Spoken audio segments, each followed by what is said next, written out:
Welcome to Tuesday. It is Yeah, I, Adam Friended, here punching all the fires out from my house. I'll yeah, we never just run away. we just had an epic discussion about firefighting in Southern California I know, off stream, before right? the stream began, which was probably we might talk about it again if this thing gets too boring. Already people are complaining that this is going to be boring. So, but look, Yes, it's our job to make boring shit exciting and funny. So that's what we're here for. of course, obviously. Not Yes, insightful, just stupid. right. I mean, funny. So did you? I read a couple of articles on this situation, and it seems some of the senators are already trying to do a bunch of Well, gotchas on Trump's yeah. defense secretary pick. Well, to me, I've only watched like 40 minutes of this so far. Mm-hmm. Um, it's gonna be a little interesting to me because I'm aware of the accusations against Pete Hegseth that he, is a drunk, that he had some sort of someone is accusing him of some kind of sexual impropriety or something. So I'm like aware Yeah, of all these things, but I never looked into any of them like really deeply to make a strong stance on whether I think they're true or not. I don't know. So it's kind of up to these senators to convince me one way or the other that he's a badsman's or he's a goodsman's. right, right. So yeah, so we're gonna lean into this. We might talk a little bit about the fire situation. I see Vile Van Gogh has asked me if I've recanted my position on evacuations are scams and that you should stay with your home. No, I have not. Of course not. And the conversation that we had before the stream was basically me kind of giving Sitch the situation, how deeply I've thought this through. So he was a You know little how like when I tell Adam I have this like whole plan to defeat the horse-sized duck, yes. and Adam I listens to me and he just shakes his head. He goes, "This is so stupid. You have like this retarded head canon about you're gonna be dodge rolling around and kicking duck legs and doing all this convoluted stuff, and it's all nonsense. None of that's gonna work, right?" Now it's my turn to hear Adam have his intricate no look. plan This is of how he's gonna no. save his house. I'm just like, okay, whatever, but I actually brought up the horse-sized duck and said, "Look, you're so fucking brazen that you think you can beat this horse-sized duck, which is this mythical animal that doesn't even exist. Yet yeah. when it comes to a little old fire, you're like, Little, pussy." this little Like, old I'm fire. just gonna run and hope for the best. Oh, Mm-hmm. those lesbian firefighters, they'll protect my home. Look at this guy. Of course they will. They have a lot of experience with flamers. What are you talking about? No, no, no, no, no. No, no, no. We've all seen the videos. We know what the lesbian firefighters do to your home. They say it's your fault. Uh-huh. They Uh-huh. blame you. Look How at did your this guy. house catch on fire? It didn't have anything to do with Gavin Newsom's inane policies about letting the kindling build up in the forests or anything. Oh, of course not. It's your fault. It's your Yes. fault for trying to save your actual home. We do nothing. I don't remember Gavin Newsom saying that it was your fault if your home burned up. I missed that part Oh of my it. God. I missed Hopefully that clip. this That seems hopefully this a ends little much. Gavin Newsom's career, but Right. let's get back into the more important things about politics. Now, the article that I read, have you read any articles or are you just listening to this? No, I've read articles. Yeah. Well, I haven't Okay. read articles about this. I've read articles about Pete Hegseth. Oh, they're churning out articles today about all the Right. gotchas that have taken place. When I So, see it's annoying because I see like part of why I want to watch this is I see on Twitter there's like the clips. If you're on the right, the clips are like, "Oh my God, here's some guy giving the most epic defense of Pete Hegseth," or here's Pete Hegseth like like dropping his pants and whipping out his thunder Chad cock and slapping a Democrat across the face. And then I see the left accounts are like, "Oh my God, here's a Democrat just annihilating Pete Hegseth, saying like you're a horrible, sexist rapist, and just smacking him in the face again and again with the stick of justice." And I'm like, okay, oh I don't know, wow. So like there's I some don't know, juicy shit going on in right? here. And I'm like, but they're just clips, so I'm like, okay, I don't know who's in the right here. And also, I want to be convinced one way or the other at the end of this Right. confirmation hearing because that's what it's supposed to be about, right? Convincing the voters. The one that I am super looking forward to is Kash Patel. Kash Oh my Patel is God. the one that I really want to watch with Sitch. Sitch and I have been discussing Kash Patel. We both read his book now. Well, I've read his entire book. I don't know if you finished it or not. So I didn't finish it yet. the No. Government Gangsters book, where he has his specific hit list. I read it because Sitch and I talked about the situation that Esper basically calls him out for, like giving the go ahead on some mission to rescue people from some terrorist, rescue Americans from some terrorist. So I wanted to understand what was going on with that situation. I think I've got a pretty good read of everyone's motivations involved. So, but I'm sure that that is going to come up in the. Of course it will. Of course. Yeah, of it will, course. Yeah, of course it will. Yeah. So that'll be fun. Ready? Okay, we'll watch. Yeah, as soon as you have the opening statements, as soon as Pete Hegseth starts talking, there's like a bunch of really cringy protesters that interrupt. It's like, it's so cringe. Don't ever do Okay. that. But anyway, yeah, let's start it.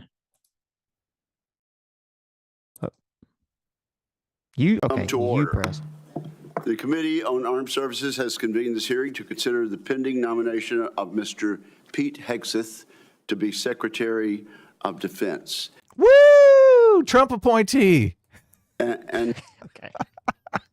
There's a long thing. Let's try to get. I'm going to try to trigger Sitch as much as I can. Woo! Look, guys, don't think because I'm optimistic about Trump that I won't turn on a dime. Like if Trump starts doing totally cringe things, I'm going to call it out. Okay. Right now, I'm hopeful. I'm very hopeful that we're going to get rid of or we're going to do permanent daylight savings. We're going to stop changing the clocks around. So, at this point, and that we're going to apprehend Greenland and apprehend Canada Greenland, huh?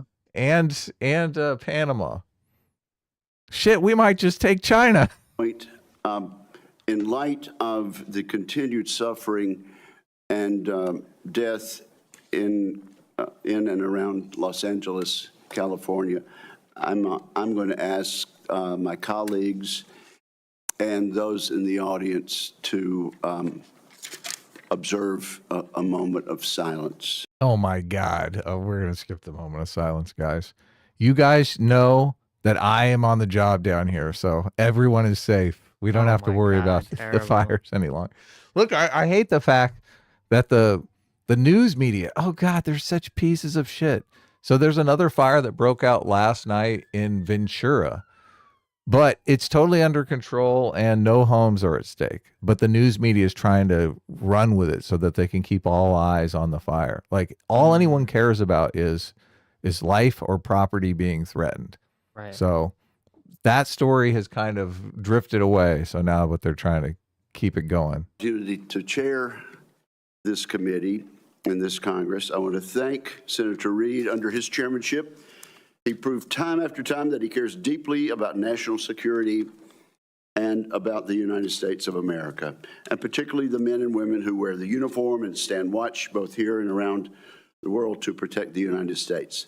Senator Reid, I want to thank you for the many courtesies that you have extended to me in the past, and I look forward to working with you again in a bipartisan fashion this Congress.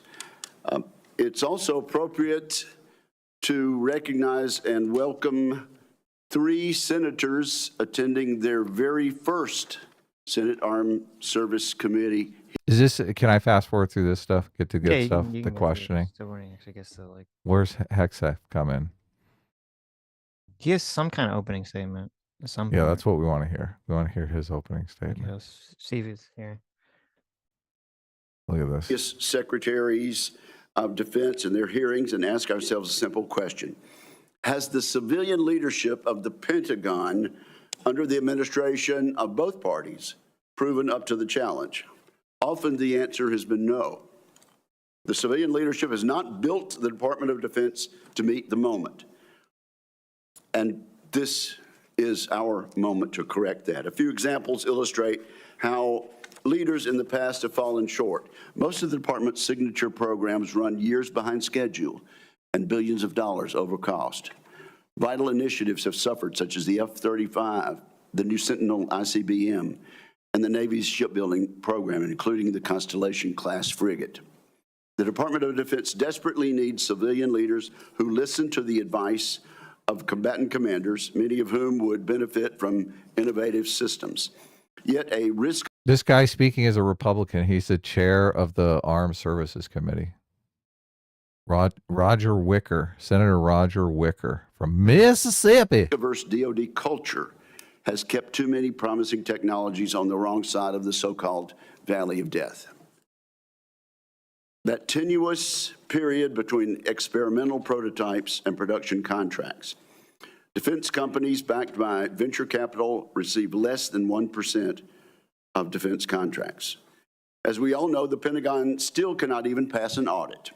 The department must simplify and streamline its bureaucracy so it can respond to innovation.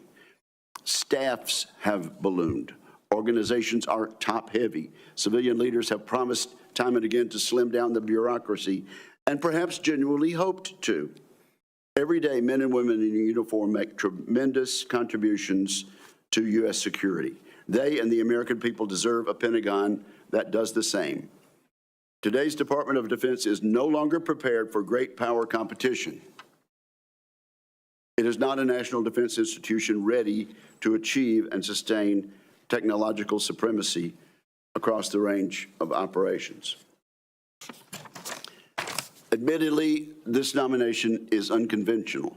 The nominee is unconventional, just like that New York developer. Is he like a Fox News host or something? What's the background on this guy? That's his background. I mean, Is it really? Yes, that is his background. Oh my God, I thought people were memeing. No, I'm coming to the realization. he's like nobody. Listen, he's like Trump was unconventional, so you know. I mean, Trump was a developer. You'd think.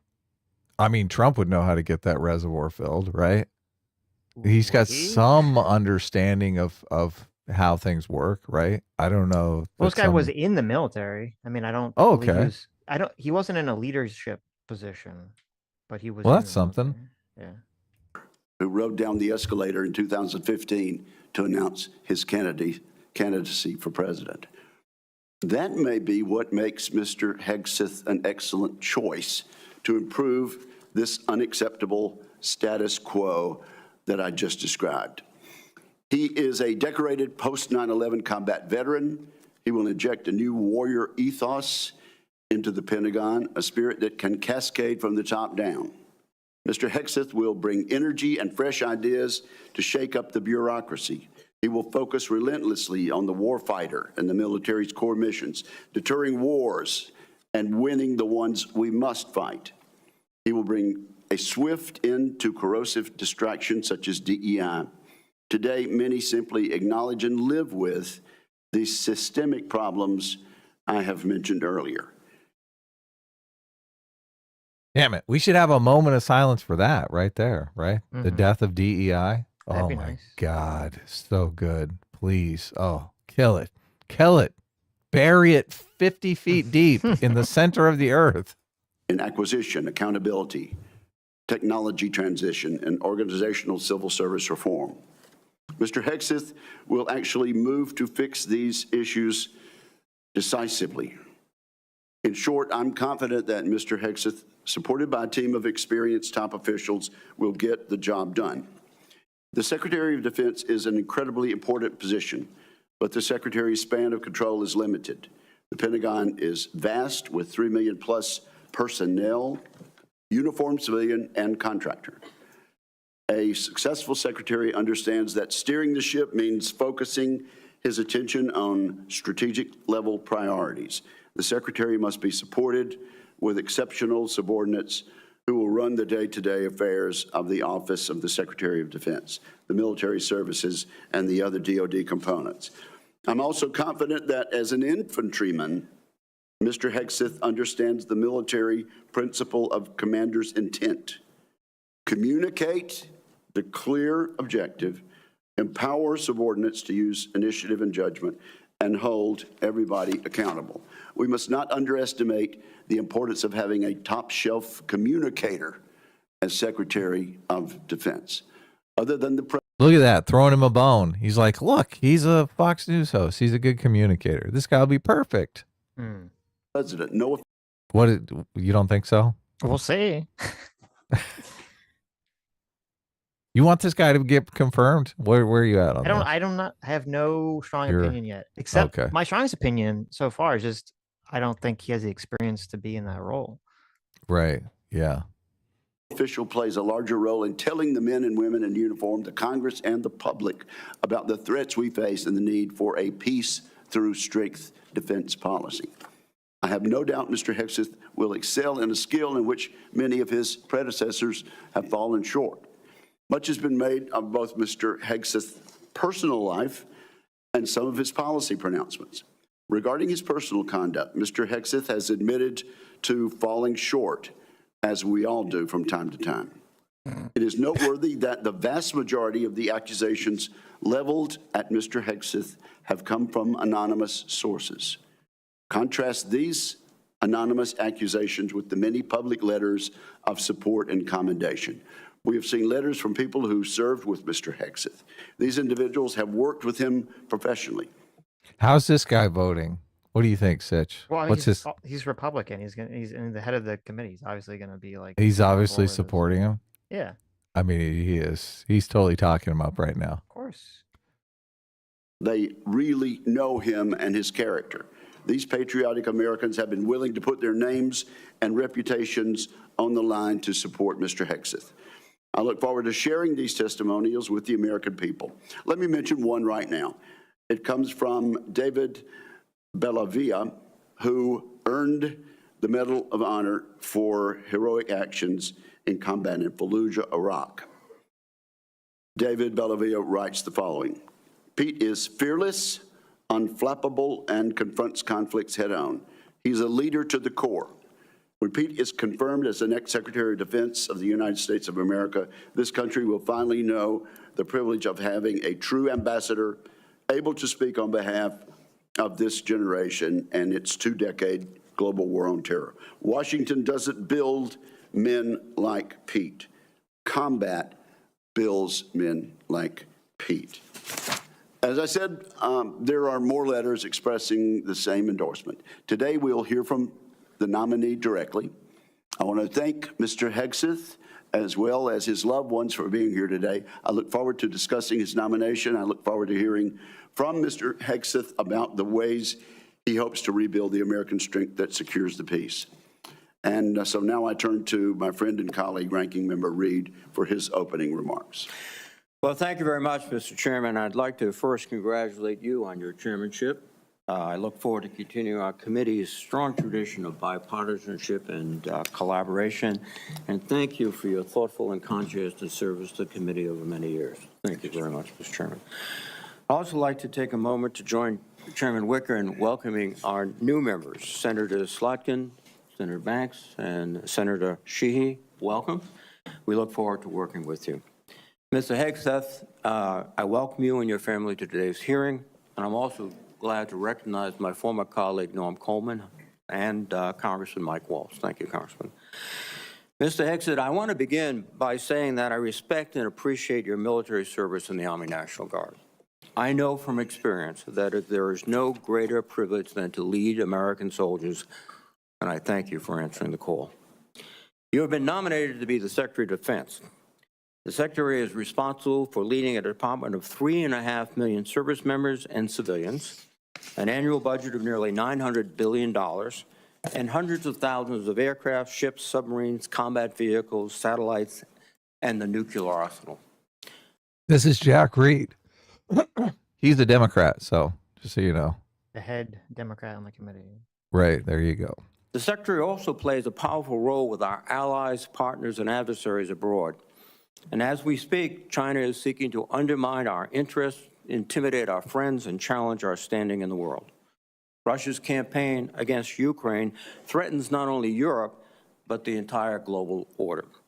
Ongoing violence in the Middle East has teetered on the edge of all-out war, and the ideologies and actions of violent extremists endanger our citizens, even on our own soil, as the recent tragedy in New Orleans painfully reminds us. These are perilous times, and the position of Secretary of Defense demands a leader of unparalleled experience, wisdom, and above all else, character.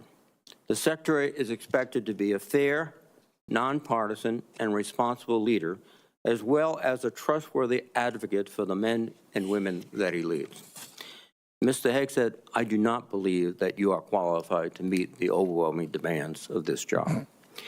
We must acknowledge the concerning public reports against you, a variety of sources, including your own writings. It's just partisanship, Sitch. Why are you smirking at that? He's a Democrat. Obviously, he doesn't think that. Partisanship.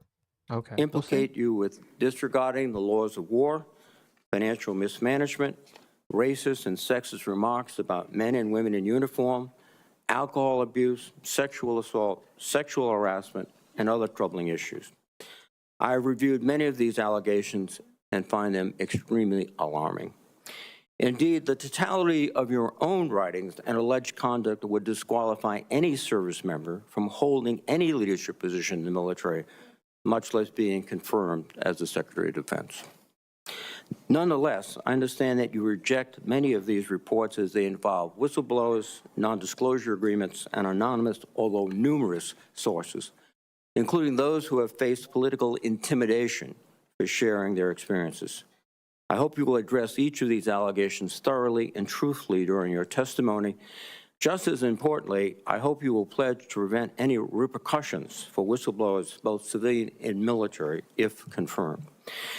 Mr. Hegseth, during our meeting last week, you said that if confirmed, your top priority would be, quote, restoring a warrior culture to the Department of Defense, because you believe the U.S. military has been weakened by political correctness. Over the years, you have made clear your opinion of the military's diversity initiatives. As you have said, quote, diversity is not our strength, unity is.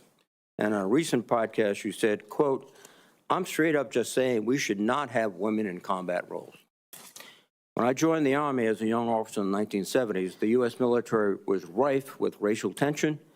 Women were prohibited from serving in most roles. Gay service members were banned, and we relied on a national draft to fill our ranks. The soldiers I served with were proud to do so, but it was certainly not the nation's most capable military by any standard. We have made great progress since then. Today, the Department of Defense is fully integrated. Every race and religion is accepted. Women serve in all combat roles and leadership positions. Sexual orientation is irrelevant to service, and the all-volunteer force visibly reflects the nation it protects. Our military is more diverse than it has ever been, but more importantly, it is more lethal than it has ever been. This is not a coincidence. Mr. Hegseth, I hope you will explain why you believe such diversity is making the military weak and how you propose to undo that without undermining military leadership and harming readiness, recruitment, and retention. Mr. Hegseth, another reason I'm deeply concerned about your nomination is your disregard for the law of armed conflict and your support for service members who have been convicted of war crimes. You have championed the pardoning of military members who were turned in by their fellow soldiers and SEALs. And let me emphasize that. They weren't discovered by reporters. They were turned in by fellow soldiers and fellow SEALs. And also pardoning of military contractors convicted of killing 14 Iraqi citizens without cause. You have also advocated for the restitution of interrogation methods like waterboarding that have been defined as torture, and you have belittled the advice and counsel of the Judge Advocates General while on deployment. In your book, The War on Warriors, you write, quote, should we follow the Geneva Convention? If our warriors are forced to follow rules arbitrarily and asked to sacrifice more lives so that international tribunals feel better about themselves, aren't we just better off in winning our wars according to our own rules? Mr. Hegseth, I would ask that you explain how you, if confirmed, would maintain good order and discipline within our forces and the support of our allies and partners by rejecting international law and the law of war. I'm also concerned about your abilities as a competent manager of organizations far less complex than the Department of Defense. From 2008 to 2010, you led the organization Veterans for Freedom, which had an annual budget of less than $10 million. In each year you were in charge, expenses far exceeded revenues until the organization teetered on bankruptcy and had to be merged with another group. In fact, according to public reporting, an independent forensic accountant reviewed the organization's finances and discovered evidence of gross financial mismanagement. I would note that this report has not been made available to any government agencies, which is, I think, alarming. But a Republican advisor to you during your tenure at the organization who read the report stated, and I quote, "I watched him run an organization very poorly, lose the confidence of donors. The organization ultimately folded and was forced to merge with another organization who individuals felt could run and manage funds on behalf of donors more responsibly than he could. I don't know how he's going to run an organization with an $857 billion budget and 3 million individuals." And that is the only comment we've had and the only access we've had to the forensic report. A similar thing happened with the Concerned Veterans for America, a second veterans group that you led from 2011 until 2016. During those 5 years, tax records show that the organization spent more than it raised. Just as troubling are reports that a significant amount of debt was incurred from social events and parties filled with excessive drinking and questionable personal behavior. Mr. Hegseth, I hope you will explain what actions you will take, if confirmed, to be a better steward of Defense Department's large budget. Finally, while I appreciate our meeting last week, it is unacceptable that you did not meet with any other Democratic members of this committee before this hearing, as has been our bipartisan tradition. During my time in the Senate, I have voted for and worked closely with Secretaries of Defense appointed by Republican presidents. While we may disagree politically, there was always an understanding that rank partisanship should have no place when it comes to providing for the men and women who serve in uniform. And Mr. Hegseth, I am troubled by the many comments you have made both as a commentator and in your published writings. For example, in your book, American Crusade, you wrote, quote, "Modern leftists who represent the soul of the modern Democratic Party literally hate the foundational ideas of America." You also wrote, "The other side, the left, is not our friend. We are not esteemed colleagues, nor mere political opponents. We are foes. Either we win or they win. We agree on nothing else." Mr. Hegseth, if confirmed as Secretary of Defense, you would lead an organization that, like the country it represents, is composed of Democrats and Republicans. Yet your language suggests that you regard many of these men and women as foes. And I would ask you to explain why service members and civilians who do not share your political opinions can trust that they will not be targeted during your tenure. Indeed, the challenge of the Secretary of Defense is to remove partisan politics from the military. You propose to inject it. This would be an insult to the men and women who have sworn to uphold their own apolitical duty to the Constitution. Mr. Hegseth, you are the 9th nominee for Secretary of Defense that I've had the honor to consider as a member of the Senate Armed Services Committee. I have voted in favor of all your predecessors, including those in the first Trump administration. Unfortunately, you lack the character and composure and competence to hold the position of Secretary of Defense. Thank you. Thank you, Senator Reid. Well, that guy was pretty mean. Jeez. Holy so far, shit. So far, we have the pros. I have a list here. We have the pros is that DI is bad, right? And then we have the cons is that sexual assault allegations, lack of experience, ran some kind of business or charity into the ground financially, and believes that the left is our foe that must be vanquished. Our mortal enemy. Yeah. Our mortal enemy. So, okay. Not looking great so far on the scoreboard here. Yeah. Well, look, a lot of these guys think that the left is just all they care about is DEI. And if you're against DEI, then obviously the left is your mortal enemy. So yeah, but I would hope that if you're obviously, when it comes to politicians and leadership roles, it's not the case, but I'd hope that people would have the belief that most people on the left and the right, if they have some difference of ideological reasons, it's not because they're like evil, Hitler right, or Stalin, they just have some sort of difference, worldview that is like, oh, I think I'm helping, with DI stuff. And they just don't understand that it's, really destructive, even for their own stated goals. Yeah. I mean, I see it the same way I see all religion. I think if our military was completely obsessed with Christianity or Judaism or Islam or right, it would be it's all the same to me. Yeah, exactly. And I do think the vast majority of people on the left now, all they care about is racism and sexism. They think these are the biggest problems facing us. And I think they're completely out to lunch on the real problems that we face, obviously. I think like AI is probably the biggest problem that we face. I think if one of our adversaries gets a better grip on AI than we do, it's going to transform the world in the same way that nuclear weapons did. And I just like focusing on racism or sexism when we're in this environment is a complete misdirection. So, Yeah, no, I mean, yeah. well, I agree. And Obviously, dangerous. focusing on racism is ridiculous. There's a clip from the Sam Harris Bill Maher conversation, which we might watch tomorrow, where Sam Harris says that if you deleted all the races from existence, it would have some negligible, like it'd have no effect on all the problems in the country Yes, at all. totally. Like you'd wake up and all the problems that you face would still exist. So Well, hold on. Are those the racists in China? Because it might just wipe out China. And he said in America. He said in America. Right. And so, yeah, so I agree with like completely. I don't know. I don't think that every Democrat thinks like racism is the number one threat in America right now. I think they use that as an attack wedge against the right, sort of how like the right now is adopting, immigration is the number one threat to America, or wokeness is the number one threat to America. So then why are they so obsessed with DEI?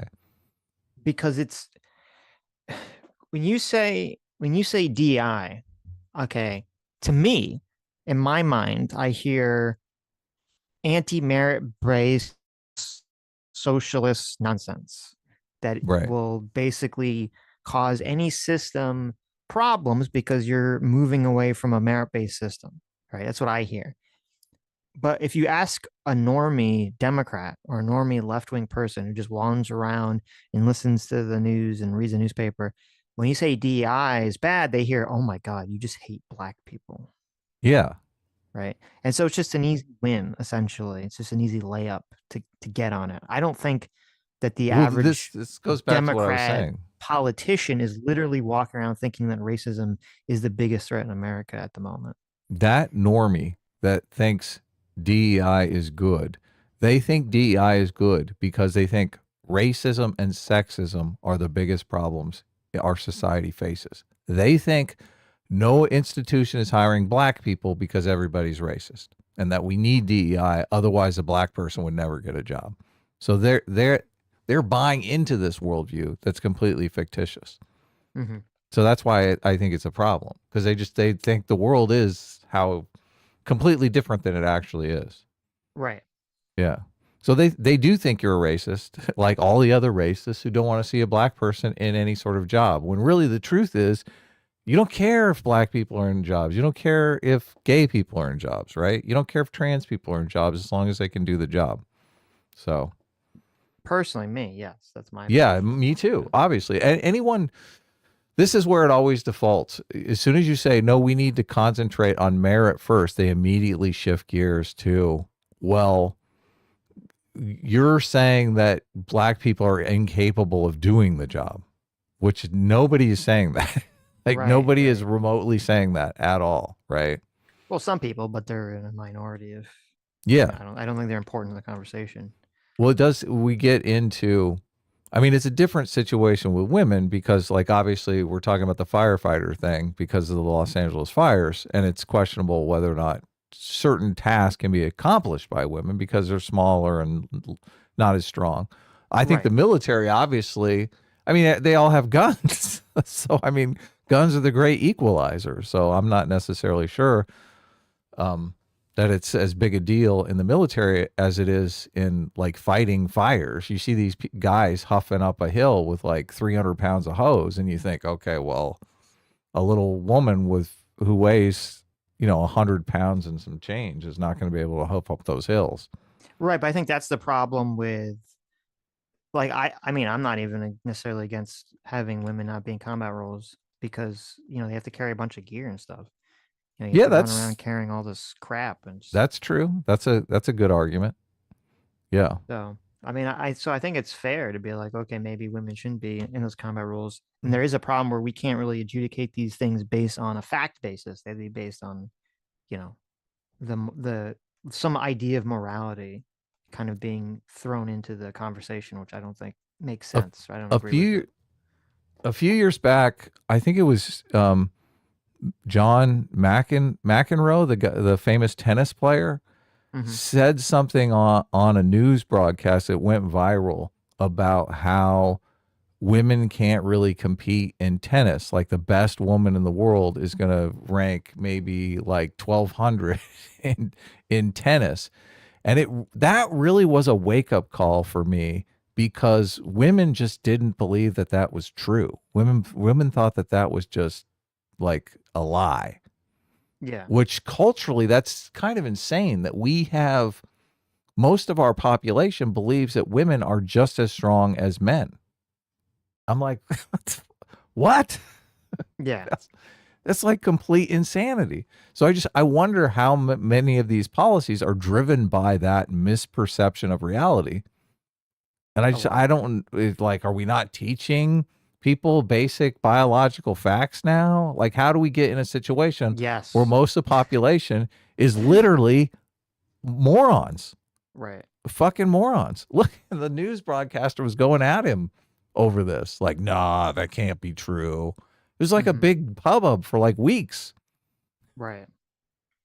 It's funny. So I like that's a situation we're dealing with in these sort of situations where firefighters, law enforcement, people are thinking, oh, we need to get 50-50 equality in these fields. Right. Nobody's looking for that in any of the fields where women dominate, right? I think it's like 5% of nurses are men. So Right. Right. Well, the assumption is if the wrong assumption probably is that if women are dominant in a field, then it must be sexism. men Yeah, don't want to do it. But if men are dominant in a field, it's because of sexism. Right. There's just this sort of wrong right. automatic assumption about the situation. Totally. And now it's my privilege and honor and pleasure to recognize two witnesses who have come forward to introduce our nominee.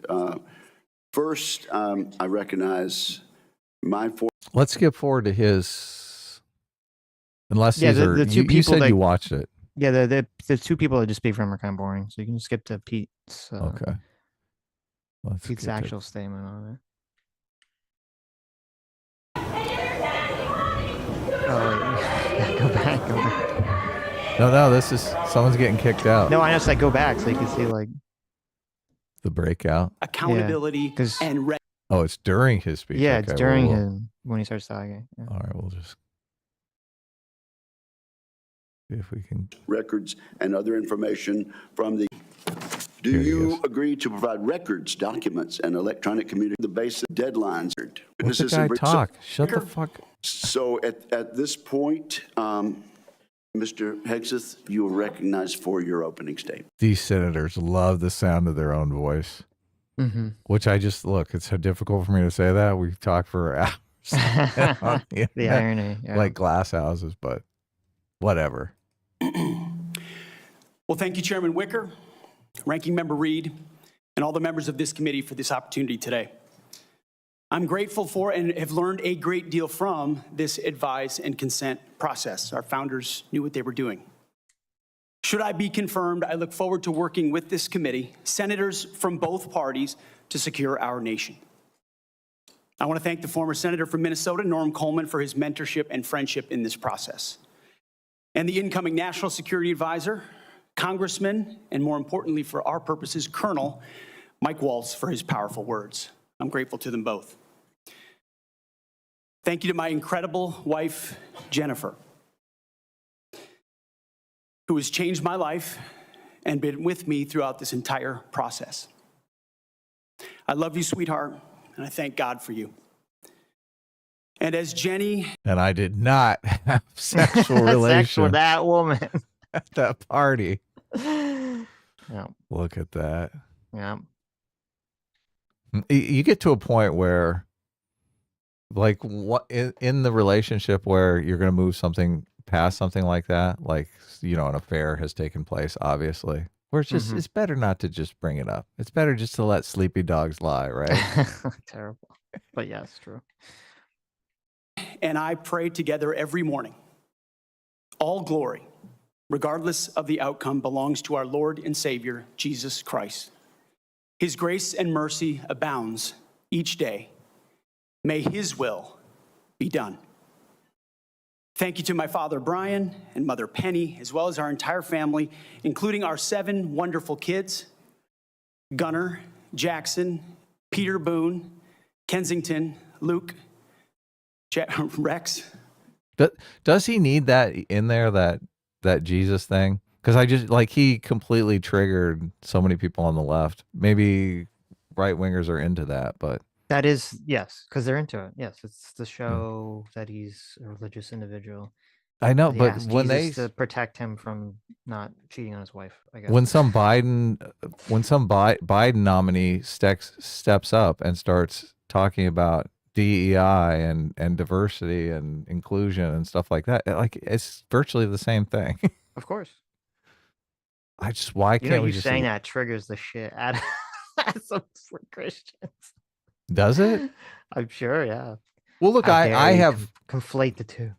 no. Listen, here's the huge difference, okay? And Yeah. I'm like a pro-Christian atheist, okay? I grew up Christian. I think Christian gives you a set of values that I believe in: humility, forgiveness, generosity, a lot of these good values that we need to propagate within society. Like, obviously, it's a long-standing religion, so it's been through this cultural evolution process that weeds out the bad shit, like keeps the good shit. DEI doesn't do any of that shit. So Right. DEI is like this new religion that just evolved. And whether or not it's, I mean, obviously any religion is designed to serve the adherents to the religion. A lot of people argue that Christianity makes people happier, healthier, stronger in relationships, stuff like that. I buy into that, right? DEI does help the adherents of the DEI religion because it gets them these cushy jobs where they make $750,000 and they basically don't have to do anything, right? So it is serving them at some level, but unfortunately it's at the expense of everyone else. There was a time when Christianity was doing that, serving the adherents at the expense of everyone else. The Crusades, I think, is a good time to look at for that kind of thing. So we need to be conscious of these religions, and when they start to be parasitic on the other religious people around, then we have to take care of them. And DEI is in that situation. I think Christianity has, obviously people talk about us going through the Reformation. So we basically snipped out a lot of the really horrible stuff. We're in the process of weeding out a lot of the homophobia and stuff like that. So I think obviously these are not comparable. They're just comparable in the fact that there are these things called religions with a set of beliefs. People adhere to them, and those adherences have different effects on the people themselves and on the world in general. So DEI sucks. Christianity, good. I question whether or not you need it in this context, right? I mean, you don't need it, yeah. Yeah, so obviously there are plenty of people in the military that are atheists. There are probably plenty of people in the military that are Islamic, although maybe not. I don't know. Do they throw out people who are Islamic in our I military? don't think they throw them out. I don't think they throw them out. I think you can be Islamic. Well, we need people like that because they speak all these Arabic languages, and we want to fight terrorism in a lot of these Arabic countries. So yeah, I get a bunch of Chinese speakers now. Look, I have an uncle that was deployed in Afghanistan for a long time, and the guys who did know the local culture were super helpful to them. So that's a good part of America, is we have a lot of Americans that are like versed in a lot of these different cultures that we need to spy on and interface with. Right. It's a lot of them. And Gwendolyn. Their future safety and security is in all of our hands. And to all the troops and veterans watching and here in the room, Navy SEALs, Green Berets, soldiers, pilots, sailors, Marines, Gold Stars, and more, too many friends to name. Officers, enlisted, black and white, young and old, men and women, all Americans, all warriors. This hearing is for you. Thank you for figuratively and literally having my back. are a misogynist. Not only that, you are a... Who the fuck ran over there and gave him a microphone? Which of these fucking assholes ran over there and gave him a That was microphone? that was weird. He was like mic'd for a second, or sounded Yeah. like it. Yeah. Or, I don't know. Maybe there's just like a mic pointed at the crowd.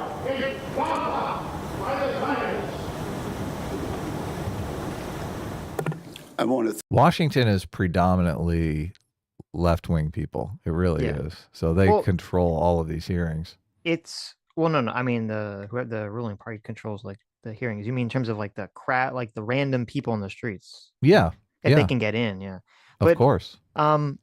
listen, this shit, like, I don't care what your politics are. Like, it's so cringe when you do this, like, random guy shouting, you can barely understand what he's saying. You know, even if you're on that person's side politically, it's just cringe. Don't do it. It is. It's Yeah. so lame. He's a misogynist. It's like, okay. Thank So you. much of it is rewarded on the left, though. They come, hero, called out Pete Hegseth. Whoever is on that guy's side is going to support Right. in general. I don't think it's like specifically. So. Oh yeah. thank the authorities for their swift reaction to that outburst and state that similar interruptions will be treated in like manner. Mr. Hegseth, Off with his Don't be head. shot. continue.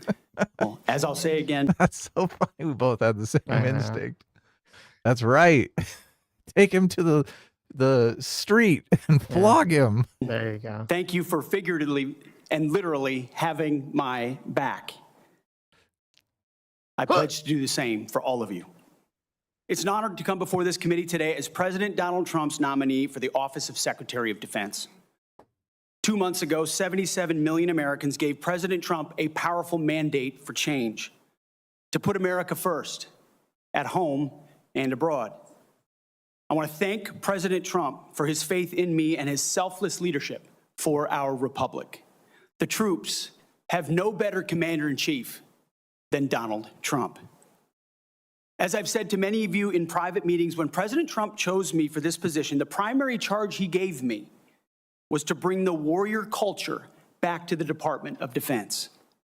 He, like me, wants a Pentagon laser-focused on lethality, meritocracy, warfighting, accountability, and readiness.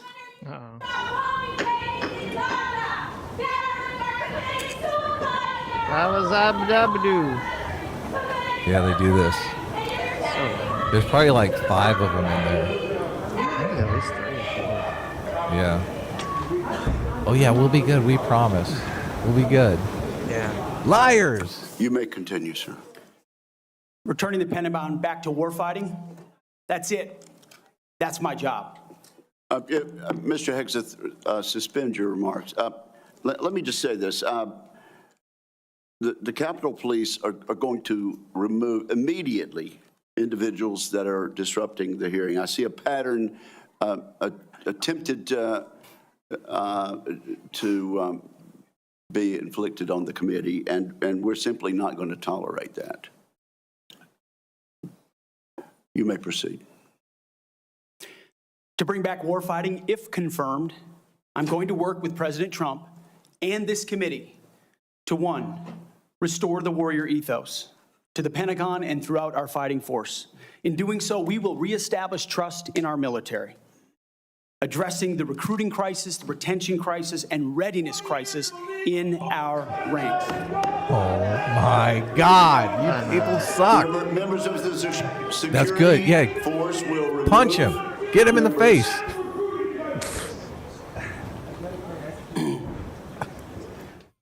Fuck. Mr. Hegseth, you may. Dude, at least give him 2 weeks in jail, right? Make him think twice before At doing this least. stuff. At Yeah. least. Throw him in jail for a couple weeks. Although that guy probably doesn't have a job. Right? Make them do, how about this? Anyone that Mhm. left or right that speaks out at like one of these things, Mhm. you make them do the lawn work of the person they interrupted. Oh my God. But they would do a shitty job. They'd just be like, I Then you make them torched keep doing it good until your they entire front they yard. can't stop. They're not allowed to quit to leave until they do it right. solitary confinement for a month. There you go. We're bringing it back. We're bringing old school back. The strength of our military is our unity and our shared purpose, not our differences. Number two, Except if we're you're going to on the rebuild left. our military, always Then you're an matching enemy of the threats to state. capabilities. This includes reviving What's our that? defense industrial base, reforming the acquisitions process. As you mentioned, Mr. Chairman, no more valley of death for new defense companies, modernizing our nuclear triad, ensuring the Pentagon can pass an audit, and rapidly fielding emerging technologies. And number three, we're going to reestablish deterrence. First and foremost, we will defend our homeland, our borders, and our skies. Second, we will work with our partners and allies to deter aggression in the Indo-Pacific from the Communist Chinese. And finally, we will responsibly end wars to ensure that we prioritize our resources to reorient to larger threats. We can no longer count on reputational deterrence. We need real deterrence. The Department of Defense under Donald Trump will achieve peace through strength. And in pursuing these America First national security goals, will remain patriotically apolitical and stridently constitutional. Unlike the current administration, politics should play no part in military matters. We are not Republicans. We are not Democrats. We are American warriors. Our standards will. Well, you gotta like that, Sitch, right? I mean, I like it. I would like for him to address that comment that he wrote in his book. What's the That's pretty- comment about the left being the enemy left of the is state? like the enemy of of the world or whatever. If he just said the people on the left who support DEI are the enemy of the state, would you think differently of him? I don't like anyone in our military using rhetoric like that. Right. Well, look, he's taking it back right now. Okay. He's backpedaling. He's backpedaling. Will be high and they will be equal, not equitable. That's a very different word. I like that. We need to make sure every warrior is fully qualified on their assigned weapon system, every pilot's fully qualified and current on the aircraft they are flying, and every general or flag officer is selected for leadership or promotion purely based on performance, readiness, and merit. Leaders at all levels will be held accountable, and warfighting and lethality and the readiness of the troops and their families will be our only focus. This has been my focus ever since I first put on the uniform as a young Army ROTC cadet at Princeton University in 2001. I joined the military because I love my country and felt an obligation to defend it. I served with incredible Americans in Guantanamo Bay, in Iraq, in Afghanistan, and on the streets of Washington, D.C., many of which are with me here today. This includes enlisted soldiers I helped become American citizens, and Muslim allies I helped immigrate from Iraq and Afghanistan. Because when I took off the uniform, my mission never stopped. Now, it is true and has been acknowledged that I don't have a similar biography to defense secretaries of the last 30 years. But as President Trump also told me, we've repeatedly placed people atop the Pentagon with supposedly the right credentials, whether they are retired generals, academics, or defense contractor executives. And where has it gotten us? He believes, and I humbly agree, that it's time to give someone with dust on his boots the helm. A change agent, someone with no vested interest in certain companies or specific programs or approved narratives. My only special interest is the warfighter. Deterring wars, and if called upon, winning wars by ensuring our warriors never enter a fair fight. We let them win, and we bring them home. Like many of my generation, I've been there. I've led troops in combat. I've been on patrol for days. I've pulled a trigger down range, heard bullets whiz by, flex-cuffed insurgents, called in close air support, led medevacs, dodged IEDs, pulled out dead bodies, and knelt before a battlefield cross. This is not academic for me. This is my life. I led then, and I will lead now. Ask anyone who's ever worked for me or with me. I know what I don't know. My success as a leader, and I very much look forward to discussing my organization's successes at Vets for Freedom and Concerned Veterans for America. I'm incredibly proud of the work that we've done. But my success as a leader has always been setting a clear vision, hiring people smarter and more capable than me, empowering them to succeed, holding everyone accountable, and driving toward clear metrics. Build the plan, work the plan, and then work harder than everyone else around you. I've sworn an oath to the Constitution before, and if confirmed, I will proudly do it again. This time, for the most important deployment of my life. I pledge to be a faithful partner to this committee, taking input and respecting oversight. We share the same goals: a ready, lethal military, the health and well-being of our troops, and a strong and secure America. Thank you for the time, and I look forward to your questions. Thank you very much, Mr. Hegseth. Before we begin with members, Did you catch the fair fight comment? Was that deliberate or did he just misspeak? I don't know. No, I think he meant like it should always be unfair in our advantage. I'm assuming. Yeah, that's what I thought too, but it was Right. just kind of unclear. Yes, I agree. We should have the overwhelming advantage, right? True.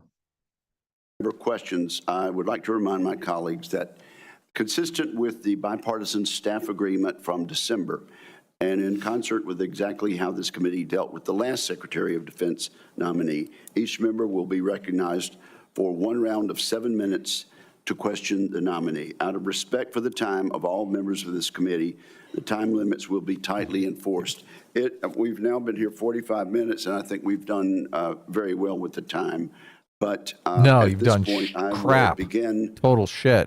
my questioning of the nominee. Be nice to Roger. Mr. Hegseth. Do you want to just jump to the Democrats and listen to them, like give them hell? No, well, I don't know. We'll see. Just, See what this. you and your family have endured criticism of your nomination since it was announced in November. Let's get into this allegation about sexual assault, inappropriate workplace behavior, alcohol abuse, and financial mismanagement during your time as a nonprofit executive. I should note that the majority of these have come from anonymous sources in liberal media publications. But I want to give you an opportunity to respond to these allegations, sir. Mr. Chairman, thank you. This is smart because it commands the narrative immediately. Of This course. is using the confirmation bias to your advantage right here. Right. People are going to be biased to the first thing that they heard, True. and they're going to see that as the gospel. So smart, very smart. Look, Republicans, they intuitively understand psychology. They really do. Mm-hmm. Mr. Chairman, thank you for that opportunity. You are correct. We undertook this responsibility with an obligation to the troops to do right by them for our warfighters. And what became very evident to us from the beginning, there was a coordinated smear campaign orchestrated in the media against us. That was clear from moment one. And what we knew is that it wasn't about me. Most of it was about President Donald Trump, who's had to endure the very same thing for much longer amounts of time. And he endured it in incredibly strong ways. So we, in some ways, knew it was coming. We didn't understand the depth of the dishonesty that would come with it. So from story after story in the media, left-wing media, we saw anonymous source after anonymous source based on second or third-hand accounts. And time again, stories would come out, and people would reach out to me and say, you know, I've spoken to this reporter about who you really are, and I was willing to go on the record. But they didn't print my quote. They didn't print any of my quotes. Or, I've worked with you for 10 years, or I was your accountant, or I was your chief operating officer, or I was your board member, or I was with you on 100 different tour stops for Concerned Veterans for America. No one called me. No one asked about your conduct on the record or off the record.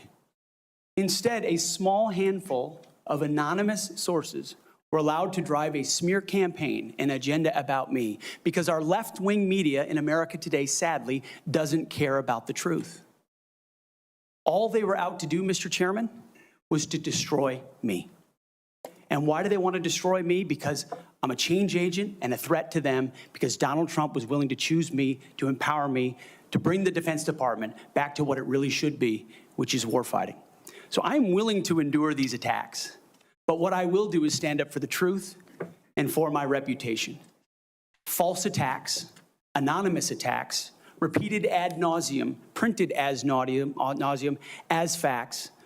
We have provided to the committee, Mr. Chairman, and I know you're going to share, on-the-record statement after on-the-record statement from people who have served with me, worked with me at Fox News, Concerned Vets, Vets for Freedom, you name it, from the top of the chain to the bottom, who will say, I treat them with respect, with kindness, with dignity. That's men, that's women, that's black, that's white, that's every background. I have prided myself as a leader of respecting people, being professional. That is the balance of mine. I'm not a perfect person, as has been acknowledged. Saved by the grace of God, by Jesus and Jenny. I'm not a perfect person, but redemption is real. And God forged me in ways that I know I'm prepared for. And I'm honored by the people standing and sitting behind me, and look forward to leading this Pentagon on behalf of the warfighters. Thank you. I mean, that sounds like there's some substance to the claims. It really does. Like, if you're squeaky clean, you don't make that acknowledgement, right? What did he say right at the end there? Because I missed it when you. Well, I'm not a perfect person. Oh. he said between Jesus Right. and Jenny, which I'm thinking Jenny's probably his wife, right? Mm-hmm, mm-hmm. Sounds like there's some infidelity, and maybe people don't want to come forward. Look, I heard that he paid some hush money to one of the women, so she can't really come forward. She has to be anonymous because she said, Right. I can't speak. What do you think of that defense overall? Because you're right, it's smart to like try to address these comments head on, right? Yeah, of But course. do you think you did a good job in whatever that Look, was? after Bill Clinton, Democrats, they've lost the moral high ground. Okay, just if you want to say he's not qualified because he's had Sam infidelity, Harris. what do you mean? That's what they were talking about in the Bill Maher thing. I completely agree. I completely agree. Like, look, and Democrats have always been the party of we should stay out of people's bedrooms, right? Mm-hmm. Yeah. So I don't this like they're gonna go, but look, everyone's hypocrites. If everyone's gonna use whatever they think they can use to as an advantage politically. So, but I don't think it plays with. Well, look, it does play. The Democrats are going to be like, oh, now we're the party of the fucking religious right. Now we think everybody should be squeaky clean in their marriage. Yeah, I mean, if it's just an issue of cheating on his wife, I mean, Mm-hmm. I don't think that should stop you from being Secretary of Defense or something. Obviously, I think if there are some allegations of like, I think sexual misconduct that are a little bit more significant to me in terms of, this situation rather than whether you cheat on your wife or not. Right. Yeah. So, but obviously those we're kind of in he said, she said territory with those. So I don't necessarily know how much we can glean from that information. Right. Yeah. In terms of his defense, I mean, I guess it's like good persuasion to just be like, it's the liberal media. They're all lying. They all made it up. No one asked me for comment. Like, I guess it's like, okay, I guess it's a good technique. I mean, I don't find it very persuasive because I'm kind of curious about the specifics to know, like, oh, is this person lying? Is it, what happened here? But to just be like, oh, it's all just the liberal media. Like, it's like, oh, okay, I guess. Right. I mean, do you think there should be investigations? Isn't the accusation like a date rape type situation? I don't know the exact accusation for that. Okay. Yeah, I don't know. There was some kind of accusation like there's that. some accusation of some kind of accusation of a woman. I think it was actually no, it was a woman claimed that she, I think, was assaulted or raped by him at a hotel. that Right. she worked with him. Yes. Right. That's what she's gonna. I don't know if it's true or not, but that was what the claim was. Yeah, I don't. We can't I'm- really know any of this stuff unless Right. it's adjudicated. So I just, Right. who knows? And look, a lot of false claims are levied at guys all the time. So That is true. I have to I have to say, I don't know. Like, obviously, if we had 100% undeniable evidence that like he date raped Well, some obviously, woman, yeah, then it would be a right. completely different game. You'd be like, Right, oh, right, right, well, right. look, of course, that's horrendous. But I would like him to address the like. Does he drink? Does he still drink? Or is he not drink anymore? He said he would quit drinking if he got confirmed. Sitch. That's not Obviously, good. Okay, that's not a good answer. That means that he's drinking right now, but he was like, "Well, I'll stop being addicted to drugs once I get the job." It's like, oh, okay. they cut to him and he's like got a flask. He's like, Yeah. He's down like, in "Well, a I'm not shot." confirmed yet." Right? Like that doesn't breed confidence in me. Well, I don't know. Some of these hairball situations in the military, you need a good shot before you get. Of course, of course. No, I don't know the situation, so but that hasn't come up yet. Right. I think on the sexual impropriety stuff, unless you know, I agree you have to completely, say it's yeah. a non-issue. You really do, because you have no idea if this person is Right. credible or not. Yes. And know, look, I 100% even agree. if they've paid the person off to go away, I mean, I could see a situation where people like you'd be squeaky clean, but this person has some sort of credibility over you that Yeah, you just you'd want to pay him go off. away. Yeah, exactly. No, I So agree. I agree completely. isn't even a admission of guilt. So Right. That's what I'm saying. Like it's unfortunate because I agree. Like obviously, if it's true that someone's like sexually assaulted or something, like yeah, then they should, they should be in jail. Let alone they obviously shouldn't be in this role. But I mean, I don't think we can adjudicate these things without evidence or a case. And if there hasn't been one, it's not going to be one. Then I mean, it's hard to really take it unless there's some sort of damning evidence, which I've not heard. well, It's hard to kind of. That's why I was kind of more to me. I'm more focused on like the alcohol thing because that's not really a question. Like that's something that seems to be acknowledged by everyone. The question is like, oh, okay, well, are you still doing it? Like, what's going on here? this just gives Democrats a reason to vote no. They can Yes, say, "Oh, you're look, correct. he obviously did all this horrible shit." No, right? Right. So That's true. that's what's going on. I think we have a couple super chats. So you read them. Okay, I'll do it. I know how to read super chats. Here, let me read the first one. Mr. Hegseth, and frankly, I'm sure there are millions of Americans watching. What happened?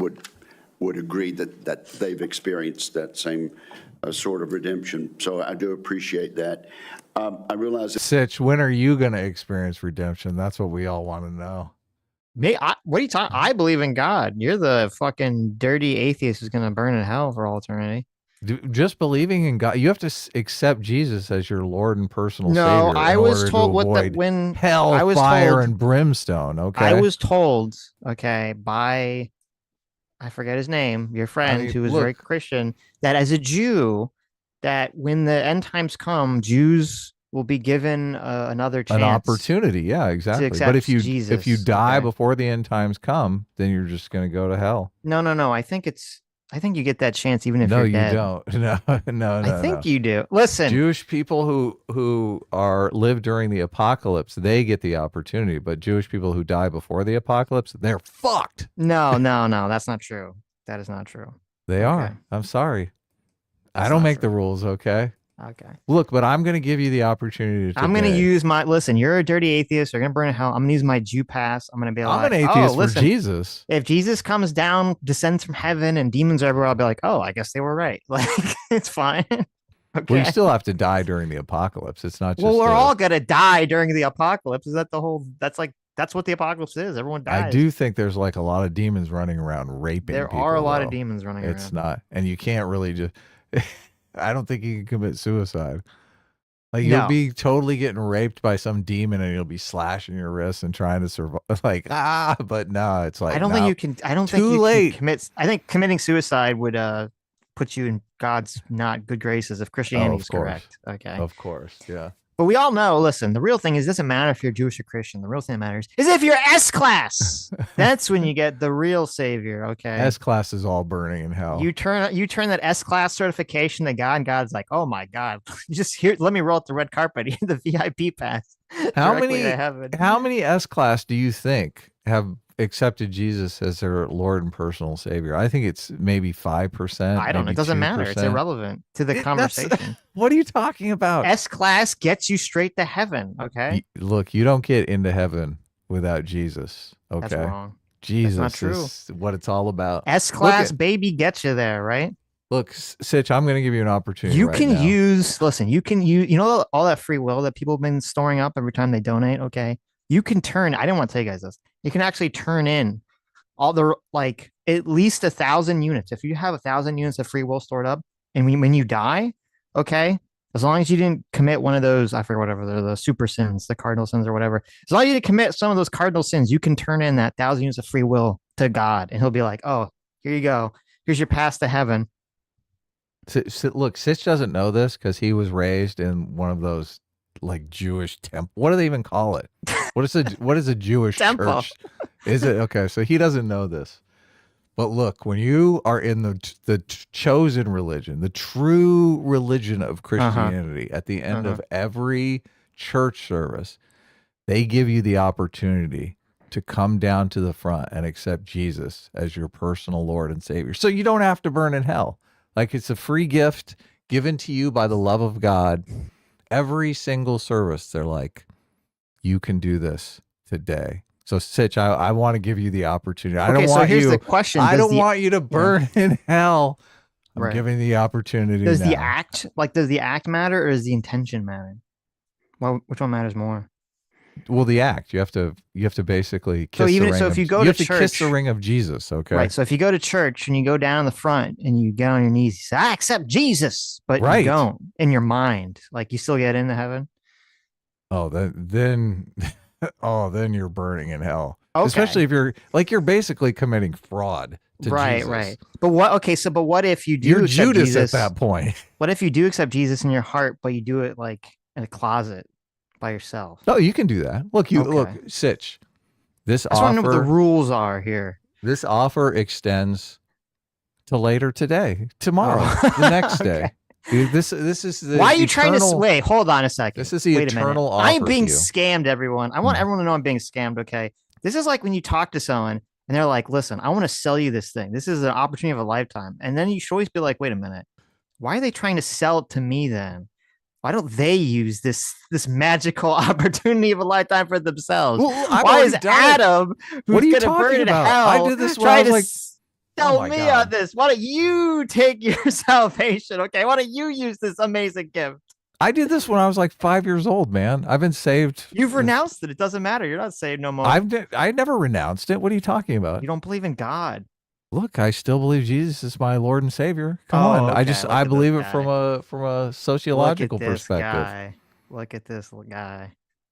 Look, has Sammy G accepted Jesus as her Lord and personal Savior? What religion is Sammy G? Just out of curiosity. I think she's like whatever. Is she Christian?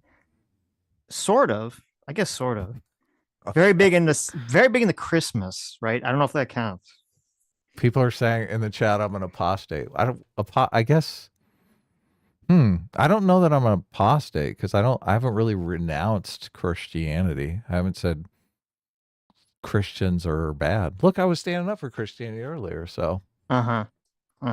I don't I don't believe in the apocalypse, or look, I kind of don't really believe in any of it, but Adam loves past. See? Adam- Okay, look, there you go.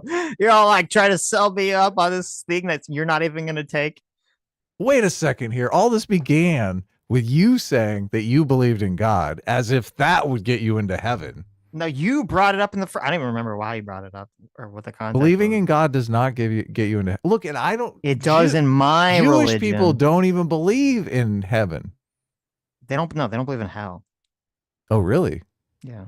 Oh, but they do believe in heaven. The Interesting. afterlife is kind of vague in Judaism. It's not really talked about. Right. So Gotta live a good life. This is Alex one of Reifert- my gripes with Christianity. They focus too much on the afterlife and not enough on this life. But Sammy's not going to convert. No. did you? Yeah, that's what I was wondering. No. Alex Wright for $10 says his answer to Kelly about his drinking made him seem dodgy. He should have asked when his last drink was. If he's made it this far, he'll be confirmed. He's like this morning.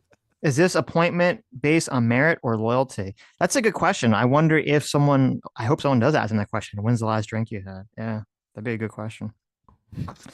Bondu for $2 says Adam's going to sweep the fire elemental's legs. That's true. That's true. Look at that. I'm going to start my own volunteer fire department. There you go. Nomad for 20 months says, okay, I got it. Adam, we apprehend, in finger quotes, Greenland.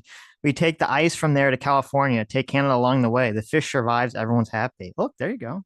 I like it. That's a plan. We should put you in charge. Right. I love it. Tommy Simonson for $200 Donkey Kong says, hi from Denmark. Please take Greenland. Every Dane's taxes would go down with $250. Oil too expense due to Arab oil. Minerals too expensive due to African minerals. Cost us $1 billion in USD a year to stop incest and PDF. Really? Okay. So Wow. there's a lot of incest and PDF files over on in Greenland? Wow. Okay. Interesting. Wow, I had no idea. Look at that. We'll clean it up. Listen, maybe we shouldn't get Greenland if that's the case. I don't know. We're like, oh, we're going to buy this. You like go and you buy a nice house and you go inside and it's all like just falling apart. I disagree. I think the exact opposite. We're going to buy Greenland and we're going to go inside and apparently it's filled with incest and pedophiles. If there I don't know people, if I want to buy that. If there are people abusing children and molesting their sisters, I think it's our duty as Americans to go over there and march those people into the ocean. Okay. And save those innocent sisters and children. And if there's no one left, then we'll send our own people in there to repopulate, right? Can't let that land go to waste. Of course. CNAge for $2. Thank you so much. Says anyone who brings up Jesus is instantly sus to me. Oh no. Hopefully I'm not sus. Hopefully I escaped the wrath of the anti-theists. Lethal Strength for $10 says I had a female driver in Iraq for 15 months as an MP going out every day to Iraqi police stations, trains them in police procedures. She was totally capable of doing what needed to be done. Well, look at that. Yeah, that's super based. Yeah. That's what people care about. They really do. Right. Like, I think there are some women, obviously, that can do it. And obviously, weapons, great equalizer, right? Sitch makes a good point about the packs and whatnot, but they're not all military jobs or infantry. So yeah, no, that's what it depends on what the job is. Yes. Yeah. Totally. That's what I want. I just want people to be able to look at things logically and just say, okay, does this logically make sense or not? Of course. Right. Of course. So. RBGH fan for $5 says Brosh described as a man whose training centered around a pack of cigs and beer, nonetheless beat Serena. Oh, this is the tennis guy. Yes, Serena 6-1 and Venus 6-2 when he was 39, ranked 203. Yes, that's exactly right. Yeah, that came out of the viral clip. Yes. Shout out to Bravo for $5 says women shouldn't be in combat roles. Sitch, check your DMs for a study the Marines already did. Oh, well, maybe obviously combat roles are a different situation, but I kept thinking, right. I'm like, could a woman be a tank commander? I'm not sure why she couldn't. I don't know. Hayden Dale for 30 months. Thank you so much. This one equals freedom. Says it would be funny if you heard random edited gunshots a minute after the protesters are pulled out. Oh my God, that'd be That's great. Funny. That would be funny. Behold my achievement. 30 months. Yada, yada, yada. S-class is the best class. And thank you. 18 makes me cream. There you go. Thank you for being a loyal member. Thank you. Alex S for $5 says, have you seen the anime movie Genocidal Organ? No. Short version is humans are prone to committing genocide. Makes me think of current world events often. Wow. No, I haven't seen that. No.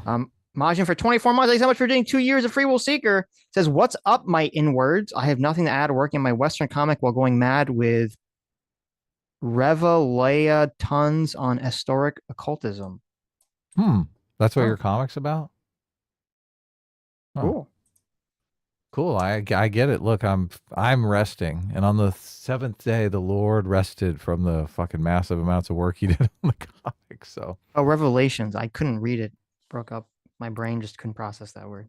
but I'm starting to feel weird about not drawing like for 10 hours in a day. Right? So, You're right, yeah. Lethal Strain for $5 says, I learned that the term gentleman's lunch in the army meant only having 2 beers with your meal. That's awesome. About the size of it. Right. RBGH fan for $5 says, let's pick a sociopath out of a hat. Here's past winners: Tony Blinken, Mike Pompeo, Hillary Clinton, Condoleezza Rice, Mad Dog, Madjay, and of course, Henry Kissinger. Is Condoleezza Rice a psychopath? I never really thought of her as a psychopath. So, I don't really have I guess just because people associate her with like the whole Bush administration invading of Iraq, Afghanistan, and all that stuff. mm-hmm. But I don't know. I don't really know anything about her personally. Kiwi Farmer, thanks so much for the $30. Says, unrelated, but one of my all-time favorite YouTubers, Driftor, made a video condoning the assassination of the United Healthcare CEO. It seemed out of left field and psychotic. He was never like this years ago. Wow, I'm not familiar with his content, but that's unfortunate. So there's a lot of people that are getting like suckered into supporting some like weirdo kind of far left stance like randomly out of the blue, and you're like, what the fuck? So it's sad. Okay, let's get back to it. Oh wait, the Real Whole Center for 5 months. Thanks so much. Says, my current understanding from Mandatory Fun Day, a military channel, is that you need 5 support personnel for each infantryman. Oh, Okay. okay. To carry the shit.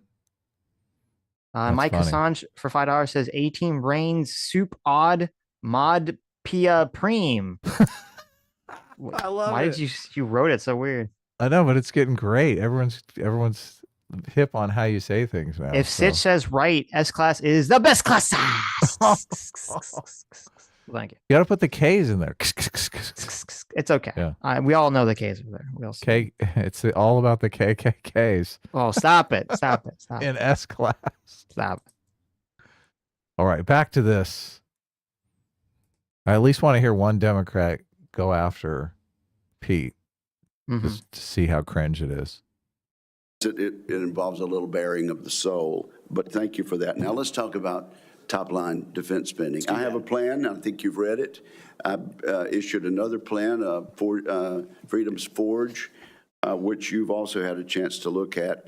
And you have noted correctly that the current trend line of defense spending falling below 3% of our GDP is a threat to national security.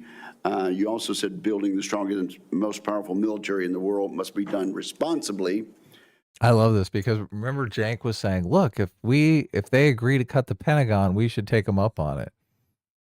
No Republican administration is going to cut it's the Pentagon. not gonna fucking happen. It's a pipe dream. Yeah, I know. Right.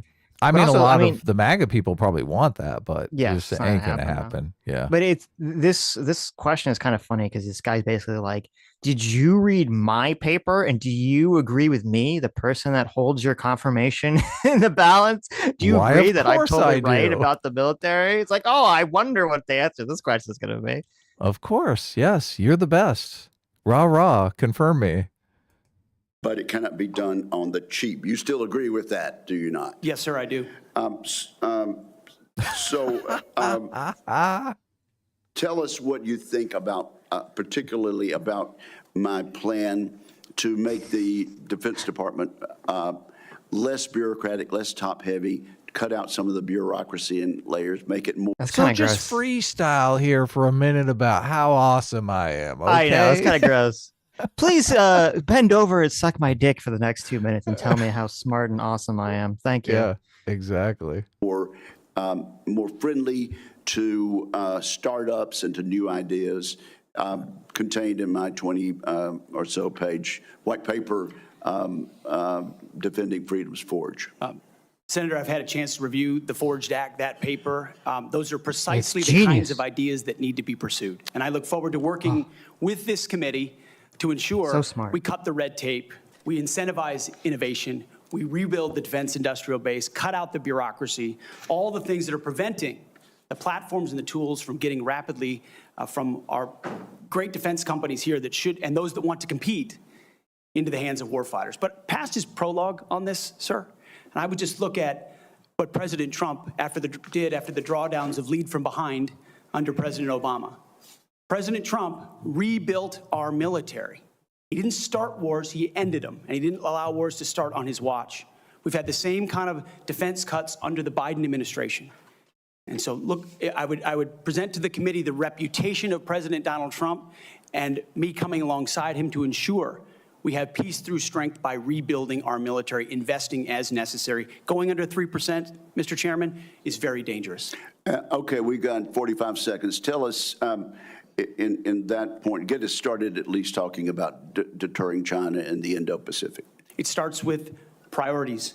The 2017 National Defense Strategy was the first step in reorienting away from simply entanglement in the Middle East, which our generation knows a lot about, and reorienting the behemoth that is the Pentagon toward new priorities, specifically the Indo-Pacific. That strategy has started and was barely followed through on under the Biden administration. So we're going to start by ensuring the institution understands that as far as threats abroad, the CCP is front and center, also obviously defending our homeland as well. Thank you very much. Senator Reid, you're recognized. Well, thank you very much, Mr. Chairman. Before I begin my questioning, I would like to make 3 requests. First, many of my members would like a second round. That has been the custom. Senator Hagel was afforded 3 rounds. Senator Ash Carter, 2 rounds.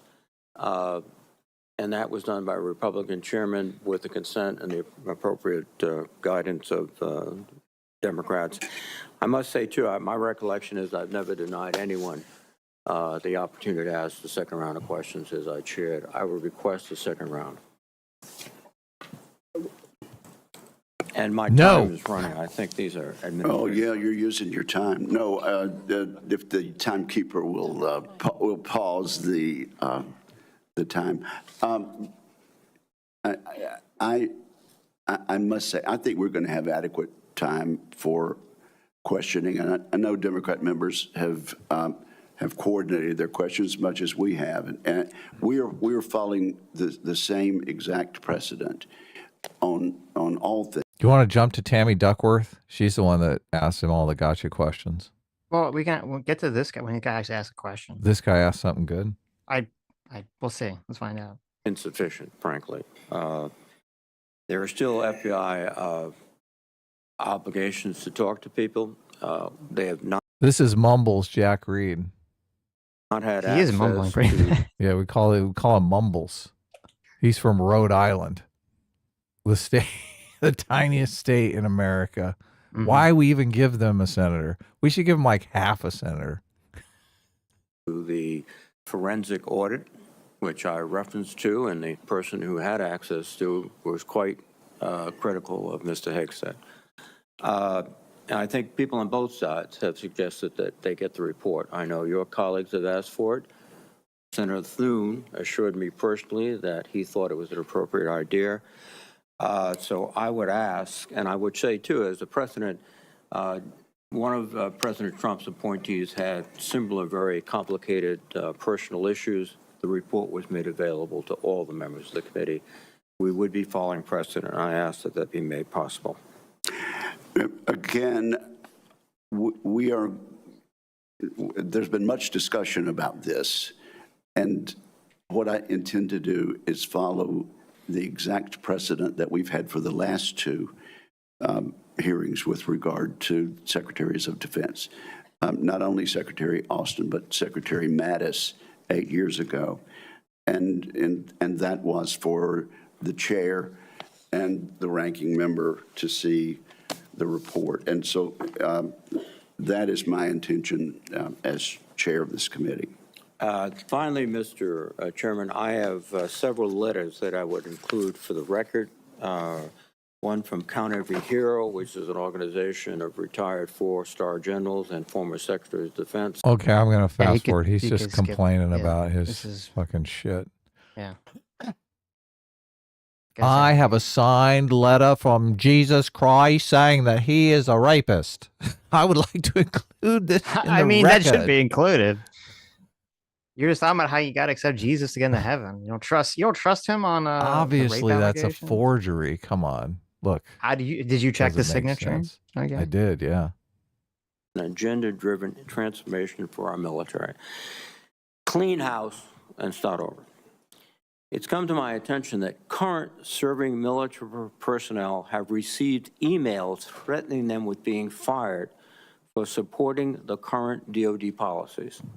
One mail that was sent to a military officer with the subject line, clean house, reminiscent of your specific comment, states, and I quote, with the incoming administration looking to remove disloyal, corrupt, traitorous, liberal officers such as yourself, we will certainly be putting your name into the list of those personnel to be removed.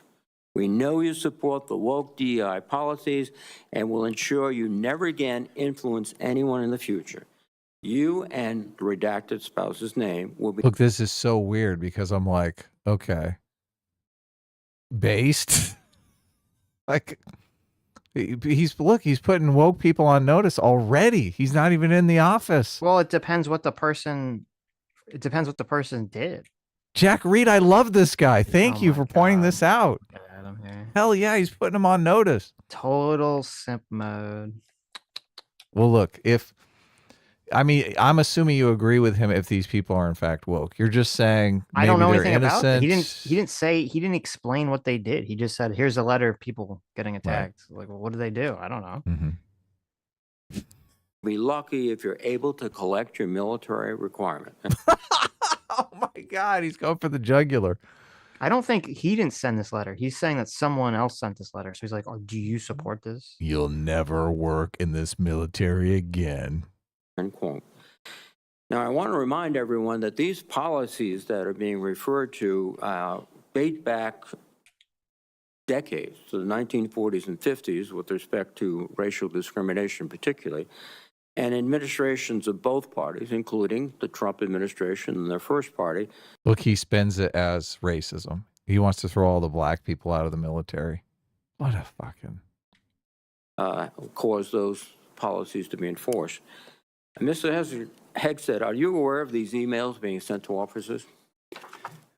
Senator, you mentioned the word accountability, which is something we have not had for the last 4 years. Are you aware of these messages being sent to officers? Certainly, I'm not aware of that. It's not one of my efforts, but there's been no accountability for the disaster of the withdrawal in Afghanistan. And that's precisely why we're here today. Excuse me. Is that leadership has been unwilling to take accountability. It's the time to restore that to our most senior ranks. Oh my God, I love this guy, Sitch. I can't help it. Mm-hmm. You like accountability? Accountability is great. Look, nobody in the Democrats held anyone accountable for the Afghanistan fuck up. Uh-huh. And you looked it up. You confirmed this. I read reporting that the people in charge of the Afghanistan pullout couldn't even get Biden on the fucking phone. Yes, it was horrific. Yeah. That is horrifying. Yep. Yeah. Look, and they can't hold anyone accountable because the Biden staff was the ones that knew not to put Biden on the phone. Mm-hmm. Fucking horrible. Horrendous. Yeah. No, I agree with that 100%. But Yeah. I don't want that to be used as, I just wish he would explain what the fuck this letter, like, why is this letter sent? These emails? Yeah, because I don't know if I should be in favor of it or not. And he's just sort of deflecting on it, saying, I don't know anything about that letter, but it sounds like he's saying, I don't know anything about that letter, but I support it. That was basically kind of what the answer is. So it's like, okay, well, like, what does that mean? It sounds like, look, if he's going to go and clean up house on the ineptitude for the Afghanistan pullout, that's good. But look, the buck stops with Biden, obviously. So he's commander in chief. And I don't think there's going to be any accountability in that situation. There isn't, but I guess the question is this guy up to the task to accomplish that? Versus, that's a good question. Someone else. So, well, the first part of achieving any task is actually setting out to do it. So, and a lot of people would not set out to do it. So, You've written publicly that DI policy is a distraction and have military personnel walking on eggshells. Do you believe that emails like that are essentially threatening both a serving officer and a spouse and is claiming that they'll lose their pension will have a my distraction and detract from the lethality? Senator, you mentioned the 40s and 50s, and you're precisely right. The military was a forerunner in courageous racial integration in ways no other institutions were willing to do. I served with men and women of all backgrounds because of the courage of people decades and decades ago. Mr. Incredibly Hegseth, important. please, do you mean, However, please, the DEI policies of today are not the same as what happened back then. They're dividing troops inside formations, causing commanders to walk on eggshells, not putting meritocracy first. That's the indictment that's made by those serving right now. Excuse me. And why we're having this Excuse me. conversation. All of your public comments don't talk about meritocracy. They talk about liberal democratic efforts that are destroying the military, that those people are our enemies. That's not meritocracy. That's because they're anti-meritocracy and being in favor of DEI. He has to know that. It's a political view. And your goal, as I see emerging, is to politicize the military in favor of your particular positions, which you've outlined extensively, which would be the worst blow to the professionalism of the United States military and would undercut readiness, undercut retention, because I can see officers receiving these emails beginning to wonder very seriously if they should continue. Let me change subject for a moment here.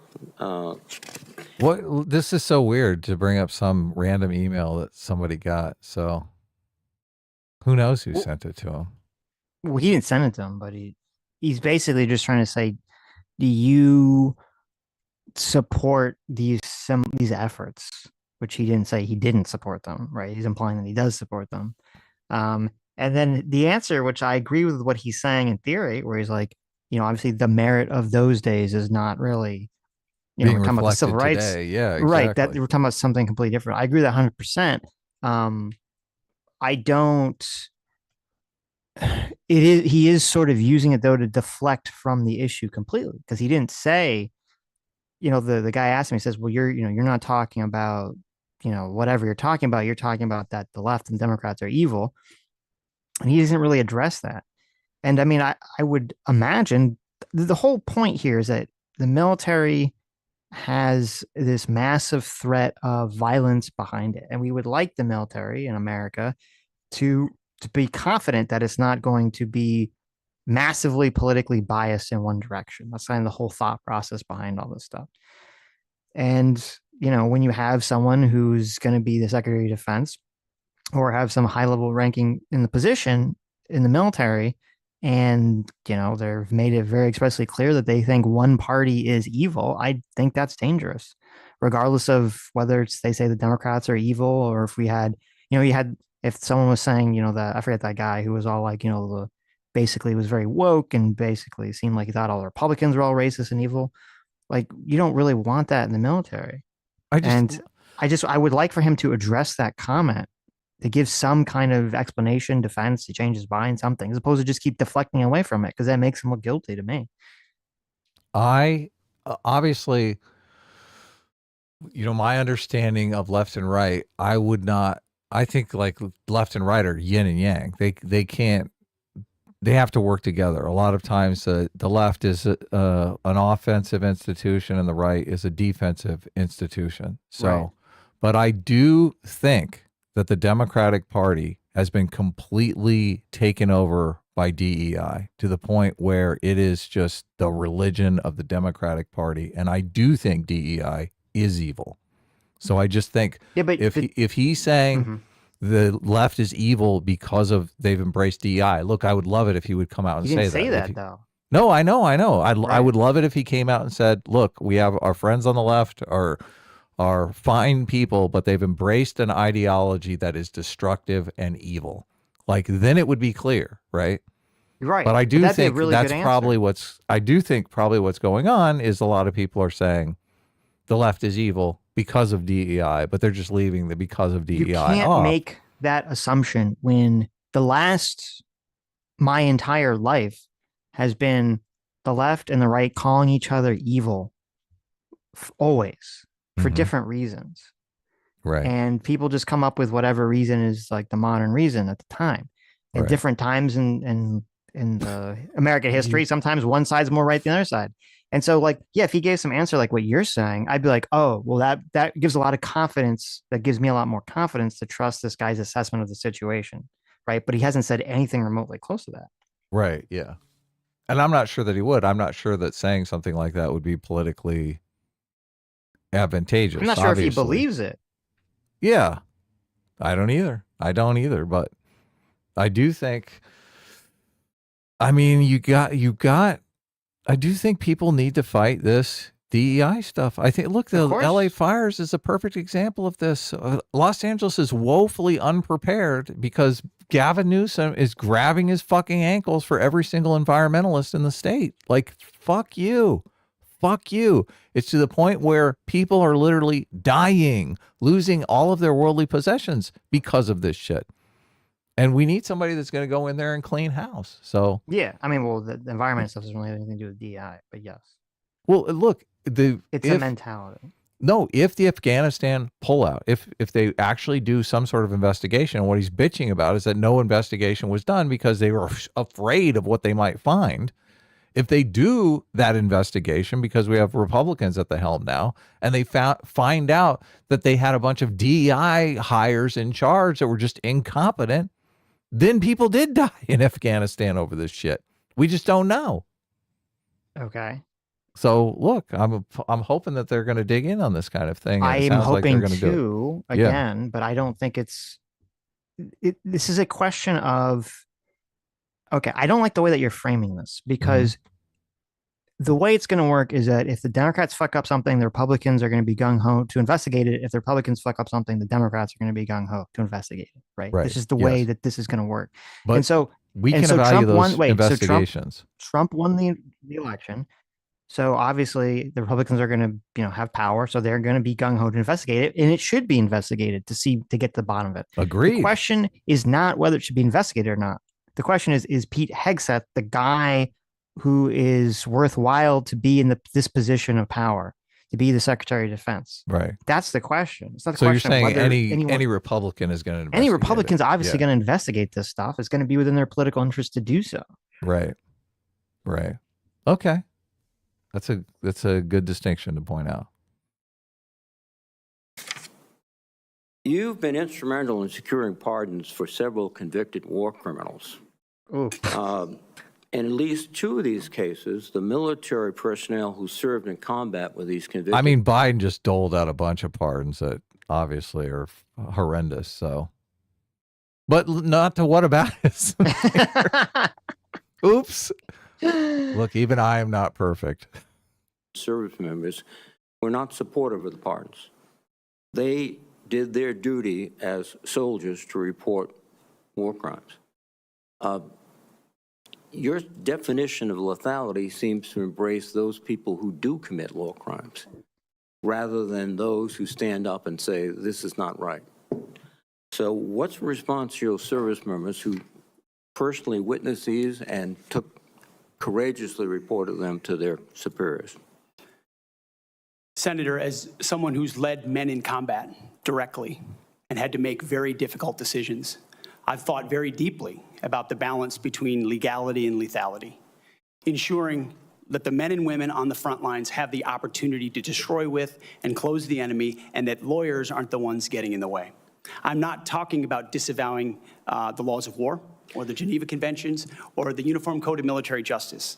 Sir, I'm talking about restrictive rules of engagement that these men and women behind me understand they've lived with on the battlefield, which has made it more difficult to defeat our enemies. In many of the cases you're talking about in particular, sir, there was evidence withheld, there was prosecutorial misconduct, and as someone who looks case by case and defaults to the warfighter, to the men and women with dust on their boots, not the second guessers in air-conditioned offices in Washington, D.C. Excuse me. I look case by case and was proud to work with President Trump to understand those cases and ensure that our warriors are always looked out for. Those cases were adjudicated by who? People in Washington or fellow non-commissioned officers who had also served, sacrificed, and believed in the ethic of the military? Who were the court martial? Senator, in multiple cases, they were actually acquitted, but some charges cases, lingered. yes, Regardless of where those some were convening authorities were, yes, sir. Some were, but others were convicted, and you asked for pardon. That's the only reason you asked for pardon, because they were convicted. But the other factor, too, is you've already disparaged in writing the Geneva Convention, the rules of law, all of these things. How will you be able to effectively lead a military in which one of the principal elements is discipline, respect for lawful authority? You have made statements to your platoon after being briefed by a JAG officer. Well, by the way, would you explain what a JAG off is? I don't think I need to, sir, Why not? because the men and women watching understand. Well, perhaps some of my colleagues don't understand. It would be a JAG officer who puts his or her own priorities in front of the warfighters. Their promotions, their medals, in front of having the backs of those who are making the tough calls on the front lines. Thank you, Senator Reid. Basically a politician. Take that, Jack. That's a terrible answer, though. Like, he just gave the whole Jack Nicholson, you want me on that wall speech. Yes, I ordered the code red, you motherfucker. Like, he said a JAG off is an officer that puts himself before what's right, what's correct, what's fair.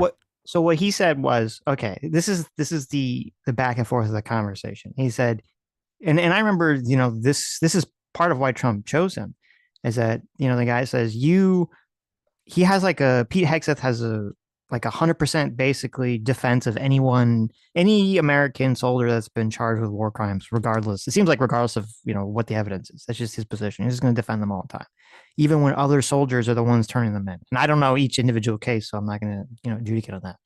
But so the senator's ask him about it. And then he gives, and this is my bias, I'm insanely biased against rhetoric. So as soon as I hear someone give kind of like a standardized rhetorical answer, I just roll my eyes.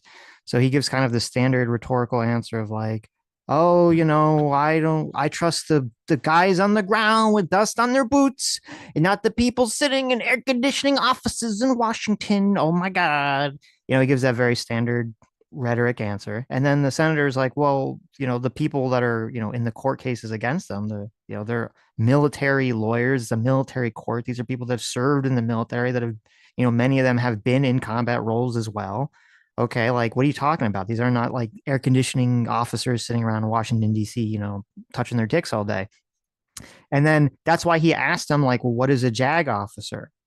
Because he's trying to JAG off. He's asking what the slur is. Oh, okay. Yeah, JAG off. Okay. He tried to get him in a gotcha by like, you're using this slur, this term for JAG officers. What was slur. What was the context? Why are you such a slur user? That's what he's trying to do.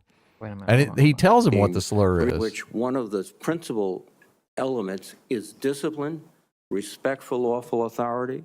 You have made statements to your platoon after being briefed by a JAG officer. Well, by the way, would you explain what a JAG off is? I don't think I need to, sir. Oh, okay, never mind. Okay, no, I misheard. Okay, so I thought he was just saying. I thought he was saying that's just all JAG officers are that. No, he's saying a JAG off. He's like, he uses this slur against the JAG officers that are all in it for themselves, all fucking egomaniacs. They don't care about the fucking men and women that they represent. They just care about getting some sort of conviction, getting someone thrown out of the military. I understand the concept. Yeah. Okay. But I thought his answer was correct, right? Well, his answer could theoretically be correct if we knew the situation to know because I'm sure there are definitely people in JAG who are bad people. So I'm sure there's good people. Right. Yeah, I'm sure there are. But the ones that he's calling a JAG off are probably the bad ones, right? Well, if you trust him, I have zero trust for this guy based on all of his answers being vague rhetoric. But you don't trust Jack Reed. I don't trust Jack Reed either. I don't trust anyone involved in this process. They're all fucking Reed is liars. Going to crawl up the ass of anyone who fucking has a Democrat, a D next to their name. Yes. And the other guy, the Republican, was literally like, bend over and suck my dick, please, about how fucking smart I am for 2 minutes. You don't was, trust yeah. any. Listen, this is the way you have to look I at know. all Don't these things. trust him. You don't trust a Democrat in terms of them doing some deep, adjudication on a Republican, and you don't trust a Republican doing some sort of deep adjudication or investigation on a Democrat, because they're obviously going to be massively politically biased, right? Well, look, I'm glad. looking for. I'm not looking for to look at Jack Reed here to see like, okay, this is a trustworthy individual. I don't know fucking shit about Jack Reed. I don't know that much about Pete Hegseth. I'm looking for to see he's going to ask him a question that is supposed to be a gotcha question. It's supposed to be some sort of probing question, and to see what kind of answer Pete Hegseth gives. And when I hear just the most basic bitch rhetoric, I'm just like, oh God. But look, he gave a good answer though. That is what a jag did off not is. give a look, good and he answer. answered. He attempted to dodge, and then in the end, he's like, "Okay, I'm not going to dodge. I'm just going to answer the question." Right. Here's what a jag off But is. who was? And this you is jag off. This Jack is Jack Reed. Jag off Reed. This is Jack Reed being a shitty questioner. Of I mean, course. so much, and we've talked about this before. All these hearings are like very political theater. Of They're course. just to generate clips now. Not It's really all to about actually, rhetoric. Yeah. Yeah, it's not really to find anything, because it's like it's the same thing. The letter, like, what the fuck was that letter about? I don't know. Jack Reed doesn't explain. Who did Pete Hegseth call a jag off? I don't know. He doesn't really explain. He just says, like, what is it?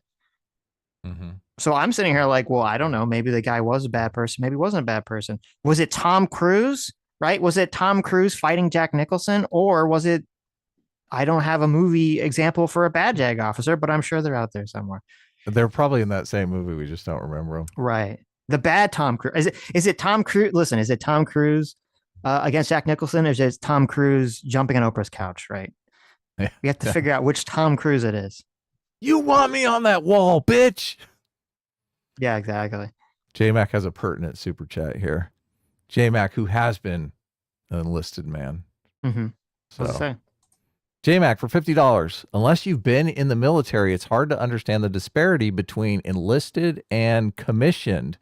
The officer's manual up until I left the service, I think 2014, said to not entrust enlisted because they will often try to get out of the work and be sneaky. Oh, so there you go. Wait, the officer's manual said to not trust enlisted people? Is that what you just said? Because they will often try Jesus to be. Christ. That's Look at that's that. pretty. That's not very good. That's pretty. Yeah, look, disheartening. if the officer, look, they're all jag-offs by that description, right? Well, no, the JAGs would be the officers, and the enlisted people would be the people they're going after. Right. Yes. So, but yeah, the enlisted guys would call them jag-offs. if Right, that's that wouldn't- the that doesn't- standard officer perspective. that doesn't breed confidence or good unity. So Of course. Lethal Strength $5 says Judge Advocate General is a JAG officer. A JAG off is a lawyer like Pisco. There you go. Look at that. Oh, perfect. Right. Thanks for That's weighing funny. in. That's funny. Pisco is the ultimate jag-off. Oh, I love this hearing. Mm-hmm. Why not? Because the men Oh, wait, and hold women on. watching Pause this a second. understand. See, this Well- I hate this. It's always the politicians. They do such shitty jobs at all this stuff. One of the strange, it's an article. One of the strange moments in the confirmation hearing on Tuesday for Pete Hegseth was over this define the word of jag off. The question from Jack Reed, prompted by a comment that Hegseth made to military platoonists he wrote in his 2024 book, The War on Warriors. He made the comment during his Iraq deployment in 2005 after hearing a presentation by a JAG officer or a member of the U.S. Army Judge Advocate General Corps who defended Army soldiers in legal matters. After he and his team were briefed by the JAG officer on the proper protocols for firing on an enemy with a rocket-propelled grenade, Mr. Hegseth disparaged one of the rules of engagement, saying it was going to get people killed, he recalled in his book. During the hearing, okay, blah, blah, blah. We just watched this. Mr. Reed implied that Mr. Hegseth was being disrespectful. Yeah, obviously. Okay. Well, I guess it's just about that. Well, what the fuck? Was he right, though? Never mind, take it back. Fuck you, article. This is a shitty article. What was the rule of engagement that he was complaining about? Look, my dad was in Vietnam. All I've heard my entire life is him complain about Vietnam sucking because the fucking brass wouldn't allow him to win. They were like held back constantly from fucking winning. Yeah, but that's what everyone says. Well, I would only defer to the people who It's are like, actually in no, Vietnam. but like So I've heard a lot, like I've heard what your dad's saying from Vietnam vets. And then yeah. I've also heard from Vietnam vets who were talking about just spray and praying entire villages of people with bullets. And I'm just like, Jesus Christ. Okay. So I'm just like, I don't know, man. I'm not, I don't know who's in the right in this one. It's kind of like, I feel like when it comes to the military, it's the same thing when you involve yourself in a job. Like employees always complain about the boss, and then the boss always complains about the employees. And I'm like, I don't know who's right because I'm not in that, like, I'm not in that environment. I can't really adjudicate from an objective perspective who's right in that situation. Well, my dad So, never told me the story about how they went in and mowed down a bunch of civilians, well, I understand innocent that. I civilians. understand that. I'm Right. sure he probably wouldn't. I think he was talking about the actual enemy, engaging with the actual enemy. Right. So, Right. But no, I know that I've heard not in Vietnam, but I know I've heard in more recent combat in like Iraq and stuff that there were very restrictive protocols that would make it very difficult because they're trying to not, kill a bunch of civilians, which is understandable. Where like someone could shoot at US soldiers and then they could run into like a crowd of people and throw their gun down and you're like not allowed to fire them supposedly or something. well, this is a So, context of the book. What Pete's right. talking about in here. Some top brass came in and said, "Look, you can't actually do that." Well, he's telling him what the legal requirement is, and then he says, "Well, that's bullshit," Yeah, you're going to which get maybe it people is killed. bullshit, but that's what the legal requirement is. So Okay. So funny. It's funny. This literally is what is that movie? With Tom Cruise and Jack Nicholson. What is the name? I can't remember the name of the movie, but that movie is so a great few good because men. A Few Good Men. Yeah, exactly. That movie is so great because it really is like two very important perspectives at odds with one another because it's there's this tension between civil society and what you have to do to maintain that civil society. And Right. a lot of times those two things are kind of in conflict with one another. So, Well, I mean, in a few good men, I think it's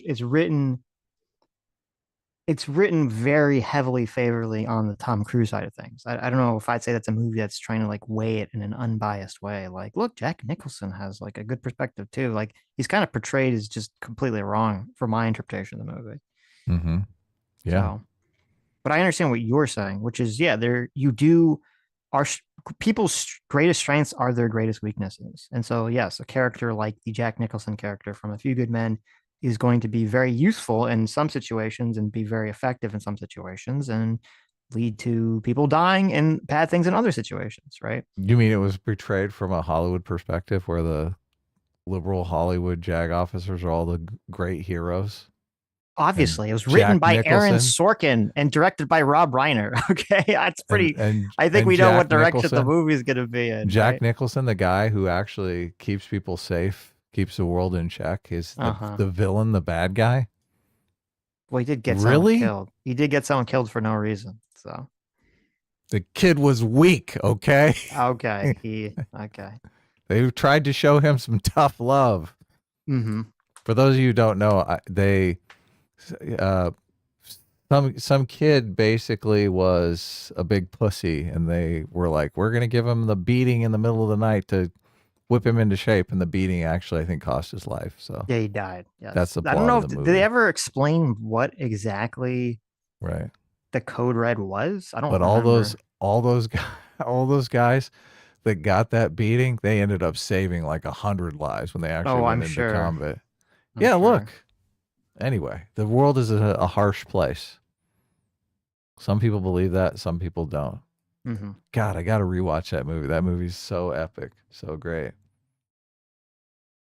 Anyway, let us continue. Perhaps some of my colleagues don't understand. It would be a Jag. This is so fucking good. This is so fucking good.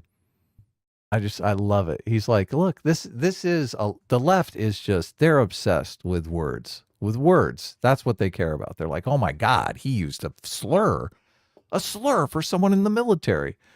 what day goes by that someone in the military does not use a slur for some other person in the military? Zero. Never. Oh, but look, get Jack Reed his fainting couch, okay? Someone said Jagoff. JAG officer who puts his or her own priorities in front of the warfighters. Their promotions, their medals. Would you want the Secretary of Defense to be in a book calling white people crackers?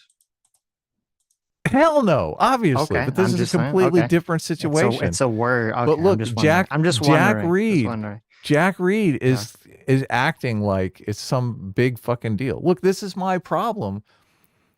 Like so much of this stuff is political theater. So much of it is optics. So much of it is posturing, right? I care about the fucking substance. Like, I understand. I do is too. this guy going to do the job? Is he going to investigate these things? Are we going to get some good information out of this? Is the military going to be whipped into shape? Is DEI going to be drowned in a bathtub and we can focus back on meritocracy? Look, I don't care if women are in the military. I don't care if gay people are in the military. I care that they're dripping with fucking toxic masculinity and they're going to go out there and defend America. That's what I care about. I feel like, again, you can't fall prey, or you shouldn't fall prey to the false dichotomy. Okay. This isn't a choice between Pete Hegseth and some woke Democrat. Okay. If Pete Hegseth does not get the nomination, it's not, Donald Trump's not going to be like, oh, let me get like the wokest person to ever woke to be in charge. This is not true. This is not true. This is exactly what happened in Trump's first administration. Look, I've read enough of these books that the people that they confirmed are status quo people who are not going to investigate. They care more about protecting the institutions than they do about actually fostering a meritocratic system. Like, that's straight up corruption. Like, so many of the people involved in the first Trump administration were just fucking yes men for the institutions. They weren't going to shake things up. They weren't going to fix things that needed to be fixed. They were basically just going to do the status quo, normal, whatever we do. Do you disagree with that? In terms of the Secretary of Defense position, I don't know about the specific people enough to comment on that. Yeah, so look, just because they're a Republican doesn't mean that they aren't going to go in there and try to figure out what's wrong and make the institution better. Like, so many of these institutions run on autopilot until some sort of catastrophe strikes. The Los Angeles wildfires are the perfect example. We've got the head of DWP making $750,000 a year. She leaves a crucial reservoir empty for 7 months over like $130,000 fix. Like, what the fuck?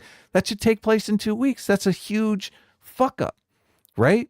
These institutions, they don't care. Okay. It's whoever's in charge is like the face of the institution. They're not going to do anything. They're just like a ceremonial person. It's a problem. Wait, you're right. This is the problem. Okay. That's my fucking point here. No, your point is that Pete Hegseth, who has been a fucking Fox News host, who we don't know if he has any sort of fucking capacity to be the fucking Secretary of Defense whatsoever, which is a very, very high level, complicated, difficult task before this person. Okay. So I'm not going to sit here and him just say a bunch of fucking talking points about DI being bad. And I'm going to go after the Biden administration, people who fucked up the Afghan pullout and all this other stuff. Like, yeah, the rhetoric is fine. Okay. I don't give a fuck. I'm pretty confident that even if Pete Hegseth was not nominated, that Donald Trump is going to go out there and he's going to not find some deep state magic actor, like maybe he got suckered into last time. He's going to find someone who is actually going to do these things. I would like someone who's a little bit more fucking competent than a Fox News host. Okay. That's what I'm talking about, because competency has nothing to do with a left-right spectrum. It has nothing to do with DI or any of this shit. Look how fucking bafflingly, insanely fucking incompetent the Bush administration was. Okay. Look, that was one of the most insane high levels of incompetency in our military in my entire lifetime, and maybe for my entire lifetime, worse than the fucking Afghanistan pullout, and has destroyed America's foreign policy ever since because of these fucking retards. So that's what I want. I want someone that I feel like I can hear them and they can explain something and go, oh, this person knows what the fuck they're talking about. Right. I am only responding to you saying that no matter who is in the office, they're going to investigate. I'm not saying that. I'm not saying no matter who. I'm saying that Trump is going to, I trust, in his second term here, going to assign someone who's going to be aligned with being anti-DEI and being wanting to look into the Afghan pullout. That's all I'm saying. Okay, because you're kind of have like this dichotomy in your mind that's like, well, it's Pete Hegseth or the wokest fucking person that ever exists, and that's not really the choice. That's not my. That's not my. No, I'm not saying that. Okay. I'm saying you need somebody that's stating that they're going to go after DEI, and you could get a Republican that isn't going to say any of that shit. Like there's plenty of Republicans that are not going to say any of that shit. You could, right? You could, but you can't fall in the trap of just saying, "Well, he says he's against DEI, so therefore, he should be Secretary of fucking Defense." Oh, look, if you've got a bunch of status quo Republicans who are not willing to say that shit, fuck no, I don't want them in the job. Okay. And if you have to go to a Fox News host to get someone that's going to say that, I guess we're going to the Fox News host. Yeah. Okay. Again, but that is again a false dichotomy, because it's not like Trump was out here like, I've scoured the globe, looked through every fucking Republican who could possibly be Secretary of Defense in the entire country, and none of them were willing to attack DEI except for Pete Hegseth. Well, look, I don't know the other people that he considered that meet that criteria. So if you want to get me the short list, we can look at them. I don't think there is. So far, I think Pete Hegseth is doing a swimmingly good job here. I like the fact that he responded to the jagoff thing, which was obviously an attempted got you. The fact that you could easily go to the internet 15 minutes after this hearing happened and there's already a bunch of people on the left. Oh my God, he said jagoff in a confirmation hearing. The article wasn't. Well, the article was, they're doing a bad job. They're just explaining it. They weren't pointing out the fainting couches. Yeah, but they're writing those articles because they know people on the left are going to be pulling out the fainting couches. Oh my God, he's just so rough around the edges. This is Trumpistan. They care so much about optics, and they care nothing about substance. That's not it. What it is is this a person who thinks that all JAG officers are pieces of shit? That's what the context is. That's what the thought process is. That's what the worry is. Okay? No, he called one JAG officer who I gave this presentation. understand that. I'm not saying he does. I'm saying that's the implication. This is what always happens in these situations. Not the implication. It is. You don't see it. That's how the left is going to see it.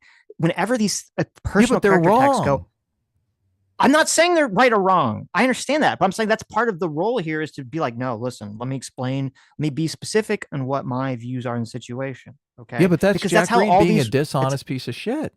Okay. Jack Reed is basically promoting that narrative that he thinks all JAG officers are JAG-offs, right? Right.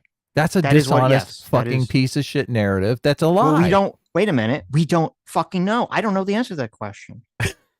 You don't know the answer to that question either. For real? Wait a minute.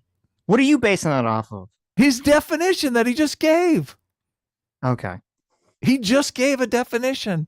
Yeah. Here, look, we'll listen to it again. We're right at the point. Because he's going to say, yes, every JAG officer is an evil person, and whatever the troops do in the field is 100% based. He's going to say that. Right? He can't obviously believe that. I can't believe you're accusing him of believing that. I didn't fucking say that.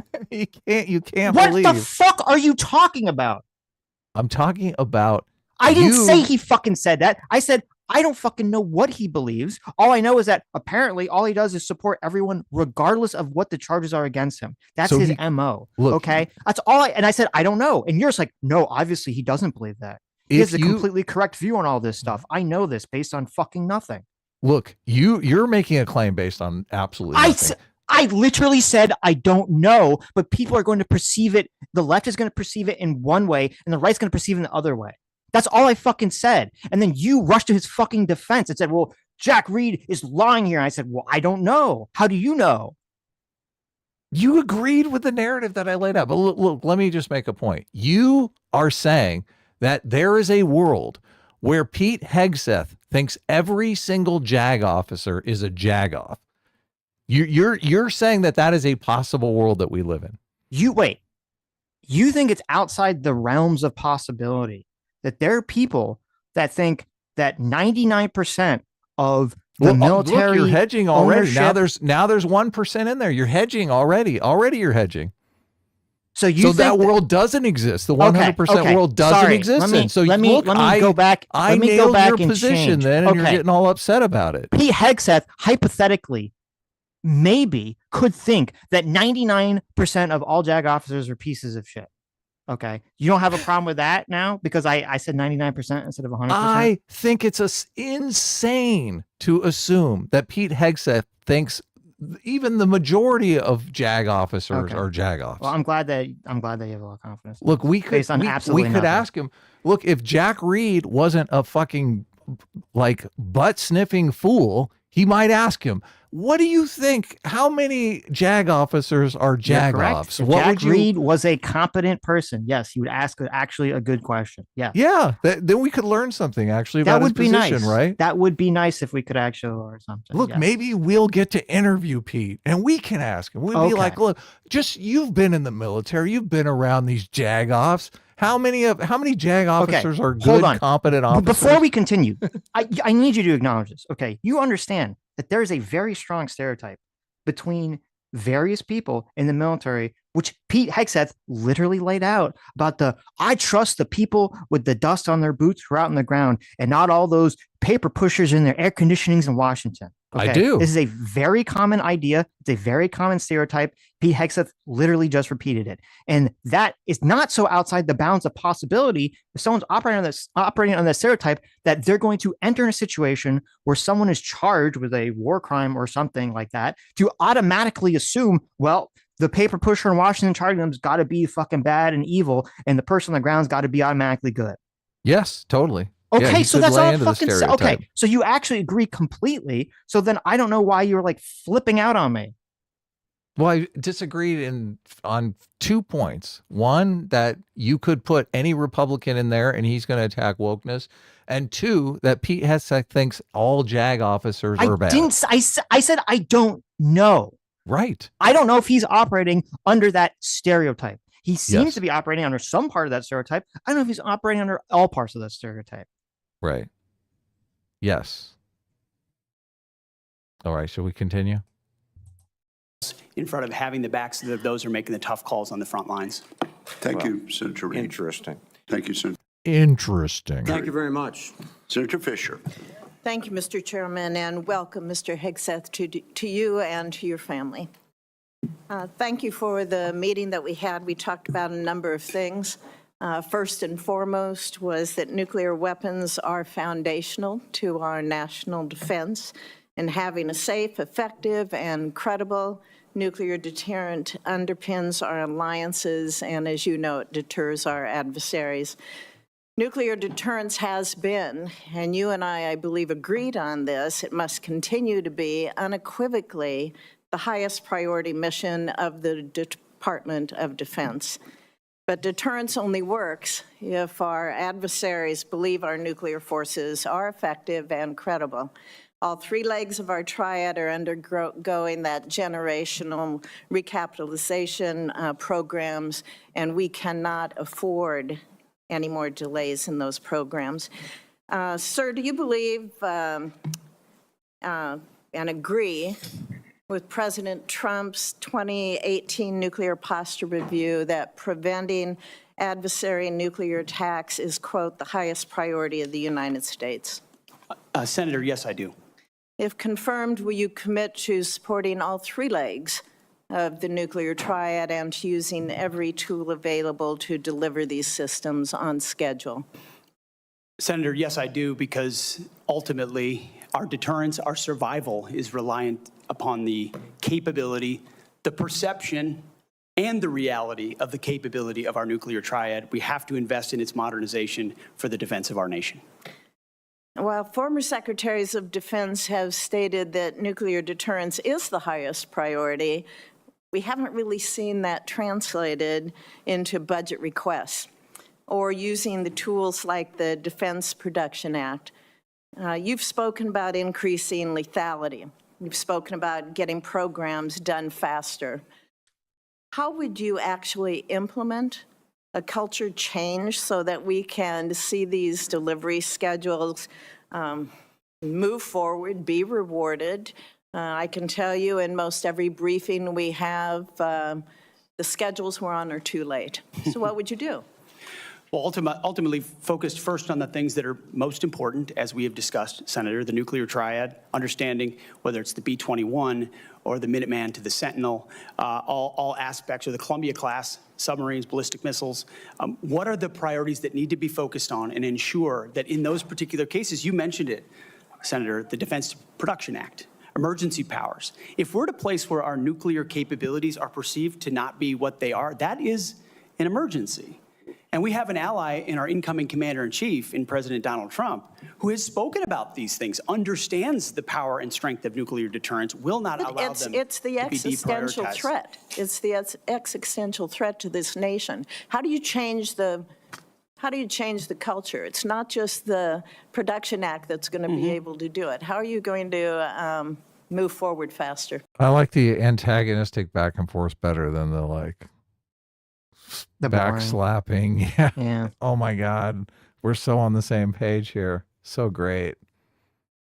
Competition, Senator, is important, critically important. The Death Valley that was talked about, leveraging the innovation of Silicon Valley, which for the first time in generations has shown a willingness, desire, and capability to bring its best technologies to bear at the Pentagon, a Pentagon that has become too insular, tries to block new technologies from coming in. So we have to embrace that, there's some great Office of Strategic Capital, DIU initiatives that provide loans to companies to participate, because you have to invest in the defense industrial base for the longer term projects. We have the capability, the missiles and the munitions, but also to rapidly field emerging technologies that we need on the battlefield right now. So as we learn things, say in the war in Ukraine, those technologies, as we look at threats we're gonna face, find ways to rapidly field those using off-the-shelf technologies or standard designs, modular designs. Another easy one, Senator, that became evident in the process is digital designs. The Pentagon often builds entire systems without first using a digital design. Okay. Which means you build prototypes and then scrap them and start over again. No private sector business could survive doing business that way. So there's a lot of innovation, and I'm going to hire a lot of smart people already have to help with that. In the 2025 NDAA, it was established to a new position, the Assistant Secretary of Defense for Nuclear Deterrence, Chemical and Biological Defense Policy and Programs. And that was established so we could cut through a lot of the bureaucratic stovepipes that we see in the office of the Secretary of Defense. If confirmed, will you direct the Department of Defense components to expeditiously implement this reform? It sounds, I would want to look directly at exactly what that reform is. It is I great. take your word that it's great, Senator. I will review it robustly, and I look forward to implementing it. Okay, thank you. They really are trying to get their policies in, aren't they? The 2018 Nuclear Posture Review concluded that the U.S. needed to once again develop and deploy a nuclear-armed sea-launched cruise missile known as SLCM to offset significant Russian and Chinese advantages in theater-range nuclear capabilities. Since then, Congress, on a strong bipartisan basis, has directed the Navy and the National Nuclear Security Administration to continue this effort. Do you support the SLCM program? As of right now, Senator, based on what I know, I do, but one of my answers I'll have repeatedly throughout this morning is getting an opportunity to look under the hood, classified material, get an understanding of true capabilities vis-a-vis enemy capabilities. Because what we know right now on the nuclear, Senator, what I know on the nuclear side is that Russia and China are rushing to modernize and build arsenals larger than ours. We need to match threats to capabilities, and the systems we elevate will be tied to whether those capabilities are needed based on the adversaries we face. Would you ensure that this program is executed according to law? Absolutely. Absolutely, Senator. What, short here, what is your plan to revitalize the industrial base? in this country. Needs to be real short. Real short. Serious investment targeted at systems that we truly need by also incentivizing competition and laser focus from the OSD, from the Office of Secretary of Defense, to all the particular strategic initiatives to revive them so it's not just one system, it's multiple systems. You may want to expand on that on the record. At this point, Thank you. my colleagues, I would ask unanimous consent to enter into the record a letter organized by a group called Flag Officers for America, which has 120 retired generals and admirals offering their support for Mr. Hegseth's nomination. I ask unanimous consent.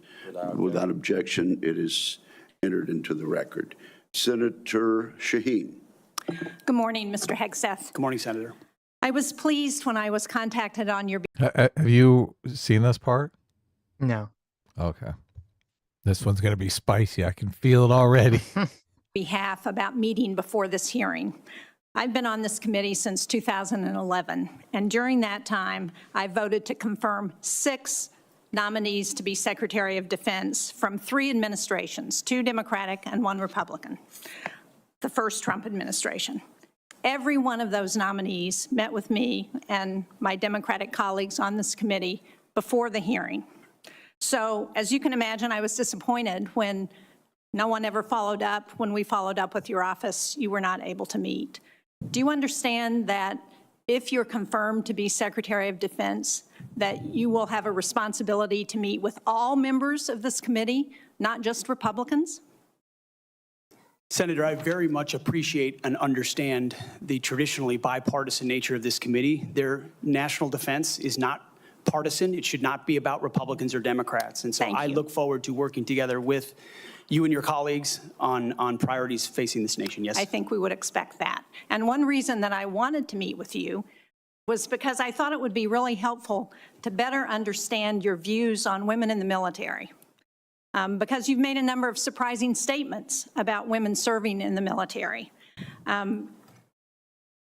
As recently This is a Democratic senator from New Hampshire that we're listening to. Jeanine Shaheen, I think is her name. So they probably, I mean, obviously, I think his answer was good. He obviously should meet with her. I don't know if there's time constraints or whatnot. So, but they might have said, look, she's totally DEI woke. If you meet with her, no progress is going to be made. So just don't meet with her.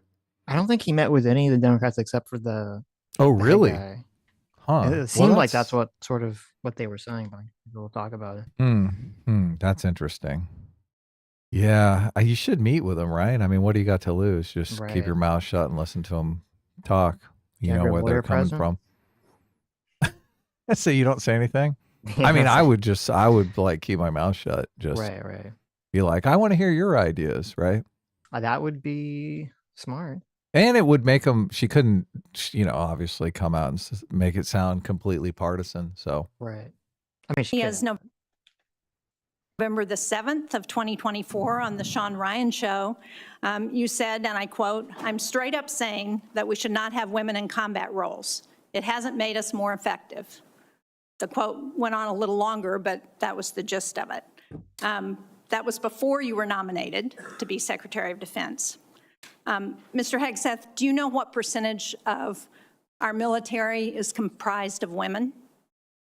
I believe it's 18 to 20%, Senator. It's almost 18%. And in fact, DOD's 2023 demographic report indicated that there are more women serving now, and there are fewer separations. So they make up a critical part of our military. Wouldn't you agree?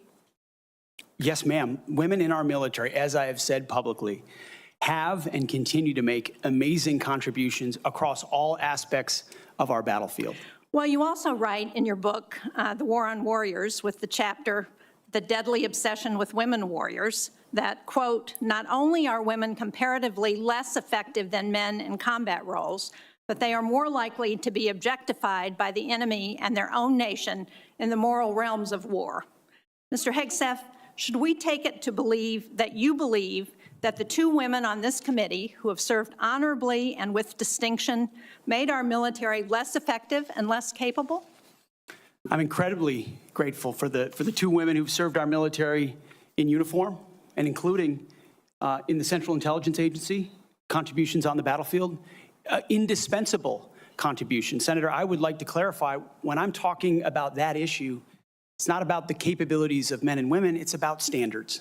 And this committee has talked a lot about standards. Standards that we, unfortunately, over time, have seen eroded in certain duty positions, certain schools, certain places, which affects readiness, which is what I care about the most, readiness on the battlefield. I appreciate that. And so my comments point time and time again to standards. Your statements publicly have not been to that effect. After your nomination, you did state to a group of reporters that you, quote, support all women serving in our military today who do a fantastic job across the globe, including combat. So what I'm confused about, Mr. Hegseth, is which is it? Why should women in our military, if you were the Secretary of Defense, believe that they would have a fair shot and an equal opportunity to rise through the ranks? If on the one hand, you say that women are not competent, they make our military less effective, and on the other hand, you say, oh no, now that I've been nominated to be the Secretary of Defense, I've changed my view on women in the military. What do you have to say to the almost 400,000 women who are serving today about your position on whether they should be capable to rise through the highest ranks of our military? Senator, I would say I would be honored to have the opportunity to serve alongside you, shoulder to shoulder, men and women, black, white, all backgrounds, with a shared purpose. Our differences are not what define us. Our unity and our shared purpose is what define us, and you will be treated fairly and with dignity, honor, and respect, just like every man and woman in uniform, just like the men and women that I've worked with in my veterans organizations, to include when I was a headquarters and headquarters company commander in the Minnesota National Guard. Well, I appreciate your 11th well. hour conversion, but Mr. Chairman, for the record, I would like to submit Chapter 5, The Deadly Obsession with Women Warriors, for the record.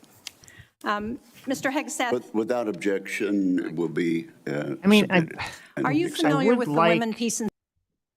I think there's a valid concern to say, okay, I'm fine with women serving in the military. I just don't maybe want them in specific combat roles. Like, that seems like a more valid take. I don't know why he kind of said that maybe when he talked about standards, but he didn't really.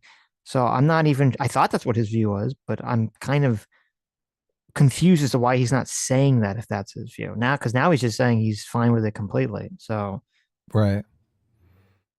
Yeah, I don't know if it's a good idea to go down the road of what exact positions women are incapable of serving in just because it looks bad optically. Yeah, right, totally. Right. And you're like, oh, well, they can't. Then you get into that whole McEnroe back and forth where you're arguing over whether women are capable of doing this or that. Yeah, but I mean, if the whole thing is like, you're going to come in here, I mean, I don't see how it's any less spicy than saying like DEI sucks, right? Or anything like that. I mean, I feel like these are the same level of spiciness.